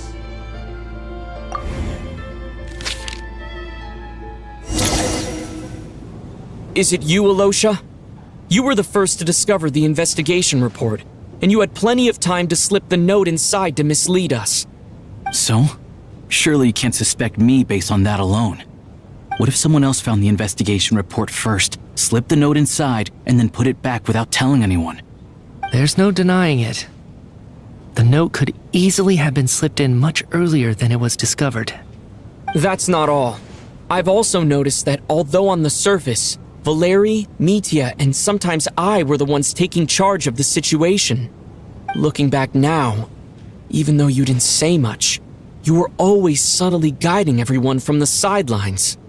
What do you mean? You were the one who emphasized how dangerous it was outside and insisted we all stay here. It was also you who suggested that we all sleep in the same place. And earlier today, you tried to convince Patashka to stay. I don't understand why, but it was out of character. So, you didn't understand my intentions, and now you're assuming the worst. Seems pretty unreasonable if you ask me. He still won't admit it. Fine. Let's see how he responds to the most damning evidence of all. The biggest question I have right now is, if the Grim Reaper is impersonating Alosha, then where's the real Alosha? When did they switch?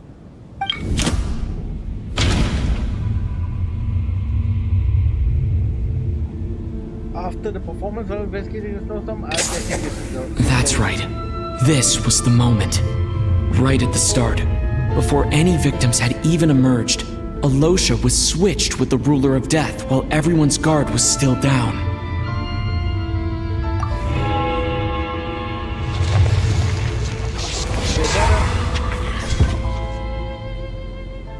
When all this began, right after the performance ended and the snowstorm began to pick up, no one suspected anything unusual.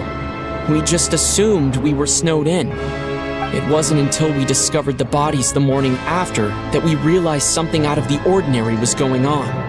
But it's clear now that the oddities actually started earlier than that, when Dimov walked into the snowstorm and never came back. Right. So Mr. Dimov was the first victim, not Sobolova and Torgov. And if we pinpoint that moment as the beginning of this incident, then one thing becomes clear. Alosha, you are the only person who walked into the snowstorm and came back without the help of Vodyanitsa's Requiem. More precisely, Alosha never came back at all. The one who came back was the Grim Reaper.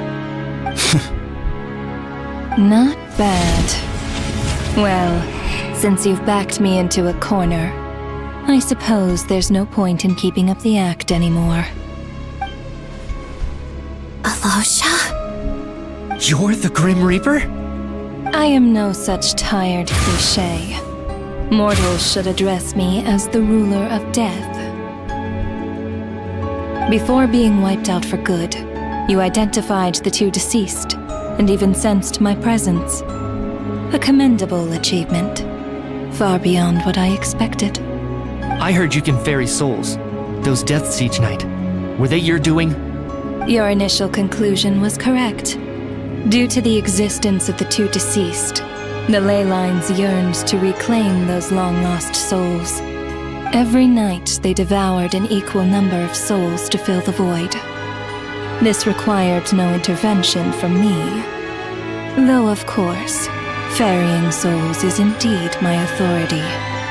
Here, take a look.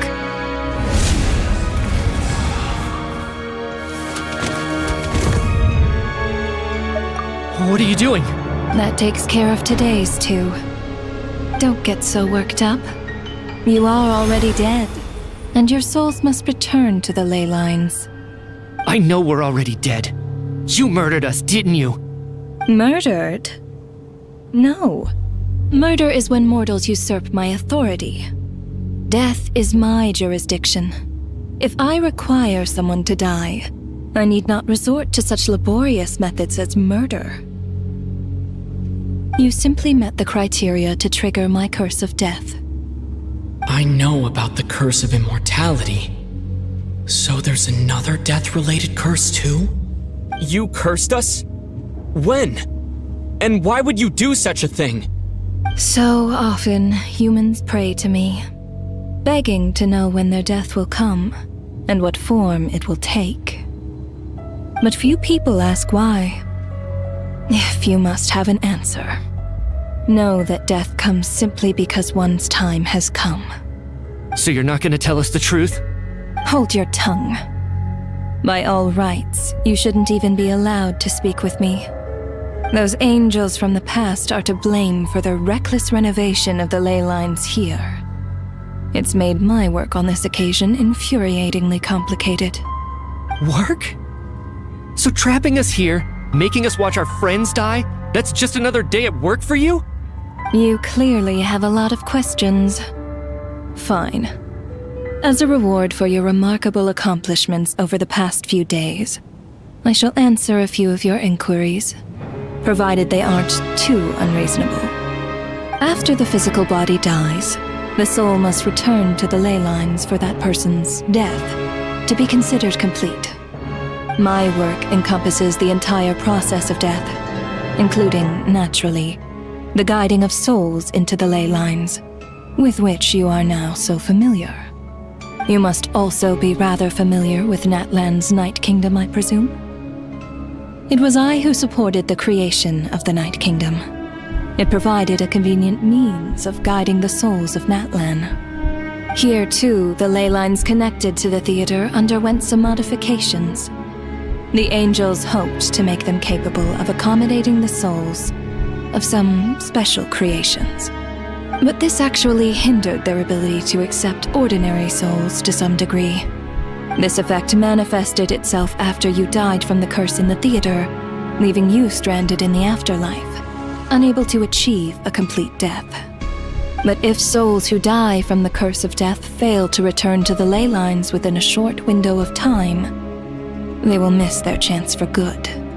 Then, they will remain forever suspended between life and death, no longer subject to the authorities of either. So if you don't resolve this matter soon, and see all our souls return to the ley lines before long, we'll escape your control. Mitya is sharp.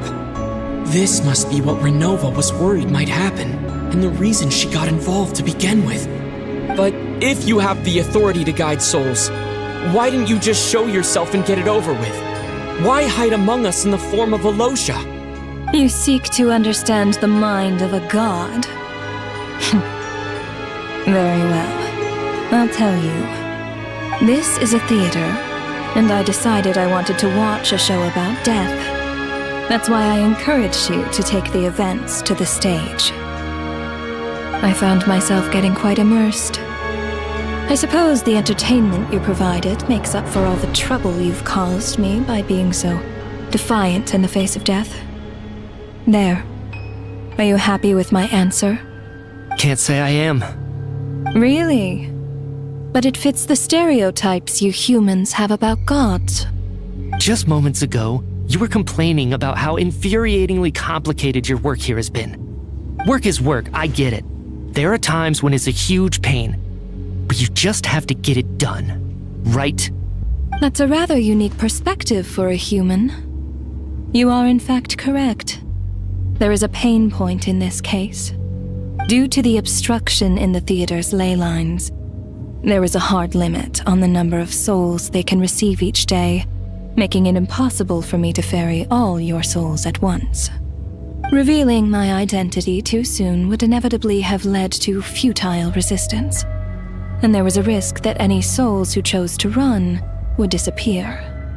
Then there was the issue of the 2 lost souls you called the deceased. The way you resolved that quandary was all part of my design. That's what I don't understand. If all of us were souls of the dead, what made their presence among us special? For centuries, they have refused to return to the ley lines, exploiting the issues created by the angel civilization to resist being drawn in. Centuries of obsession accumulated during this process. You may think of this obsession as the resentment of the dead, and in this quantity, it was a bomb that could have detonated at any moment. It reached the point where I could not afford to leave it unchecked. But the only way to fix it was to help them acknowledge their own deaths, make peace with their regrets, and willingly walk into the snowstorm. Only then, with my guidance, could they finally return to the ley lines. Otherwise, you would not like to know what the consequences would have been. I vaguely remember seeing Batashka, but in the most terrifying form. Was that in a dream? Is that what would have become of her if she hadn't returned to the ley lines? I see your dreams brought you many revelations. So you see, death in fact grants wisdom to mortals. Souls connect to all things in the world and see the chain of cause and effect between them. It's nothing unusual. Anyway, giving psychological counseling to lost souls is not my strong suit. That is more of an angel's role. It was something I could not resolve directly using my authority, so I decided it was easier to leave the bomb defusal to you. Meanwhile, of course, their presence caused the souls of other members of your party to return to the ley lines each night. From where I stand, that was killing 2 birds with 1 stone. As both issues slowly resolved one another without me having to lift a finger, all I had to do was stay close by and keep the situation under control. Then use my authority to wrap things up at the end. And, of course, while I was at it, I thoroughly enjoyed watching this drama, dealing with death from a mortal perspective, play out on the stage. Sounds like you had it all figured out, Grim Reaper. I just did the math. You said there's a hard limit to the number of souls the ley lines here can receive each day. It's 2, isn't it? That much is obvious, even to a fool. It's time to review this whole affair. If the ley lines can only take in 2 people per day, I need to go over the deaths from these past few days again. Wow, this is really a Danganronpa. Where is this? This is total. Okay. Looking back now, none of us had the faintest idea at the time. From the moment that staff member named Demoff walked into the snowstorm, the incident had already begun.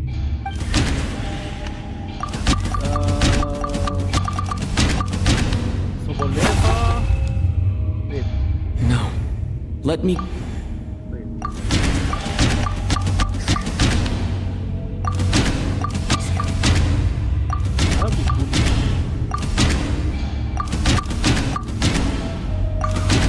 What am I? The day one death? Oh man. No. Let me go over this again.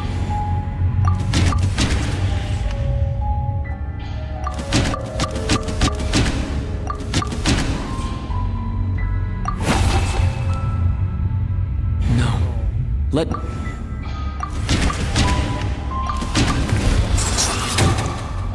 Alosha was the second to walk into the snowstorm after Demoff to investigate.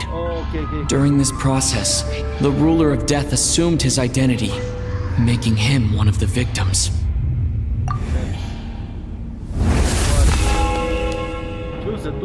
During our first night in the theater, everyone was caught up in the novelty of it all. No one could have expected there would be victims the very next morning. Despite all the confusion, and with the help of hindsight, we finally began to realize that something was amiss with the snowstorm.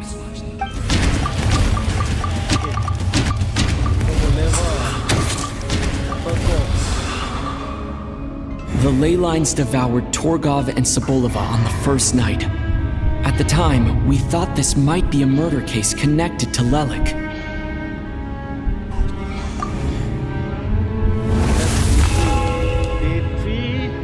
Odette and I spoke a lot that night. 3 people were on watch, but in the morning, we discovered that someone had fallen victim all the same.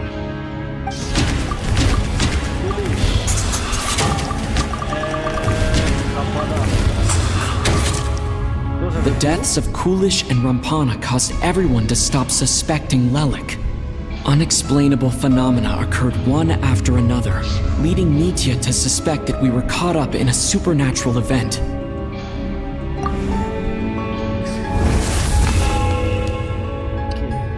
Later, we discovered that there seemed to be an extra person among us, and subsequently discovered the existence of the deceased.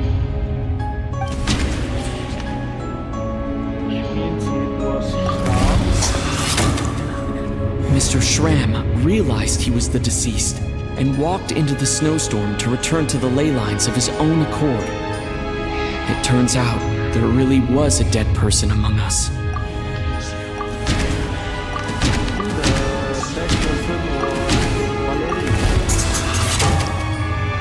thought it was all over, but Mr. Valeri's death was a rude awakening for everyone. The ley lines consumed him during the night regardless. A lot happened today. Mr. Valeri's death led us to discover the connection between the number of deceased and the number of victims during the night.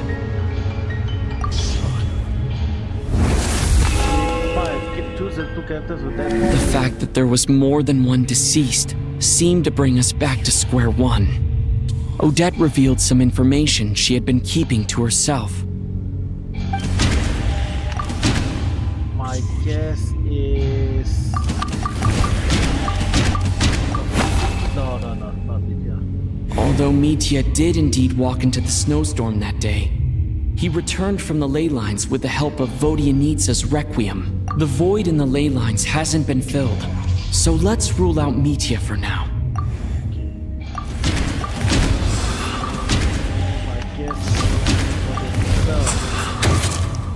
Vodyanitsa was swallowed by the ley lines in her sleep, but the Requiem she sang before falling asleep was quite a game changer.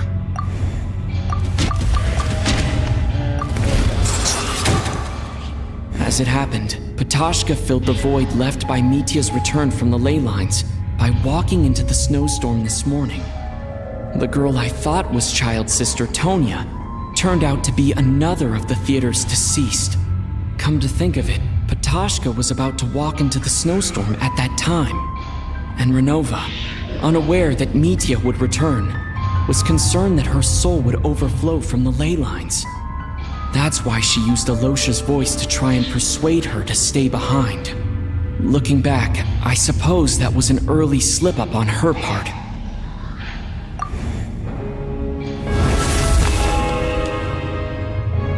No one could have expected anyone who walked into the snowstorm to return. But just after nightfall, Mitya returned, bringing crucial information with him. Various truths began to surface, including that all of us were already dead and that the ruler of death was here among us.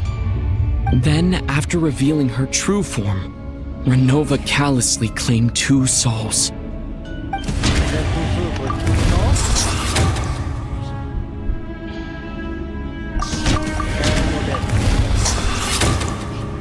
In fact, everyone was already dead by the time we took the photo. And in the days since, we've experienced many more partings in the afterlife. Now, only Mitya and I remain. And the true culprit behind everything still stands before us. In Mitya's eyes, I see the same anger and frustration that I feel. That covers everything. It's all clear now. Your work isn't finished here yet, is it? The Traveler and I are still standing here, safe and sound. The Water Imp's song threw things off a little, but it is of no consequence. The ley lines have already anchored your soul, and the first ray of light tomorrow morning will take you back. I, meanwhile, need to review my attitude towards the Water Imp race. So the reunion in the night that Vodyanitsa mentioned, I suppose that was never meant to be a permanent reunion. That just leaves you, Traveler. My power only allows me to temporarily separate your soul from your body. The ley lines of Tevat would not accept you, and your soul is firmly anchored to your body by your will.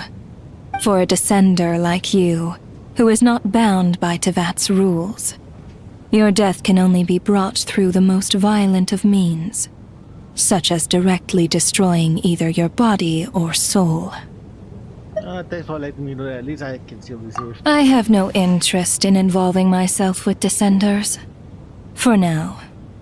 Although, this may change if Asmodee remains missing, or you insist on interfering with our affairs.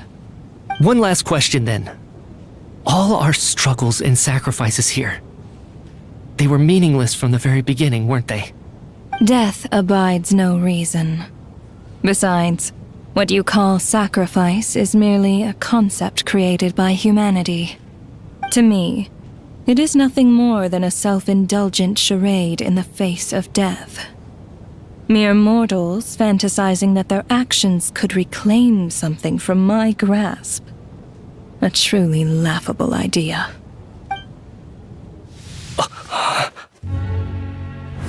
Grim Reaper, you really know how to get on my nerves. I'm not here to ingratiate myself with you. I kill merely because your deaths are necessary. Oh, you've made that quite clear. But humans don't take well to being scorned. Not even by the gods.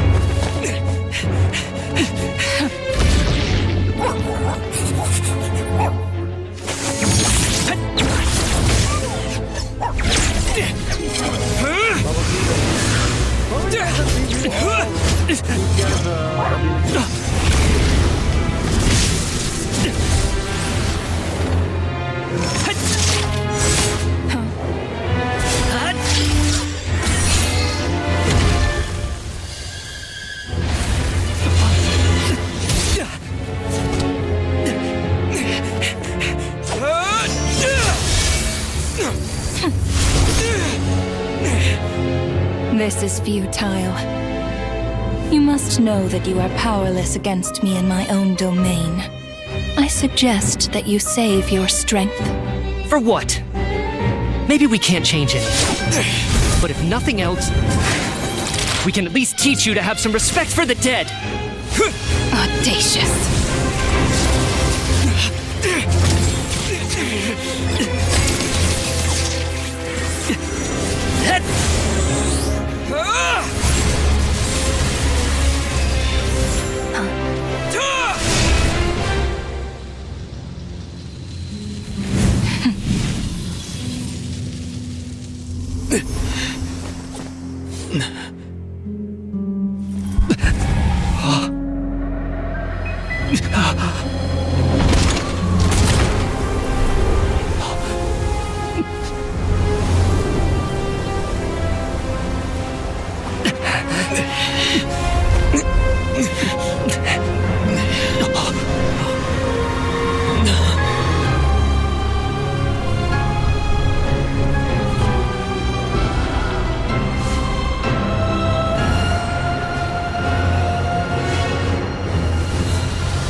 It was a dream all along.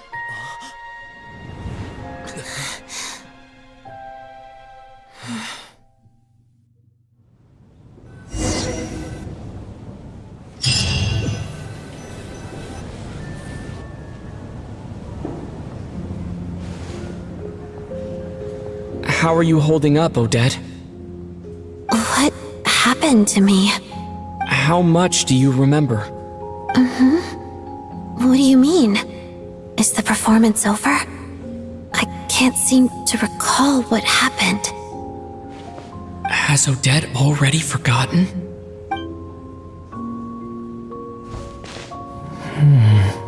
Mitya? Oh, I'm sorry. I guess I spaced out there for a second. Remind me who you are? Don't you remember anything?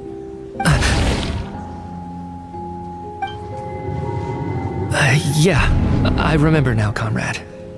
Looks like we guessed right. Just like me when Odette found me at the Armory Palace. For some reason, everyone killed by the ruler of death eventually came back to life. Just with one catch. They forgot what happened while they were dead. Odette and the others have already forgotten everything. Why were you able to remember this time? Could this be the reason? You said this is the ruler of death's symbol, right? I don't see anything there. You don't? Huh. Okay, I guess that makes sense. I carved this into my hand in the afterlife, so it's not visible in the physical world. Does that mean I carved this symbol into my soul? What an unsettling thought. Still, at least I get to remember what happened. I suppose it's a blessing in disguise. What about you, though? The ruler of death mentioned that you're a descender? Is that why you can remember? A full explanation would get complicated very quickly. But that's essentially it.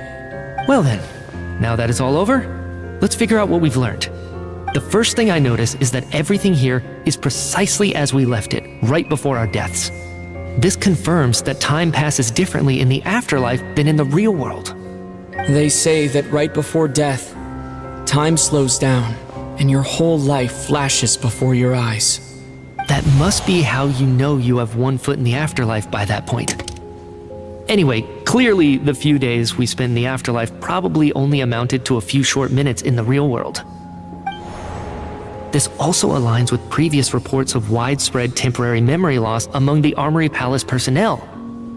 Now it seems likely that those were all brief deaths caused by the Grim Reaper's so-called curse of death.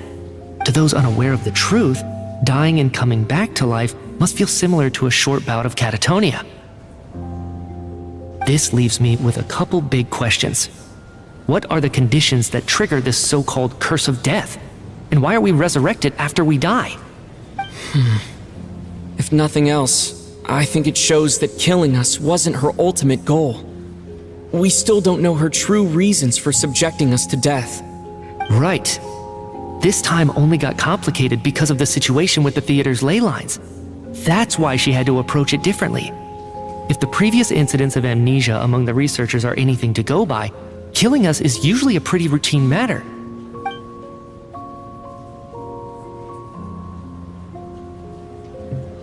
Come to think of it, wasn't I about to note something down before I died? I can't remember what it was, but I think it was something related to my research project.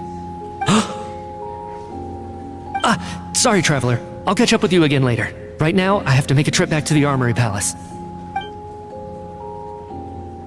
Sir, if I may, no one of your description has ever shown up in my investigations into Mr. Mitia's friends. Yet, you two seem very familiar with each other. Could you perhaps tell me where he was in such a rush to get to? And, by the way, have we ever crossed paths? Forgive the presumptuousness, but I feel a vague and indescribable sense of familiarity about you. I can explain everything. Could you help me gather everyone in the theater in one place?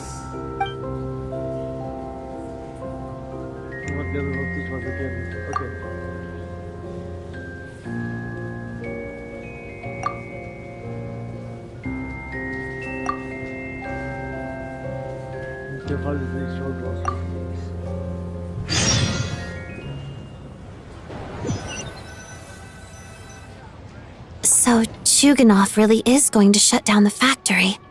I guess this theater incident actually did us some good after all. So, you said I promised to take you to the Armory Palace while we were in the afterlife, yes? I believe you. I think I even have a vague memory of it. Let's check about it. Agreed. Let's check in on her first. The whole reason for our trip to the Armory Palace anyway is to figure out what's going on with her health.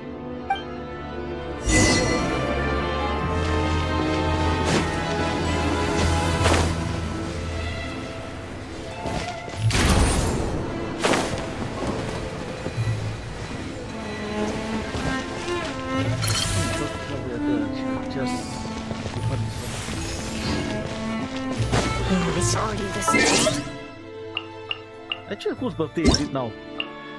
Oh, it's Arlecchino's birthday. You must have heard many people discuss Snezhnaya in all sorts of ways by now. But no matter how many times you hear others speak of the biting cold, nothing compared to scooping up a handful of snow yourself, feeling the changing temperature as it melts in your palms. Then once the snow is melted, whether you choose to keep it cradled in your hands, letting your body warm, drive away the stinging chill, or open your fingers and let it fall to the ground and freeze.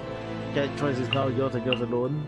Whatever you choose, you're now in Snezhnaya, and then you have already formed your first impression of that place.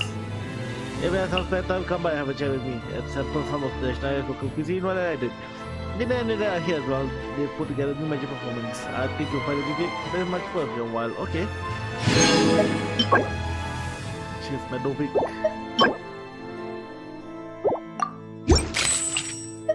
I think I got some achievements that I can clear, right?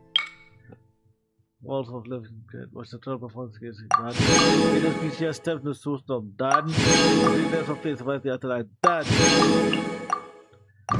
Oh boy. And simple enough.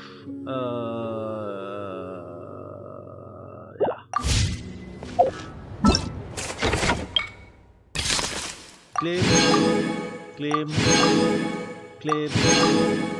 Claim. Mistletoe. Okay.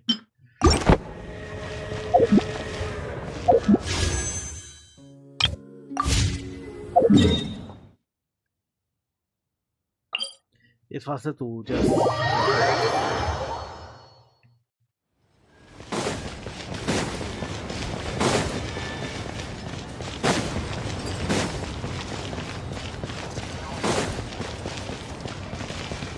Hey boss.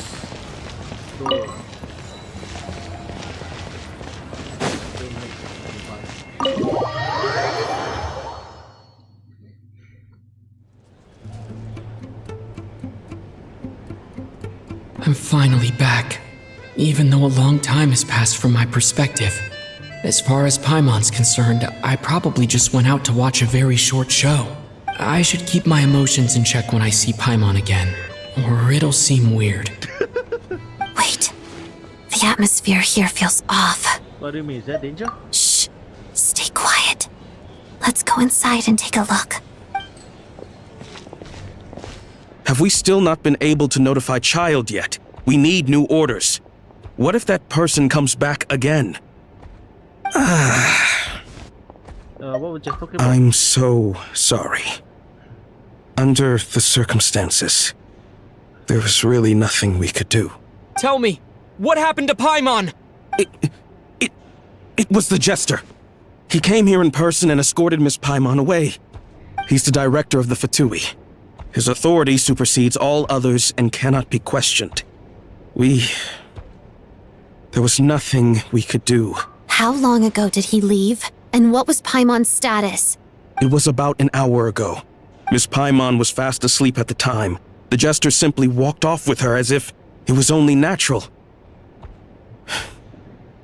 I assure you, he absolutely did not use any force. Do you know where they went? The Armory Palace, most likely. Lord Piero, the Jester, has been overseeing the experiments there lately, keeping a close eye on their progress. Everyone in the Fatui has heard about it by now. I'm surprised he came in person. Whatever his reason for taking Paimon, he'll most likely return to the Armory Palace first, which is exactly where we were headed anyway. Then lead the way, Odette. Okay, let's go.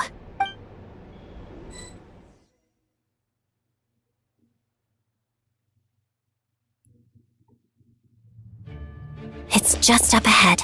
Quick, let's get inside. No, I'll go alone. You know I'm planning to force my way in. You're with the Fatui, so you should stay outside. I was hardly planning on taking you through the official channels anyway. I'm here to force my way in, just like you. I may be a Fatus, but I'm also Lelik, enemy of Project Stuzha. Paimon's safety is paramount right now. With me around, you'll have an extra pair of hands. There might be devices inside that are easier for an insider to deal with. If you say so. Let's go. There's no time to hesitate.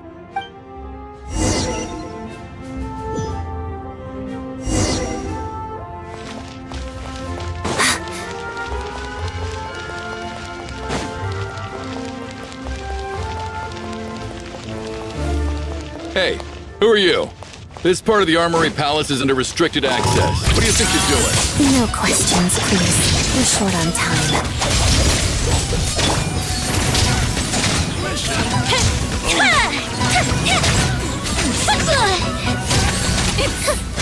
Jammed.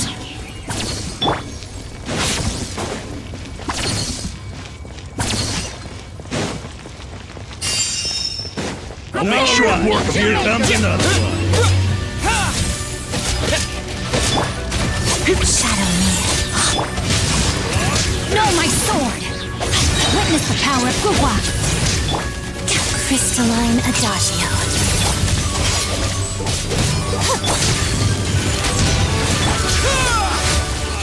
Fire hazard! Putting ourselves in here. So, mentioning about how we are not getting any Fatui enemies in Snezhnaya. Well, they spoke too soon.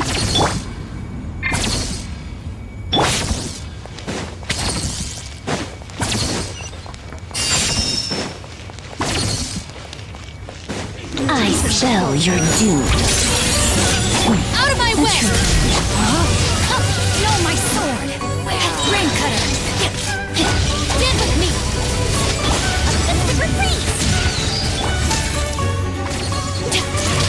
Witness the snow swarm's grace. Fighting frog! A brief look. What's your gift? A gift for you.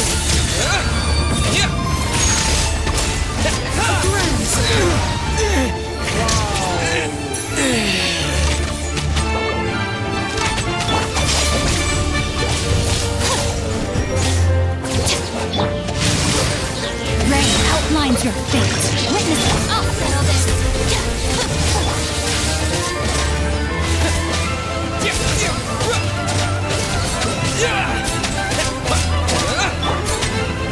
Having fun.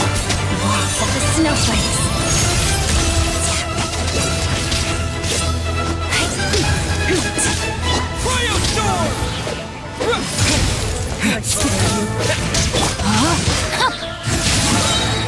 Let me weave you a verse. Stand with me.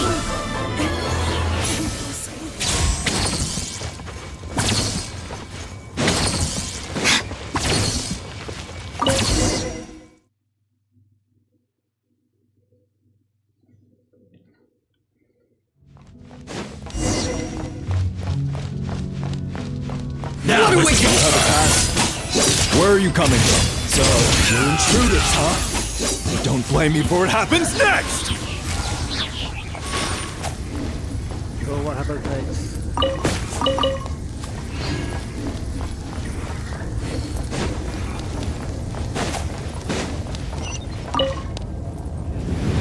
The Armory Palace is hidden this deep in? This place is much bigger than I imagined. They're conducting top-secret research after all. The deeper it's hidden, the better, is standard Fatui logic. The style doesn't really look like the Fatui's handiwork, though. They must have requisitioned some structures from a past civilization. It also serves as a bit of a disguise. Looks like we're intruders! Stay alert!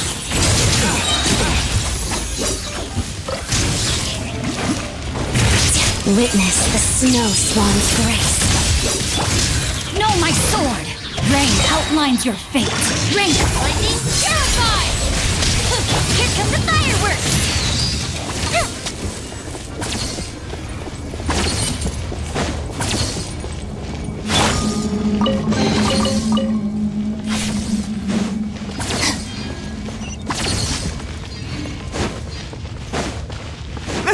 Intruders? Don't come any closer! Just what are you guys trying to do here? I'm short work, it's your scalp! Together.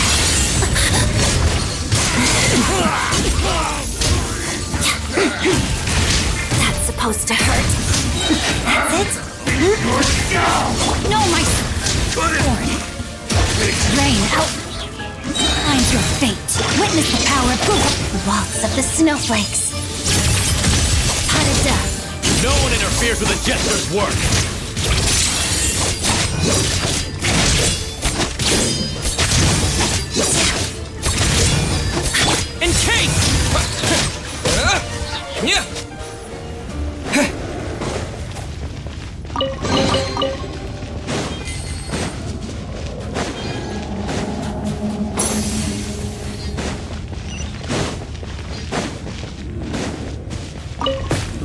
Interface the jester so that no one interferes with my companion, my trusted companion.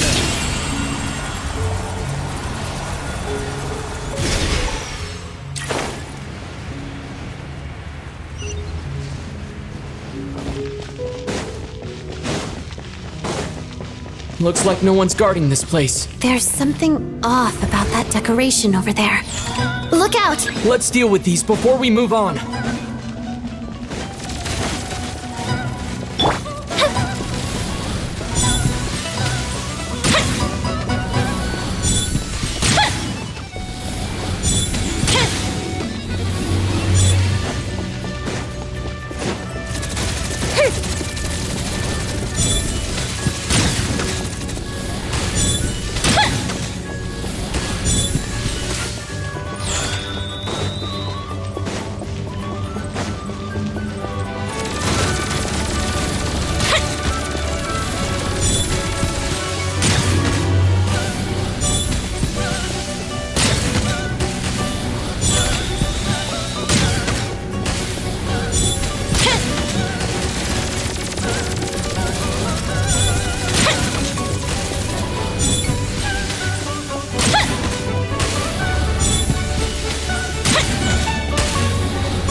The researchers here probably don't know that we're uninvited guests.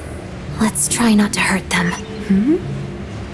What's the big star from the theater doing here? That's Miss Odette. She's a member of the Fatui. Don't... Was the whole reason for Project Stuja to support the research here at the Armory Palace? Just what are the Fatui and the Tsaritsa planning?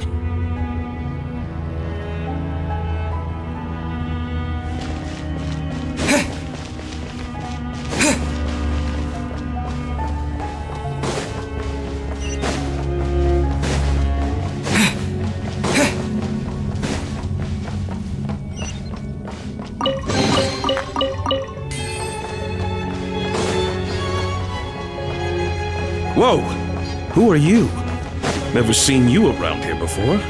Just keep walking. Looks like there's no way through here. Maybe using the power of this prism could help?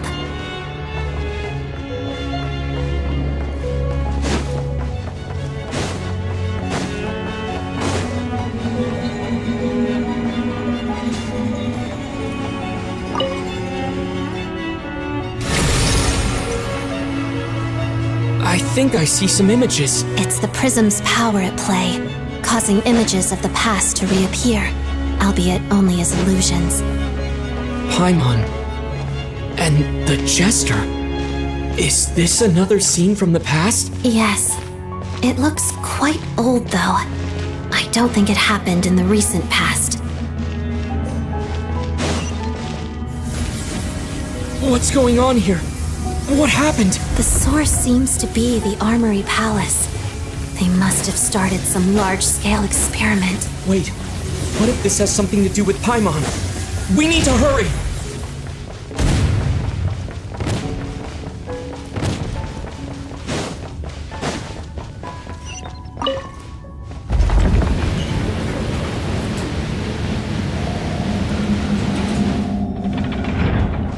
We're almost there. The Armory Palace is just up ahead. Paimon, please be okay.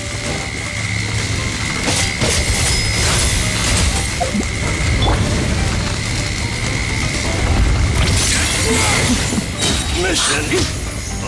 That's supposed to hurt. Witness the snow swan's grace. Mission. Rain outlines your fate. Let me weave you a verse. Out of my way! Our bond is strong. Time for a light show.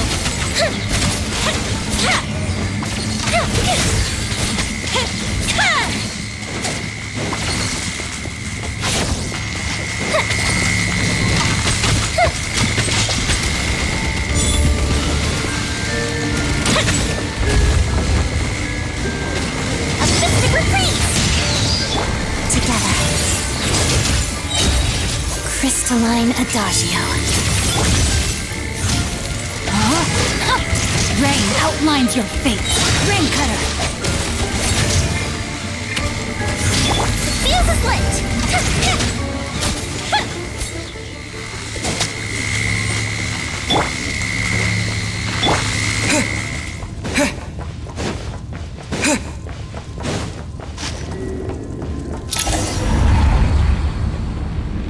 What's going on? Wait, I remember this feeling. It's the curse of death. No, not now. Why is the curse of death striking again already? Odette.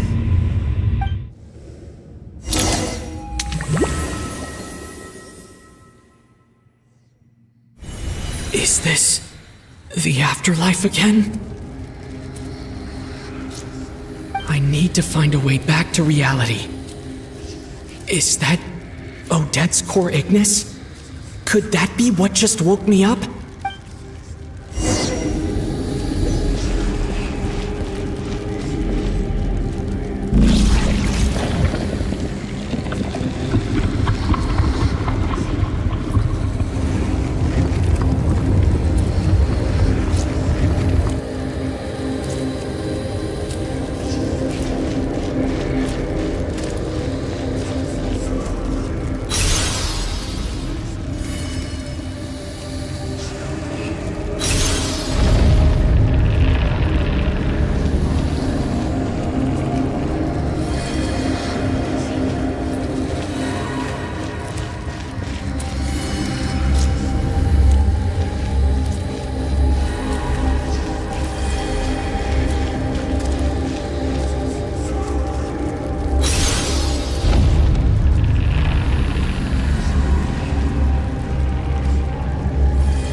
Odette?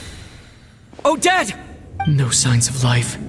But past experience says that she should be resurrected before too long. Right? Did Odette intentionally use her core Ignis to guide my soul? I feel like something similar happened in a dream I had before. Thank you, Odette.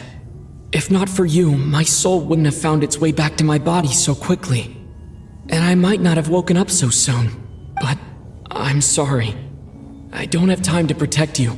I have to use the time you bought me to get Paimon back.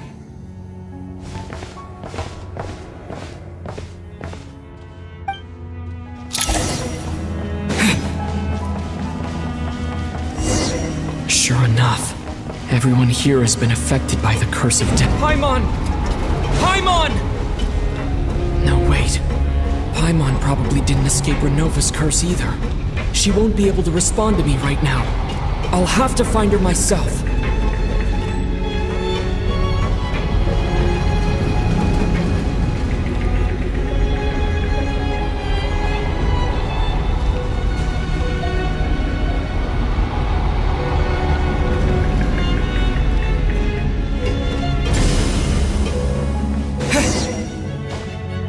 Found her! Paimon really is here!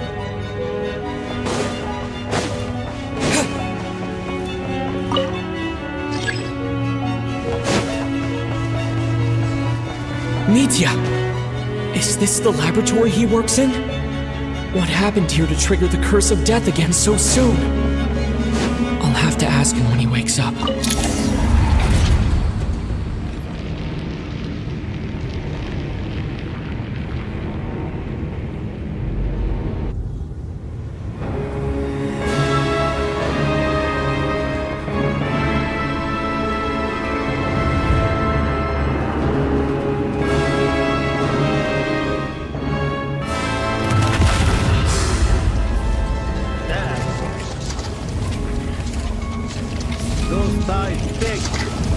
You don't learn, do you? You've already been involved in one mass death, and now you show up at the scene of another. This might have passed for a coincidence the first time, but a second time? Am I to assume you are intentionally interfering in Snezhnaya's affairs?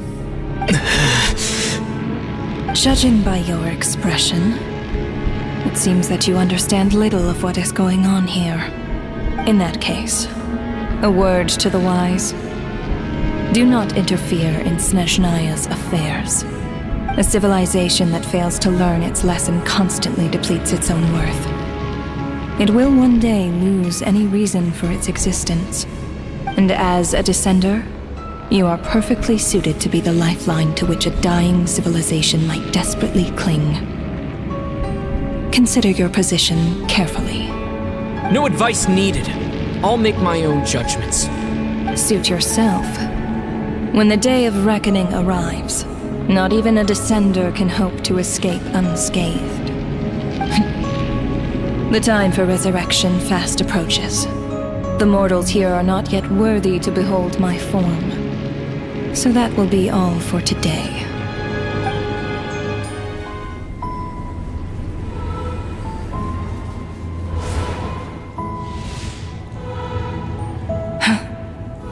That thing is coming with me.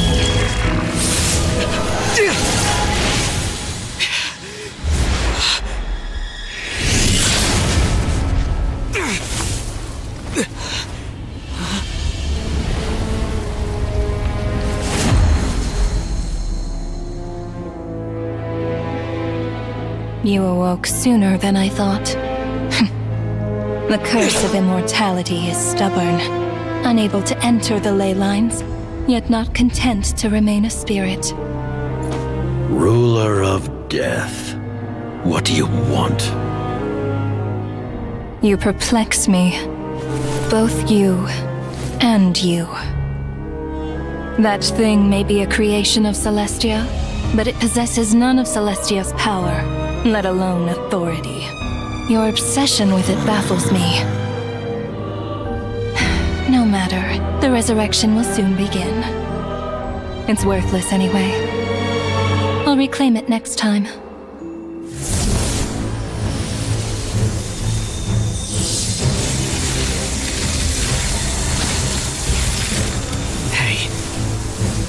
says there will be a next time?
I missed you, Paimon. What are you talking about?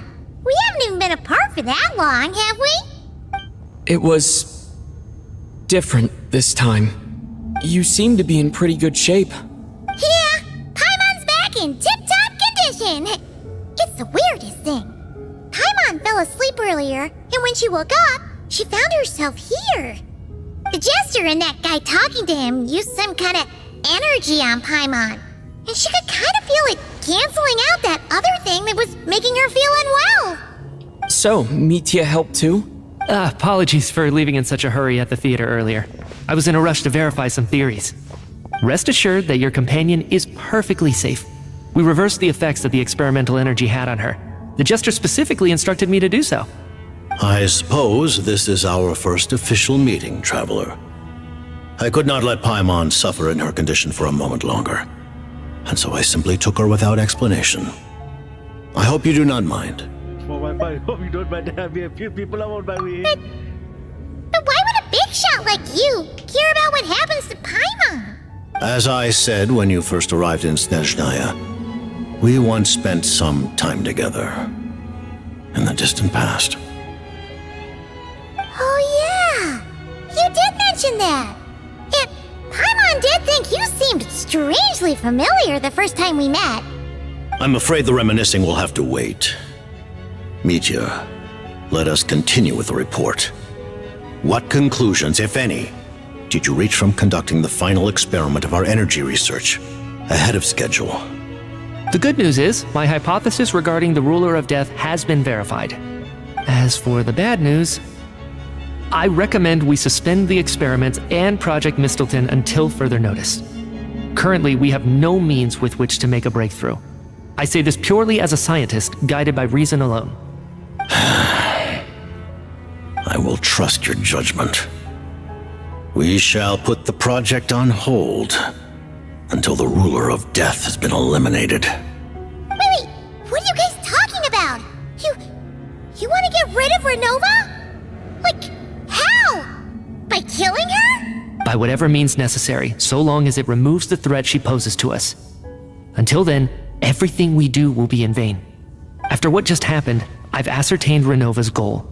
Or rather, the trigger condition for the Curse of Death. Okay, let's hear it.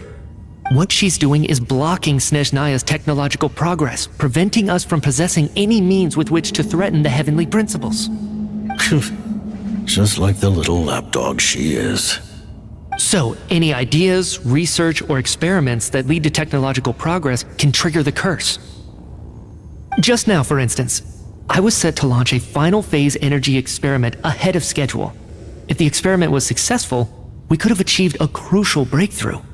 As expected, though, the moment the experiment began, all the researchers, technicians, and witnesses died from the curse.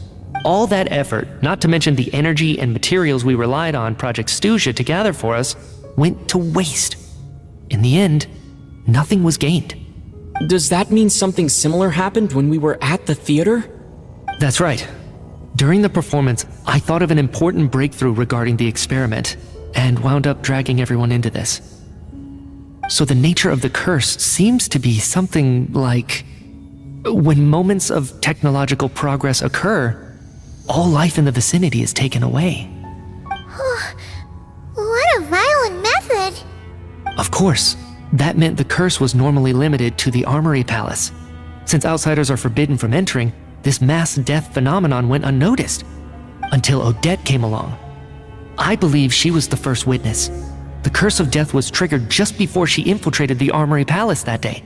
But you mentioned something about a final stage experiment. Doesn't that mean you've actually made some progress? That's right. Even with the gods locking certain key components out of reach, humanity can still advance technology in incremental steps accumulated over time. But, as I'm sure Renova anticipated, even incremental progress has its limits, a point where the truth you're seeking must be put to the test in an experiment. You mean, the experiment you were just about to do? Yes, we were at a critical juncture, a moment where the quantitative was about to translate into fundamental qualitative change. With this single experiment, we could have brought everything we've worked for to fruition. But now, after already being forced to fumble around in the dark all this time, it feels like we've truly hit an impenetrable wall. As long as Renova's curse of death persists, we won't be able to advance the experiment or obtain any results. And with Project Snezhnaya having been in effect all this time, at our nation's current strength, repeated trial and error is simply unsustainable. Only by eliminating Renova first will it be possible to continue advancing our plans. But she's the ruler of death! She can just kill whoever she wants, right? That's gotta be the scariest power ever! Is it even possible to beat her? We'll see. But one thing's for sure. She definitely can't just do whatever she wants. The best proof of that is me, standing here, very much alive. You're saying... Wouldn't it be easier to just kill all of us researchers for good?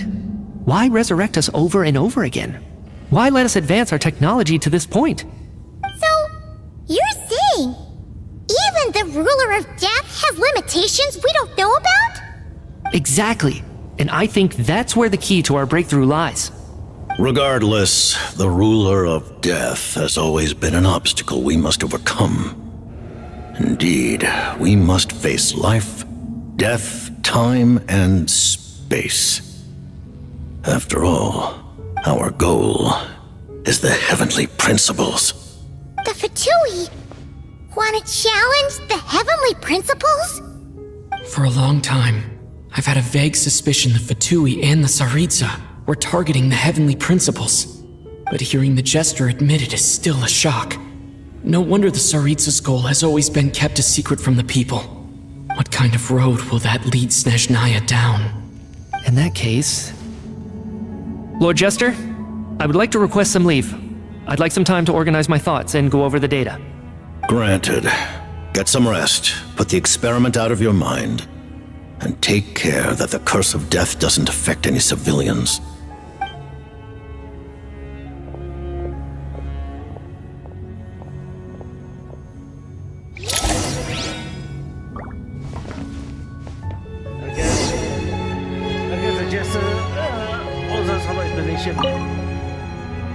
While there is yet time, allow me to offer you my hospitality, honored guest of Snezhnaya. Is there anything you wish to know? About Project Mistletoe. I remember hearing the term Mistletoe from Columbina. Yeah! Paimon wanted to ask about that when the name came up just now. What is it?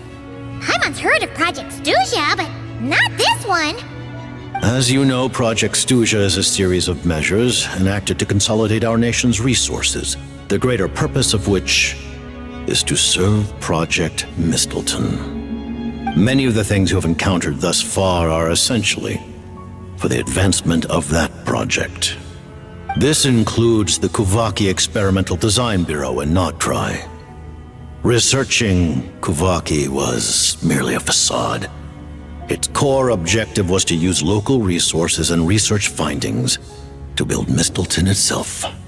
And that's a weapon built for the final battle against the Heavenly Principles, isn't it? Huh? How did you know that? I was given some intel, and I made some deductions. Wait. You must mean that thing over there. Oh, Paimon's gotta take a closer look at this thing. Especially after you guys sent so many people to Nogtri to work on it. Kuvaki alone will not break through Celestia's defenses, let alone challenge the Heavenly Principles. The Heavenly Principles are no doubt accustomed to combating the power of the Light Realm, and elemental energy is simply the power of the human realm, converted to that form by the Heavenly Principles themselves. Any attempt to use this power against its creator would be a futile endeavor. For now, therefore, we have set our sights on the form of energy associated with the Third Descender and the Stellar Linchpins. This may hold the potential to allow Mistleton to contend with the Heavenly Principles. You could say that by reverse engineering the Stellar Linchpins to extract the energy within, we have obtained a source of anti-Celestia energy. So this is the energy research that BT is in charge of. Never imagined it was such a major project. The Kuvaki Experimental Design Bureau, Project Stusia, and the new energy experiments. Huh. So, Project Mistleton is what ties it all together. And it looks like your plan is almost complete. No wonder the Ruler of Death came after you. Okay, Project Mistleton explain about the Tsaritsa. Her Majesty the Tsaritsa has embarked upon an expedition to vanquish a monster. Were it not for this, I imagine she would have been delighted to grant you an audience. Seems like the powers that be in Snezhnaya don't intend to hold my past conflicts with the Fatui against me.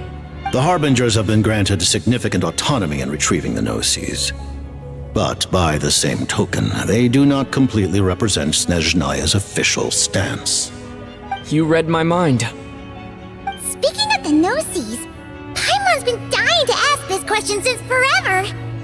Why exactly does the Tsaritsa want to collect them? Is it something to do with the fight against the Heavenly Principles? The Gnosis will undoubtedly serve as a key bargaining chip when she confronts the Heavenly Principles. Beyond that, you had best ask the Tsaritsa herself. I am not sure if this information is mine to disclose. What do you mean, not sure? Don't you make the rules? You're the highest ranking Harbinger! Ugh, never mind. Taking on the Heavenly Principles is something most people wouldn't even entertain in their wildest fantasies. Why is the Tsaritsa so fixated on this? Into that today, civilization is nothing but an illusion. Something whose very existence can be negated at any moment. Our civilization may very well be destroyed in the struggle, but as things stand, the Heavenly Principles could choose to negate our existence on a passing whim. And we must not sit back and accept that fate. Only by changing the state of affairs, only by overthrowing the Heavenly Principles, can our civilization truly be said to have taken root. Otherwise, the fate of the people of Conria and Hyperborea is a cycle doomed to repeat itself. Accepting potential destruction in return for getting to control your own fate. Furthermore, perhaps this is still somewhat difficult for you to understand. Are you aware that all the rules of this world are made up of curses? them. Paimon knows about the curse of death you mentioned, and the curse of immortality that you and Dainsleif have. Then the birth of the Hilly Churls, the rules of Natlan's Ode of Resurrection. Those are curses too? Farina's long life seems to stem from a curse placed on her by Focalor as well. Yes. Even a god's love for humanity is a curse the heavenly principles inflicted upon the gods. What? The Tsaritsa has always had ample reason to hate the heavenly principles. If she can seize their authority, she will reconstruct the entire world, and when that time comes, humanity will be completely liberated from curses and lies.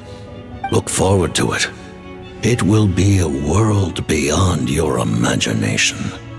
Though the ordinary people of Snezhnaya may not understand these details, in this frigid land locked in a ceaseless struggle against the environment, in this nation to which the gods have never shown favor, we all believe that standing in solidarity with the Tsaritsa in our shared struggle will surely usher in a new and better world. What's your relationship with Paimon? Paimon really doesn't remember! He's basically a stranger! You've gotta believe Paimon! Relax, you're freaking out for nothing. Allow me to explain. The reason Paimon reacted to the anti-Celestia energy developed by the Armory Palace is because she comes from Celestia herself. More specifically, she is one of its creations. Paimon? A creation of Celestia? Oh, right. I was blinded by anger earlier, but thinking back on it, Renova also said that Paimon is a creation of Celestia. But she lacks Celestia's power or authority. As you know, the lunar fragments in Nodcry were pulled down from the sky using Fatui technology. But the first application of this technology was in Conria over 500 years ago. I used this technology upon the heavens, and the response I received was none other than Paimon descending from Celestia. I presented her to the Vinster King, but he took no interest in this gift, nor did it satisfy him. Paimon then took up temporary residence in my palace until, of course, the arrival of the Cataclysm. Wait, Paimon's a little confused. You're talking about things that happened in Conria 500 years ago. You're saying Paimon was there for that? But Paimon doesn't remember any of that. Falling from the sky? Being given away as a gift? None of it! Having lived through the Cataclysm, perhaps you too were burdened with some manner of curse. Although, losing your memories would indeed be the smallest price I've ever seen paid. But it's not just her memories from Conria. Paimon doesn't even know how she spent the last 500 years! She only has memories from the past few years! No matter how hard she tries to remember, what was Paimon like back in Conria? Did she know a whole lot because she came from Celestia? Was she super smart? Unfortunately, when you arrived in Conria, your consciousness was like that of a newborn infant. None could say what kind of being you once were in Celestia. During the time you lived in Conria, your personality was no different from how it is now. No somebody's been thinking about your job. Aw, man! Paimon's plan to get her memories back and become super smart is ruined before it could even start. You know, even though Paimon lost her memories, she still feels weirdly close to you for some reason. That must mean you took pretty good care of Paimon back then, huh? On the contrary, I completely ignored your existence. I was entirely focused on my struggle against Troptatir the Wise. But now, as I see it, it is as if you are the only sane thing that survived that era of insanity. and thus are worthy of protection. Noted. Man, Paimon's gotta stop projecting friendship on everyone she meets. But, Traveler? Even though you know Paimon's some creation of Celestia now, you still want her, right? Oh, phew! That's a relief. Paimon's just learning about this, too. She's barely even processed it. Done. Let's talk about what's next. Thank you for telling me so much. I'm a bit surprised, honestly. I didn't expect you to be quite so transparent with me. Given the circumstances, the Fatui need not hide anything from our allies. Allies? To advance Project Mistleton, we must first resolve our issue with the Ruler of Death. And if I presume correctly, you have no intention of letting her actions go unpunished either, do you? That's right. Ever since she said she intends to reclaim Paimon when we next meet, I figured reconciliation was out of the question. Against an opponent of this caliber, deliberating over our allegiances would waste time we do not have. We must join forces unreservedly with whomever we can, if we are to stand anything like a fighting chance. You're going to challenge the Ruler of Death? Just for Paimon? But Paimon's only... No buts. I won't back down when it comes to you, Paimon. Thank you! Oh, thank you! Oh, gee! Now Paimon doesn't even know what to say! Anyway, Paimon's super touched! The Tsaritsa will return in triumph in short order, and the Fatui shall hold internal discussions regarding the enemy. The time for us to meet again will come very soon. Got it. Thanks for your help with Paimon. I'll be sure to look after her for you. There was just one other thing. Well, just a request, really. Paimon really wants to see what this Mistleton thingy you're gonna use against the Heavenly Principles looks like. Of course, Paimon knows it's top secret and stuff, but she just had to ask. It's okay if the answer's no. Yeah, we can't do a demo. Everyone dies already. Certainly you may. Whoa! For real? Actually, maybe it's best not to. What if her nova suddenly pops up again? While the technology is not yet fully developed, it has nevertheless reached the stage where Celestia's creations are unable to damage it. In that regard, you may rest assured. Oh. Wow. No wonder Paimon felt so out of sorts recently, even though it was super far away. Alright then! Paimon's ready to take a sneaky peek at this top secret super weapon!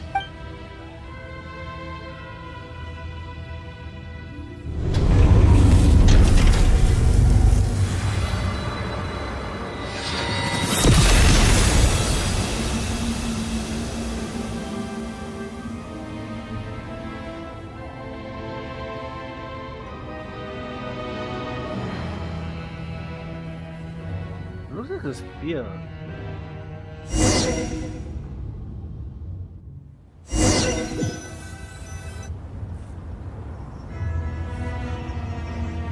Huh? Oh, hey there, Odette! Paimon? You're okay. Thank goodness. You look well. Have you recovered?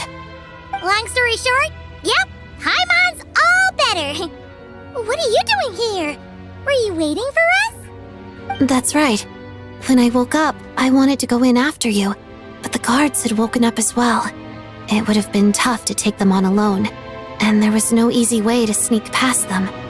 So I returned the way I came and waited for you here. It was thanks to you that my soul found its way back to my body so quickly. Thank you. Huh. That actually worked? Nice.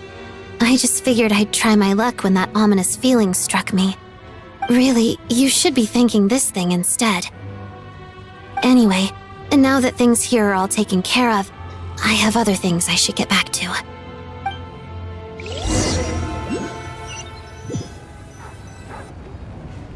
Ah, Director Chuganov, you're back. We just received notice that Project Stuzha has been suspended, so we've convened an emergency meeting.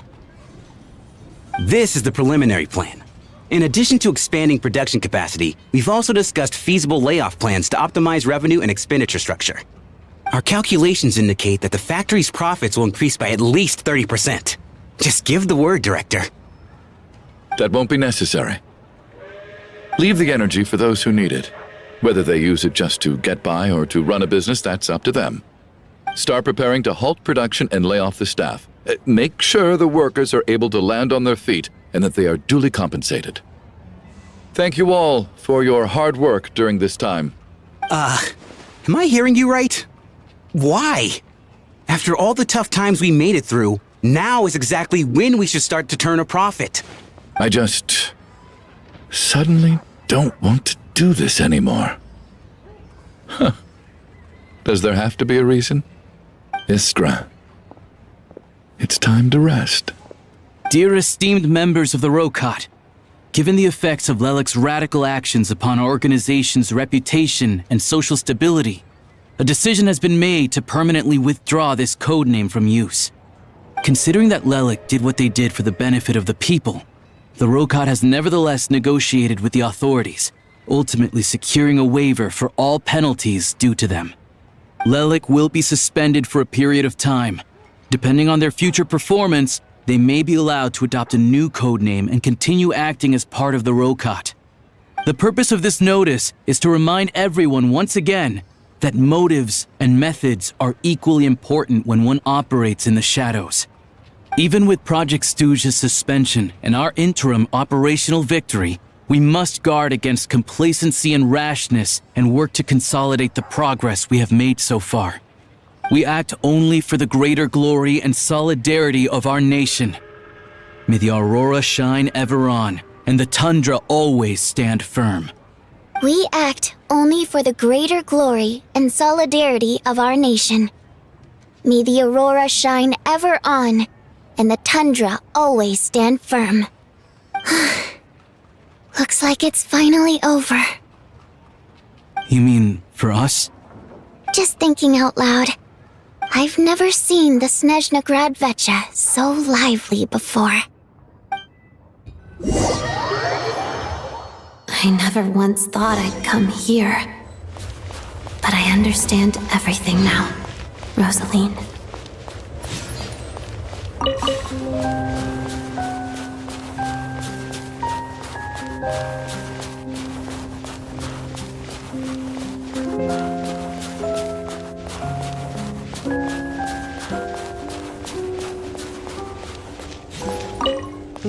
I've seen Spirit Seeker performed many times, including by your mother. Why do you bring that up all of a sudden? Even though the choreography is always identical, every dancer finds a way to make it her own.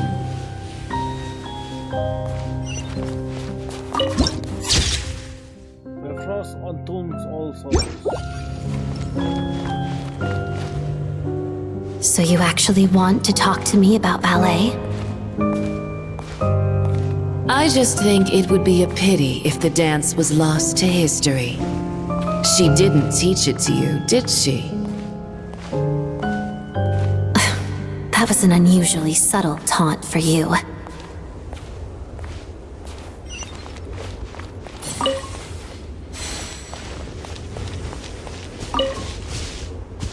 We embraced one another on the snow-swept plains, melting the ruthlessness of time. But when our bodies, in pieces, are cast to the winds, what of our love will remain behind?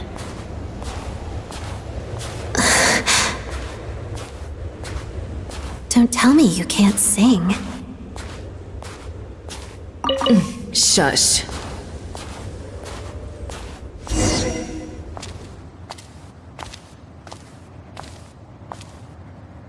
I understand her hatred. The Fatui robbed her of the life she should have had. I never opposed her dancing. Yet still I became an enemy of her ballet. I'll just keep my distance. Many despise me. I'm used to it. You're certainly not one to shy away from confrontation. But children, they need a different approach. I'm hardly the most maternal figure. Yet, she is a child. In my experience, while a father commands authority, he must still yield to love. You should tell her what you think about her dancing.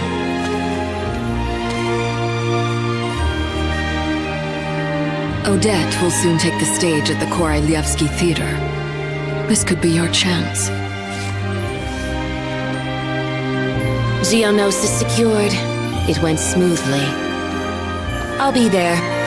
Have them send me an invitation.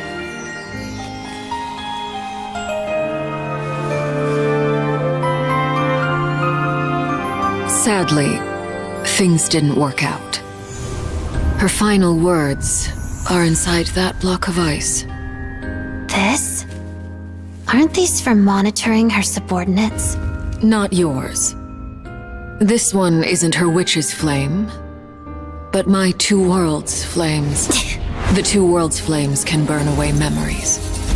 It was my parting gift to Rosaline.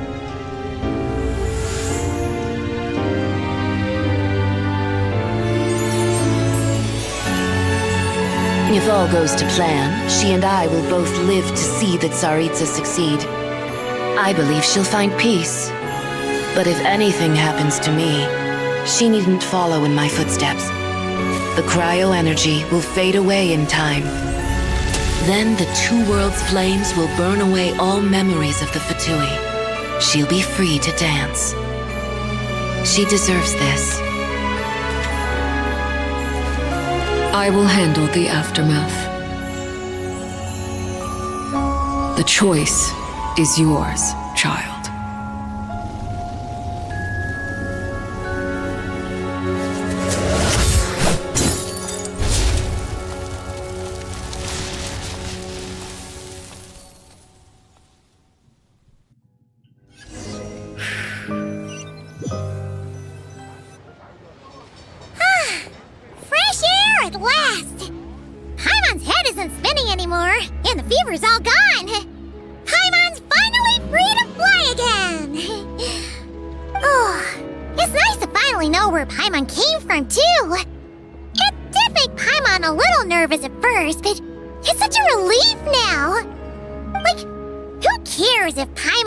Creation of Celestia. She's probably not anyone that important. Probably just the fairy of food and fun or something. And like you said, this doesn't have to change anything between us. You're not gonna just... Hey! Hurry up! Why are you walking so slowly? You've spent the last few days lying in bed and stuffing your face. I didn't think you'd be able to fly this fast. Says who? Paimon's as agile as ever. They don't call her White Floaty for nothing. Paimon originally wanted to check out the bookstores in Snezhnaya, but she's more in the mood for flying around right now, so let's save that for later. Wait, they've got light novels from Yai Publishing House here too. Huh? And this is Paimon's favorite mystery story from Fontaine. Wow, it got a sequel. The local Snezhnaya books look pretty interesting too, but also kinda heavy. Not the easiest things to lug around. I thought you were in the mood for flying around. Paimon can read while she flies. Hey, look at these two dolls. Which do you like better? All right, boss, we'll take both. Paimon will have the other one. Oh, I thought we were only getting one. All right, fine. I'll pay. There you are. Thanks for visiting. Paimon will grab this and then... Huh? Huh? Huh? It's a Matryoshka doll! Surprise! How many layers does this thing have? And what are you laughing at? You knew all along, didn't you? A whole bunch of people are gathered over by the plaza! Hey, look! That looks like Tartaglia! know that voice. Of course. If it isn't Paimon and my old comrade. You're looking well, Paimon. All better? Yeah! The Jester knew I was wrong and fixed Paimon right up! Thanks for sending someone to keep Paimon safe, too. Oh, yeah, about that. That was kind of embarrassing. Who could have known that our director would go looking for you in person? So sorry for the misunderstanding. Oh, right. Let me introduce you. This is my little sister, Tonya.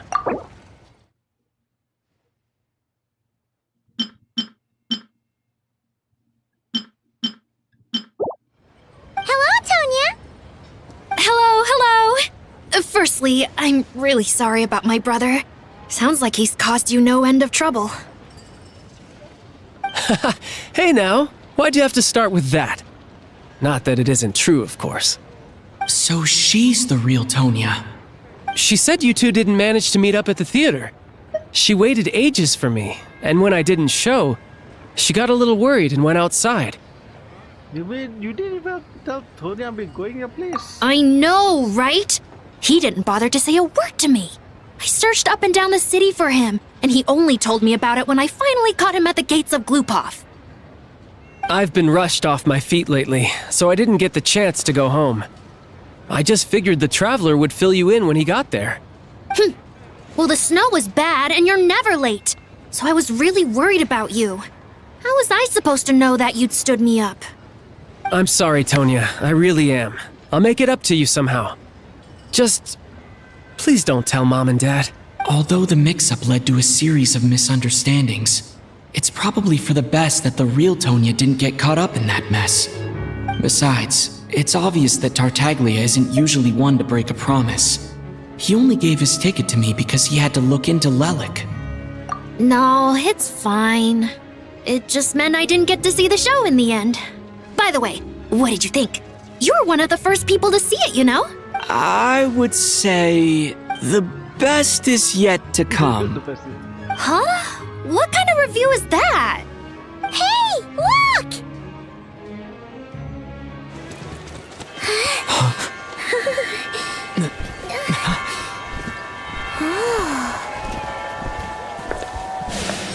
The Thalissa is back in all her majesty and glory.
And finally, we managed to finish Act 2. Oh, wow. Oops. Oh, sorry. Go to Krishna HQ. You have a number? Sorry, what?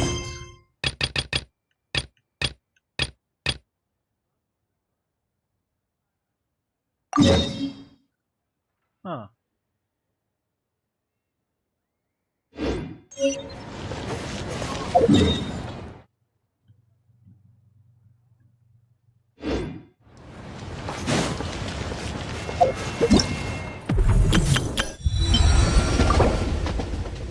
Done and done.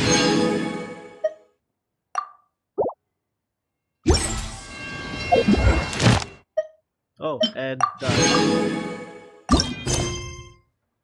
Oh. Oh, and by the way, I think I can. Damn it!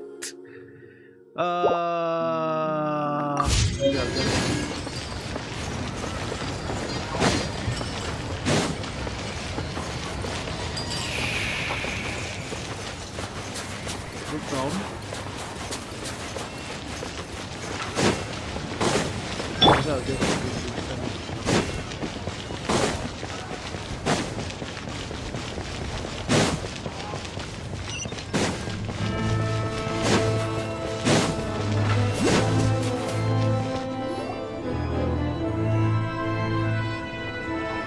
What are they doing?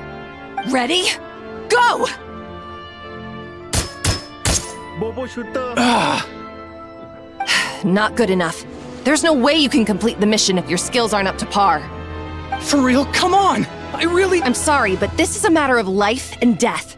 We cannot entrust such a dangerous mission to unqualified personnel. Next! Looks like they're recruiting some crack shots. Is this a new recruitment drive? Yeah, from what I've heard, it's not a routine one. The standards this time are much stricter. If this was how they ran every call-up, the Druzhna would have disbanded long ago due to a lack of recruits. Then why are so many people still showing up? Because the pay's good, man. I heard that if you make it through, you even get some chronic crystal, or whatever it's called. It's Kresnik Crystal. Next!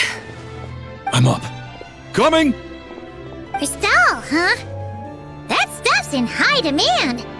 Are they really just dishing it out to new recruits?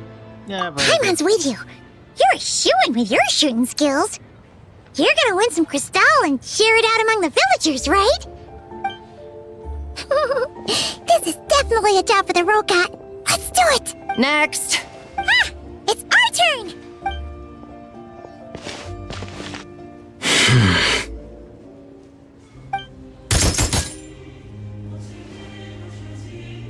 Pass! Oh yeah! Pardon my curiosity, but have you entered the Shadow Realm before? Yeah, is there something wrong? Please, follow me first. Judging by the look of your firearms, you must be familiar with the Shadow Realm and well aware of the dangers within. My superiors would like me to send some personnel into the Shadow Realm to eliminate the danger and prevent it from affecting the outside world. With this device, we can transport you right into the target zone. After that, all you'll have to rely on are the abilities you've just demonstrated. So, that's what this mission is! What about the pay? Yeah! Is there any crystal to be had? You must have heard the rumors spreading among the applicants. It seems that's what they consider the highest reward. In fact, the terms I am authorized to offer state that, in addition to the highest level stipend, you may requisition a batch of supplies needed to complete your mission. As long as it's within the Druzhna's power, we will prioritize procuring it for you. In that case, we're gonna want some crystal! That can be arranged. But could you tell me exactly what you need it for? Traveler? I see. Well, if it's a deal breaker, then I can accept your terms. Ma'am, I am here to report that we found a suitable candidate. It shames me to say that the Druzhna have grown severely short-handed of late. Ordinarily, we should be the ones to complete a mission like this. No, don't blame yourself. Her Majesty arranged the special recruitment project precisely to deal with situations of this kind. Snezhnaya is a great nation, and Her Majesty is confident that there is great talent hidden among the populace. Our task is to find it. Yes, ma'am. Furthermore, do not forget that we have other things in mind for these new recruits beyond simply pitching in where the official forces are unable to. Do you think any of the candidates selected in this round show sufficient potential to take on the Tsaritsa's edict? Funny you should mention that. I think you might want to read this candidate's registration profile. He might just be the person we need. Him? Huh. Isn't that interesting?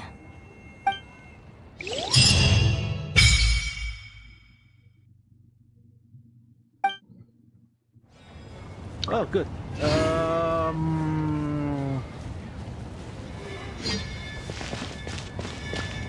Let's give it a go. What? Oh, cycle treatment.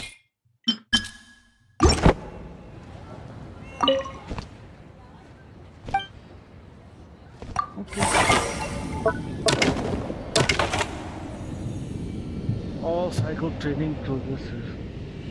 Okay. Sorry, I may need to leave. Not just want to check.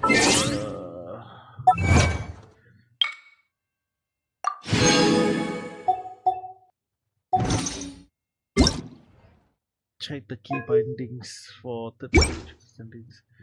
Key bindings. Fire, switch your aiming mode. Reload, correct. Jump, sprint, slide. Okay, can. Crystal weapons, kill E. Okay. I'm happy with this.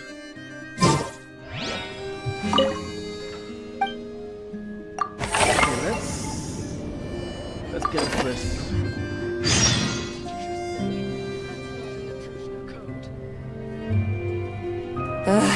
Can't the shower? For this one, I'm using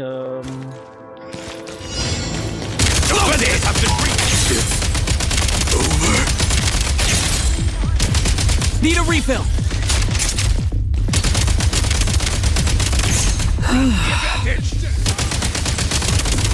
Fall back.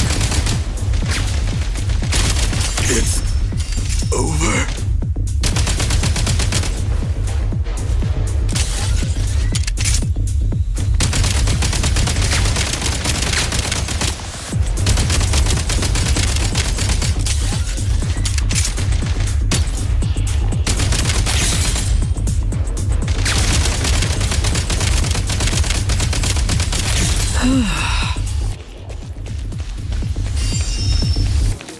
Taking cover. Reload.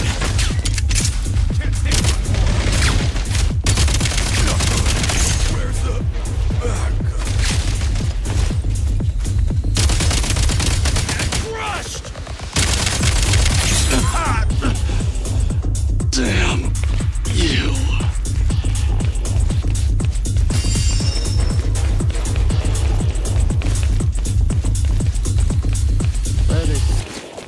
Gotta recharge. Over. Frontline, disengage.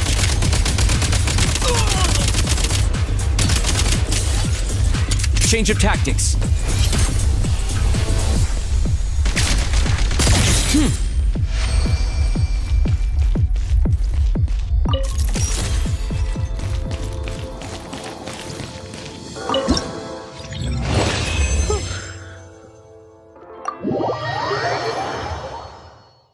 How did we do?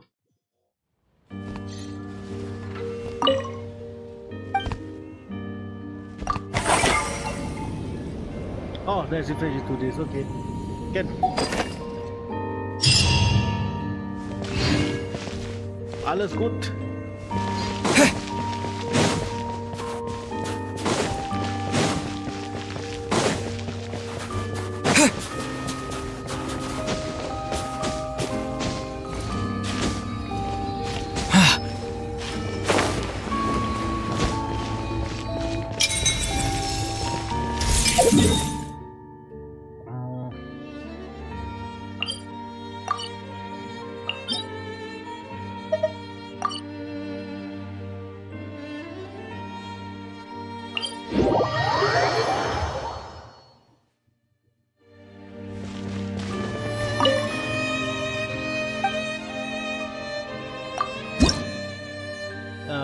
Overall.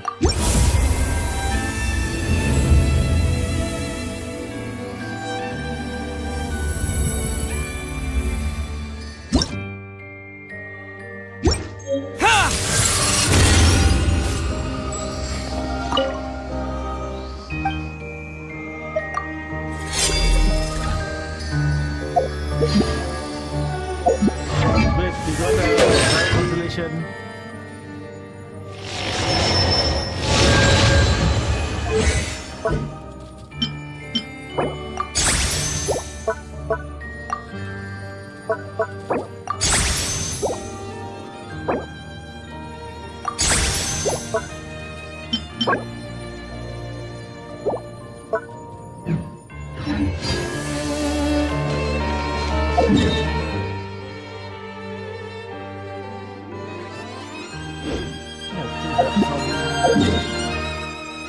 unfinished business.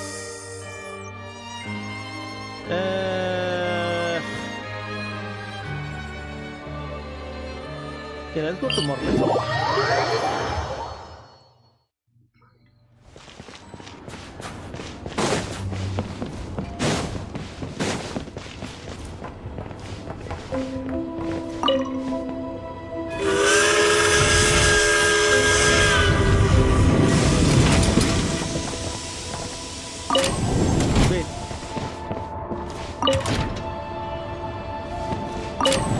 Yeah, that's not my train, but what the hell.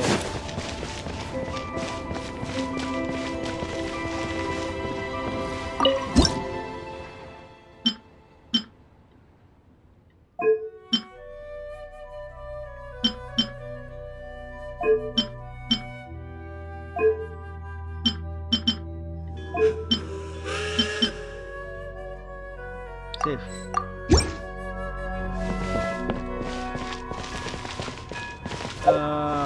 Yeah, I was thinking.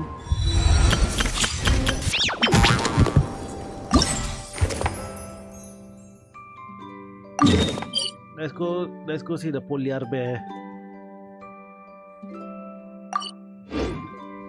Yeah, let's go see the polar bear.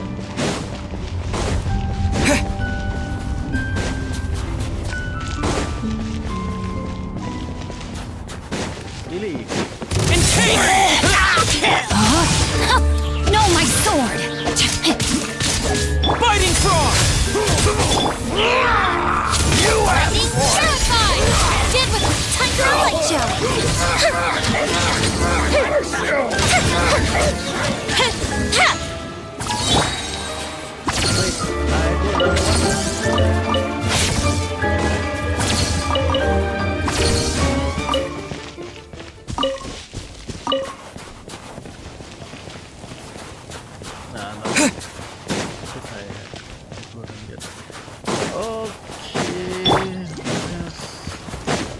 Time to act. Who goes there? Show me Our bond blood. is strong!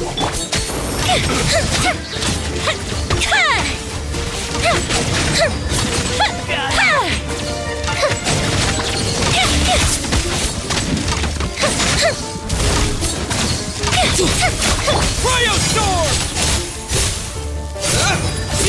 Rain outlines your fate. Know my sword. Fire hazard!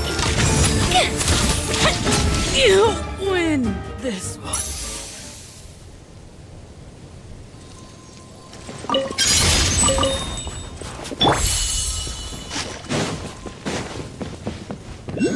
Thank you. Gee, I wonder why. A reward on the road.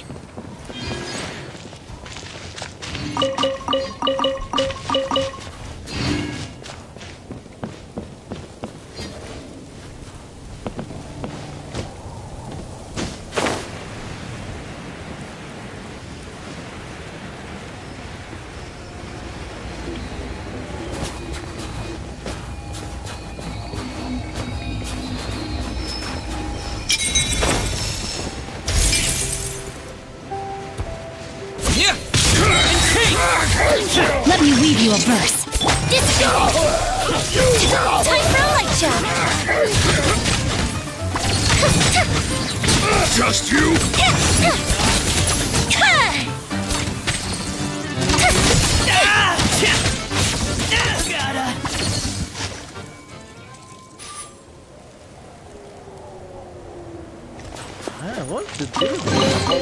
What do we have here?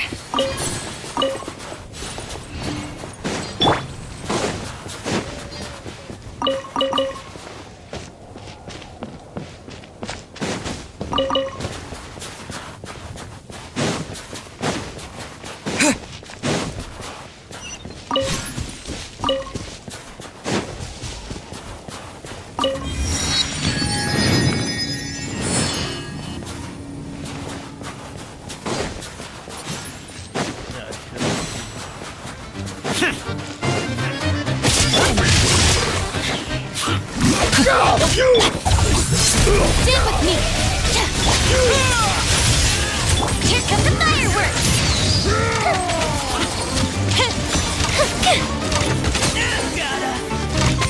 Get a lot of this! Take this! Just you? Witness the power of Cryostorm!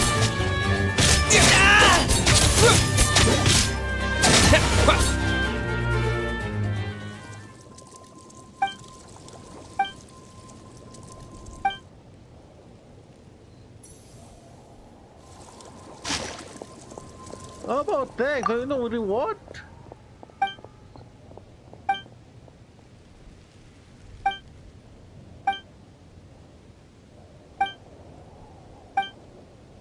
That is my lover.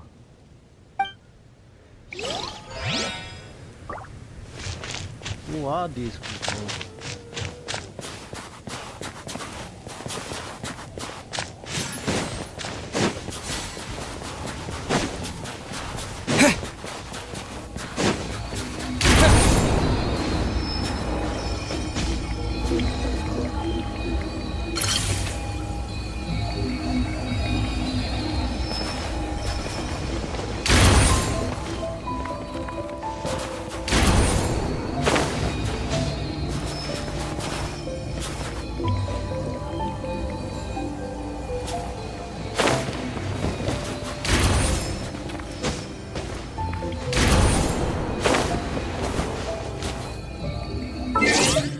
Fine, I'll just go because we have a thing.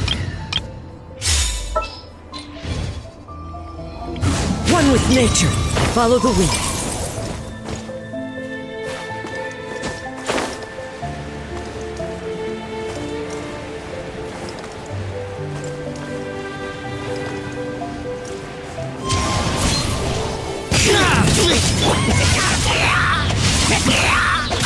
Our bond is strong!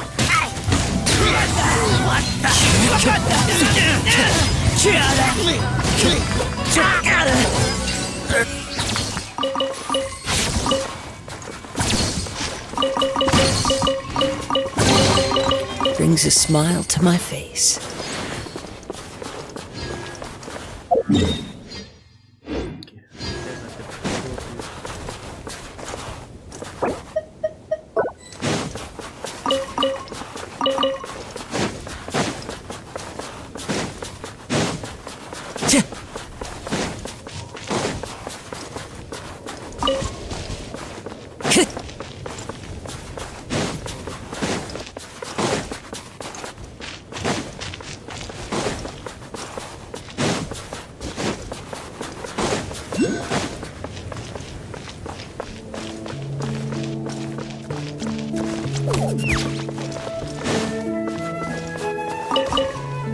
Time to go.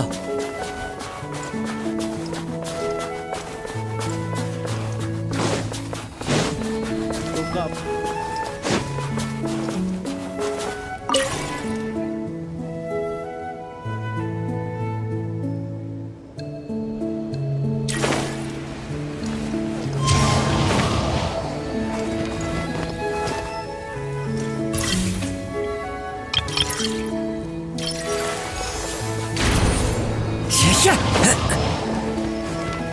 Man, I can reach that high.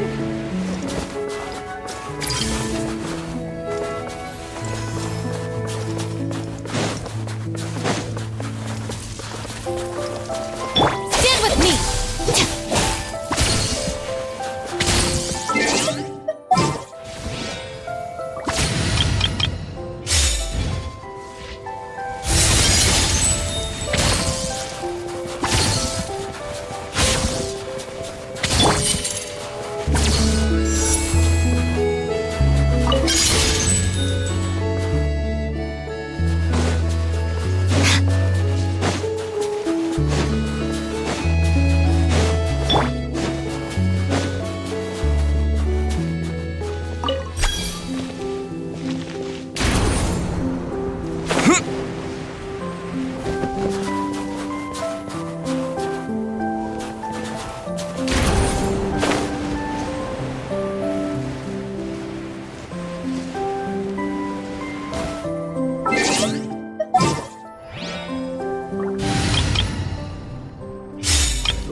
cave.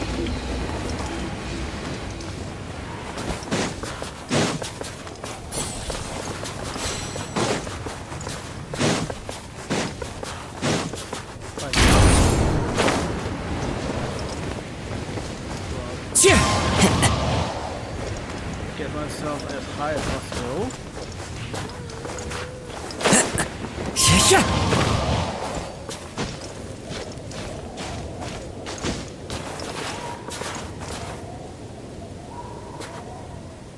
What's that? Calculus? Okay, found it. The wind knows me.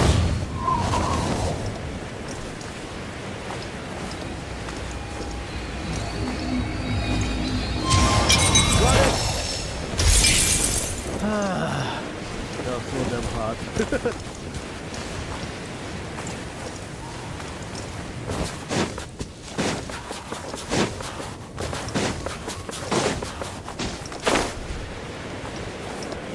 Oh.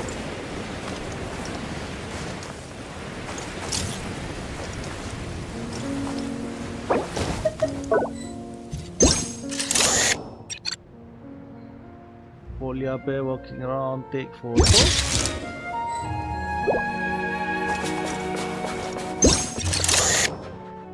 Zoom in. Take photo. Done.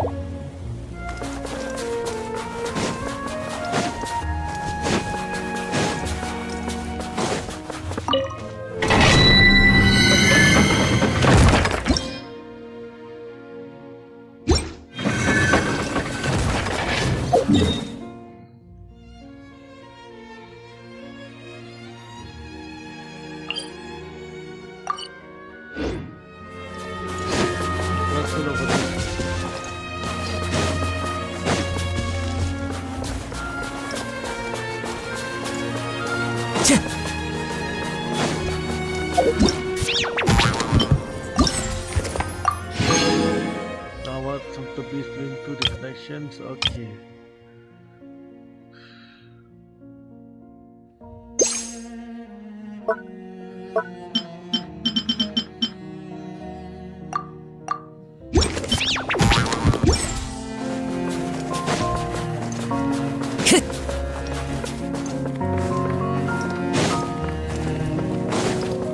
Time to go. Fine. Big one with nature. Ever seen one of these? Fly true. Dumpy Dumpy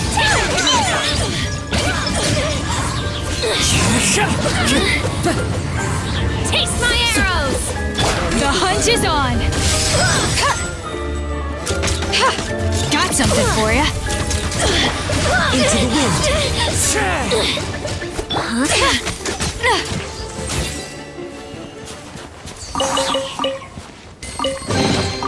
These things look like they could come in handy.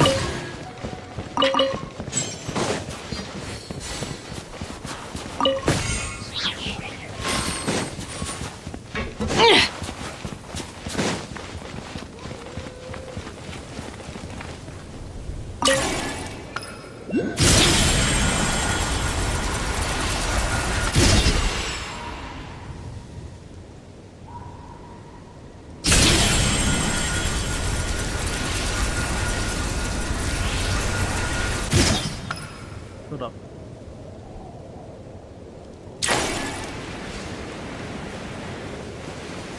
Just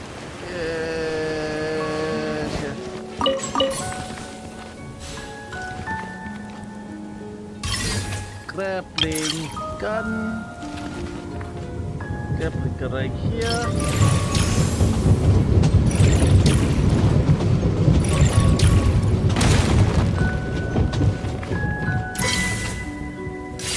One. Grappling gun right over here.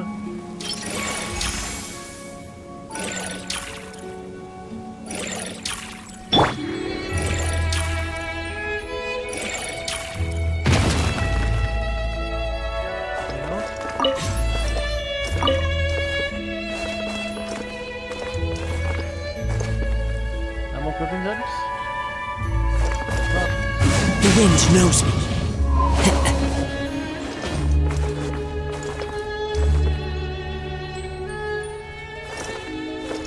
Into the wind!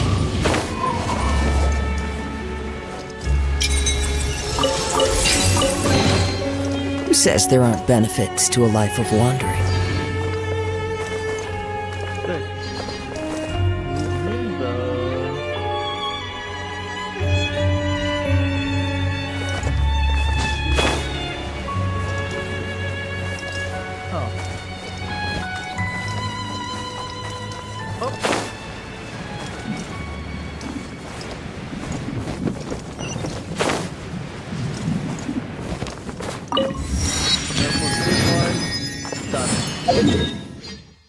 Great. Now I could go back up. Go back up, right? I love it when it snows. The world falls completely silent, and I can sleep undisturbed. Time to go!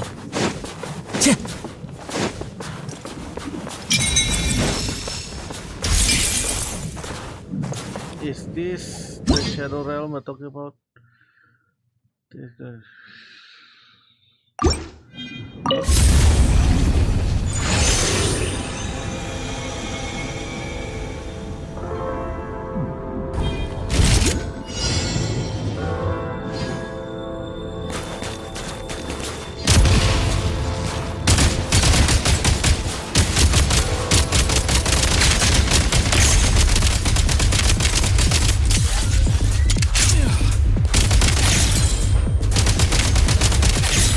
Switch mode!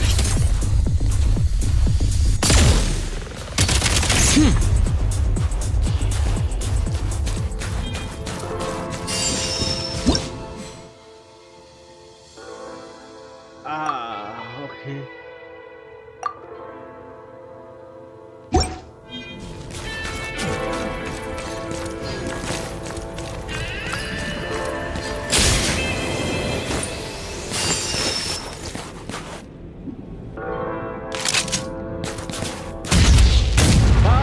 Time.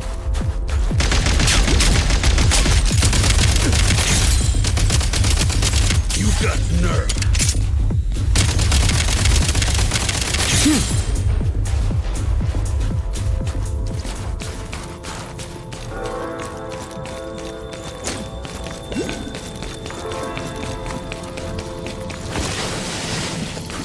Back in business.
Back in business.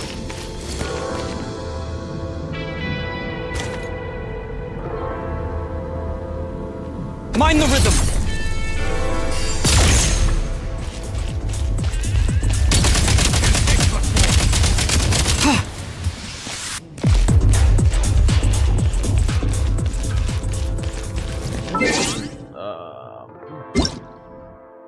Key bindings.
Nice.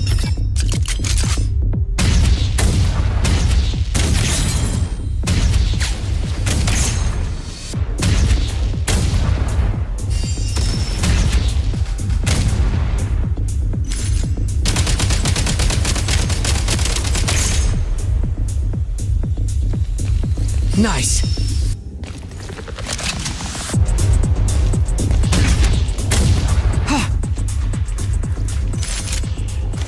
Need a refill. Nice.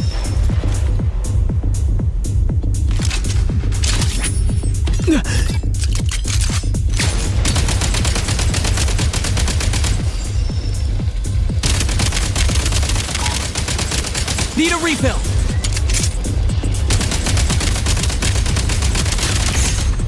Nice.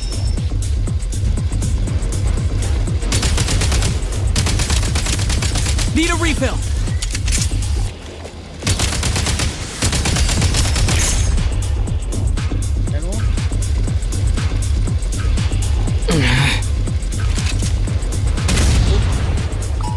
Nice.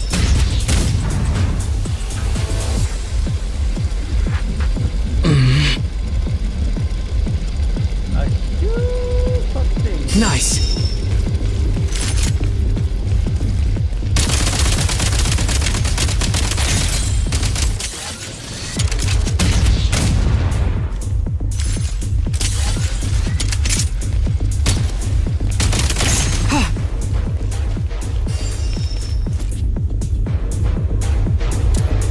Charge.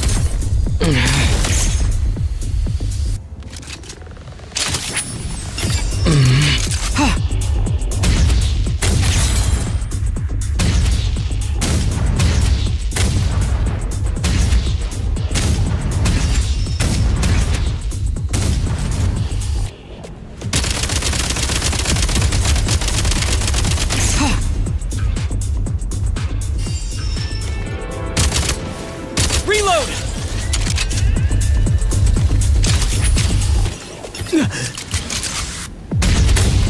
Time to catch my breath.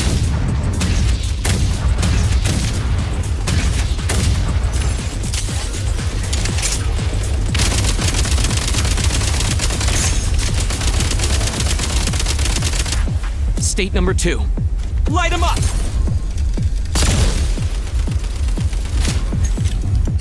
Frag out!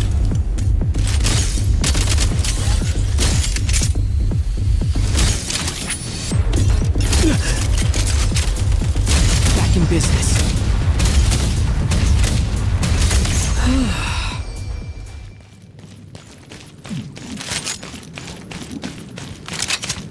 Reload!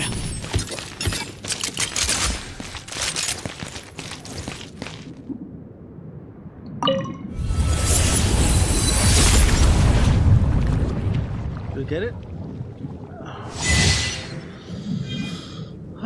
Access reach level 2. Okay. Nice.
here, but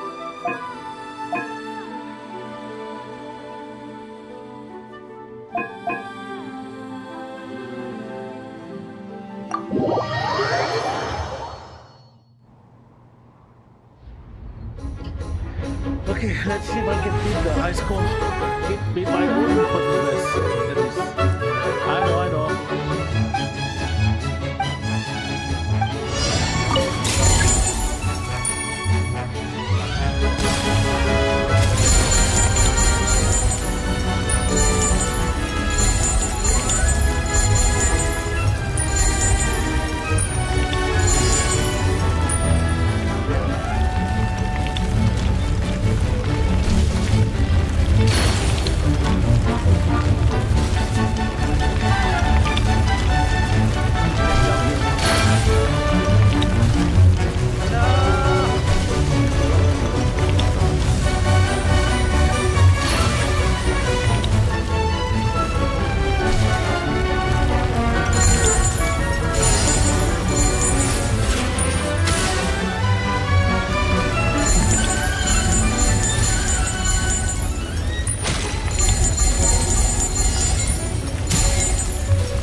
Maybe on the final note, I'll just visit.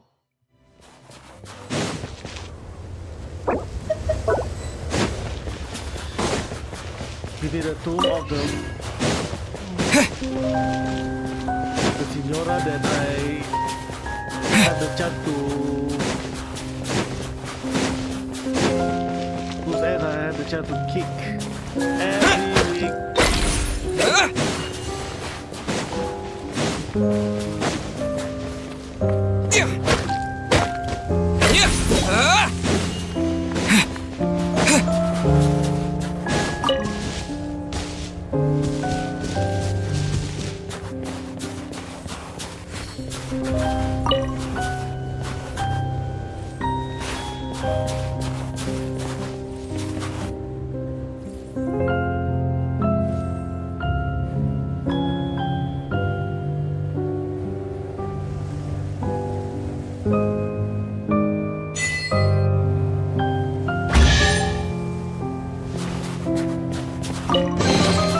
Is this an answer from this world?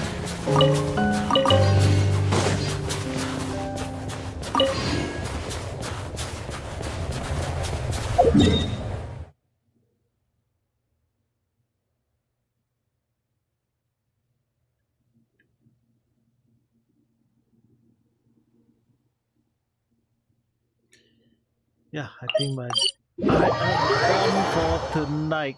I'll just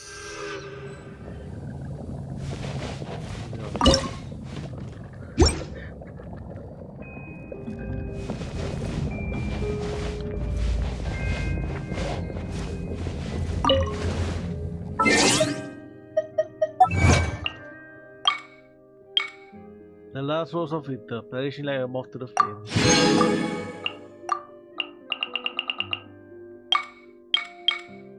Two roads for a clear, large shadow road Snezhnaya.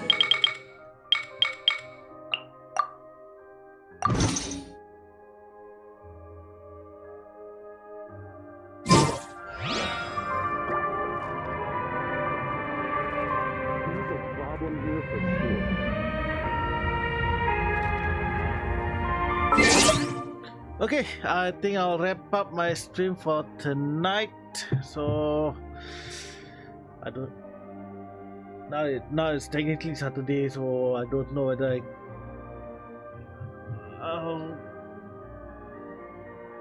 maybe I'll do another stream later tonight. So until then, thank you for watching, keep on keeping on, and have a great night, everybody.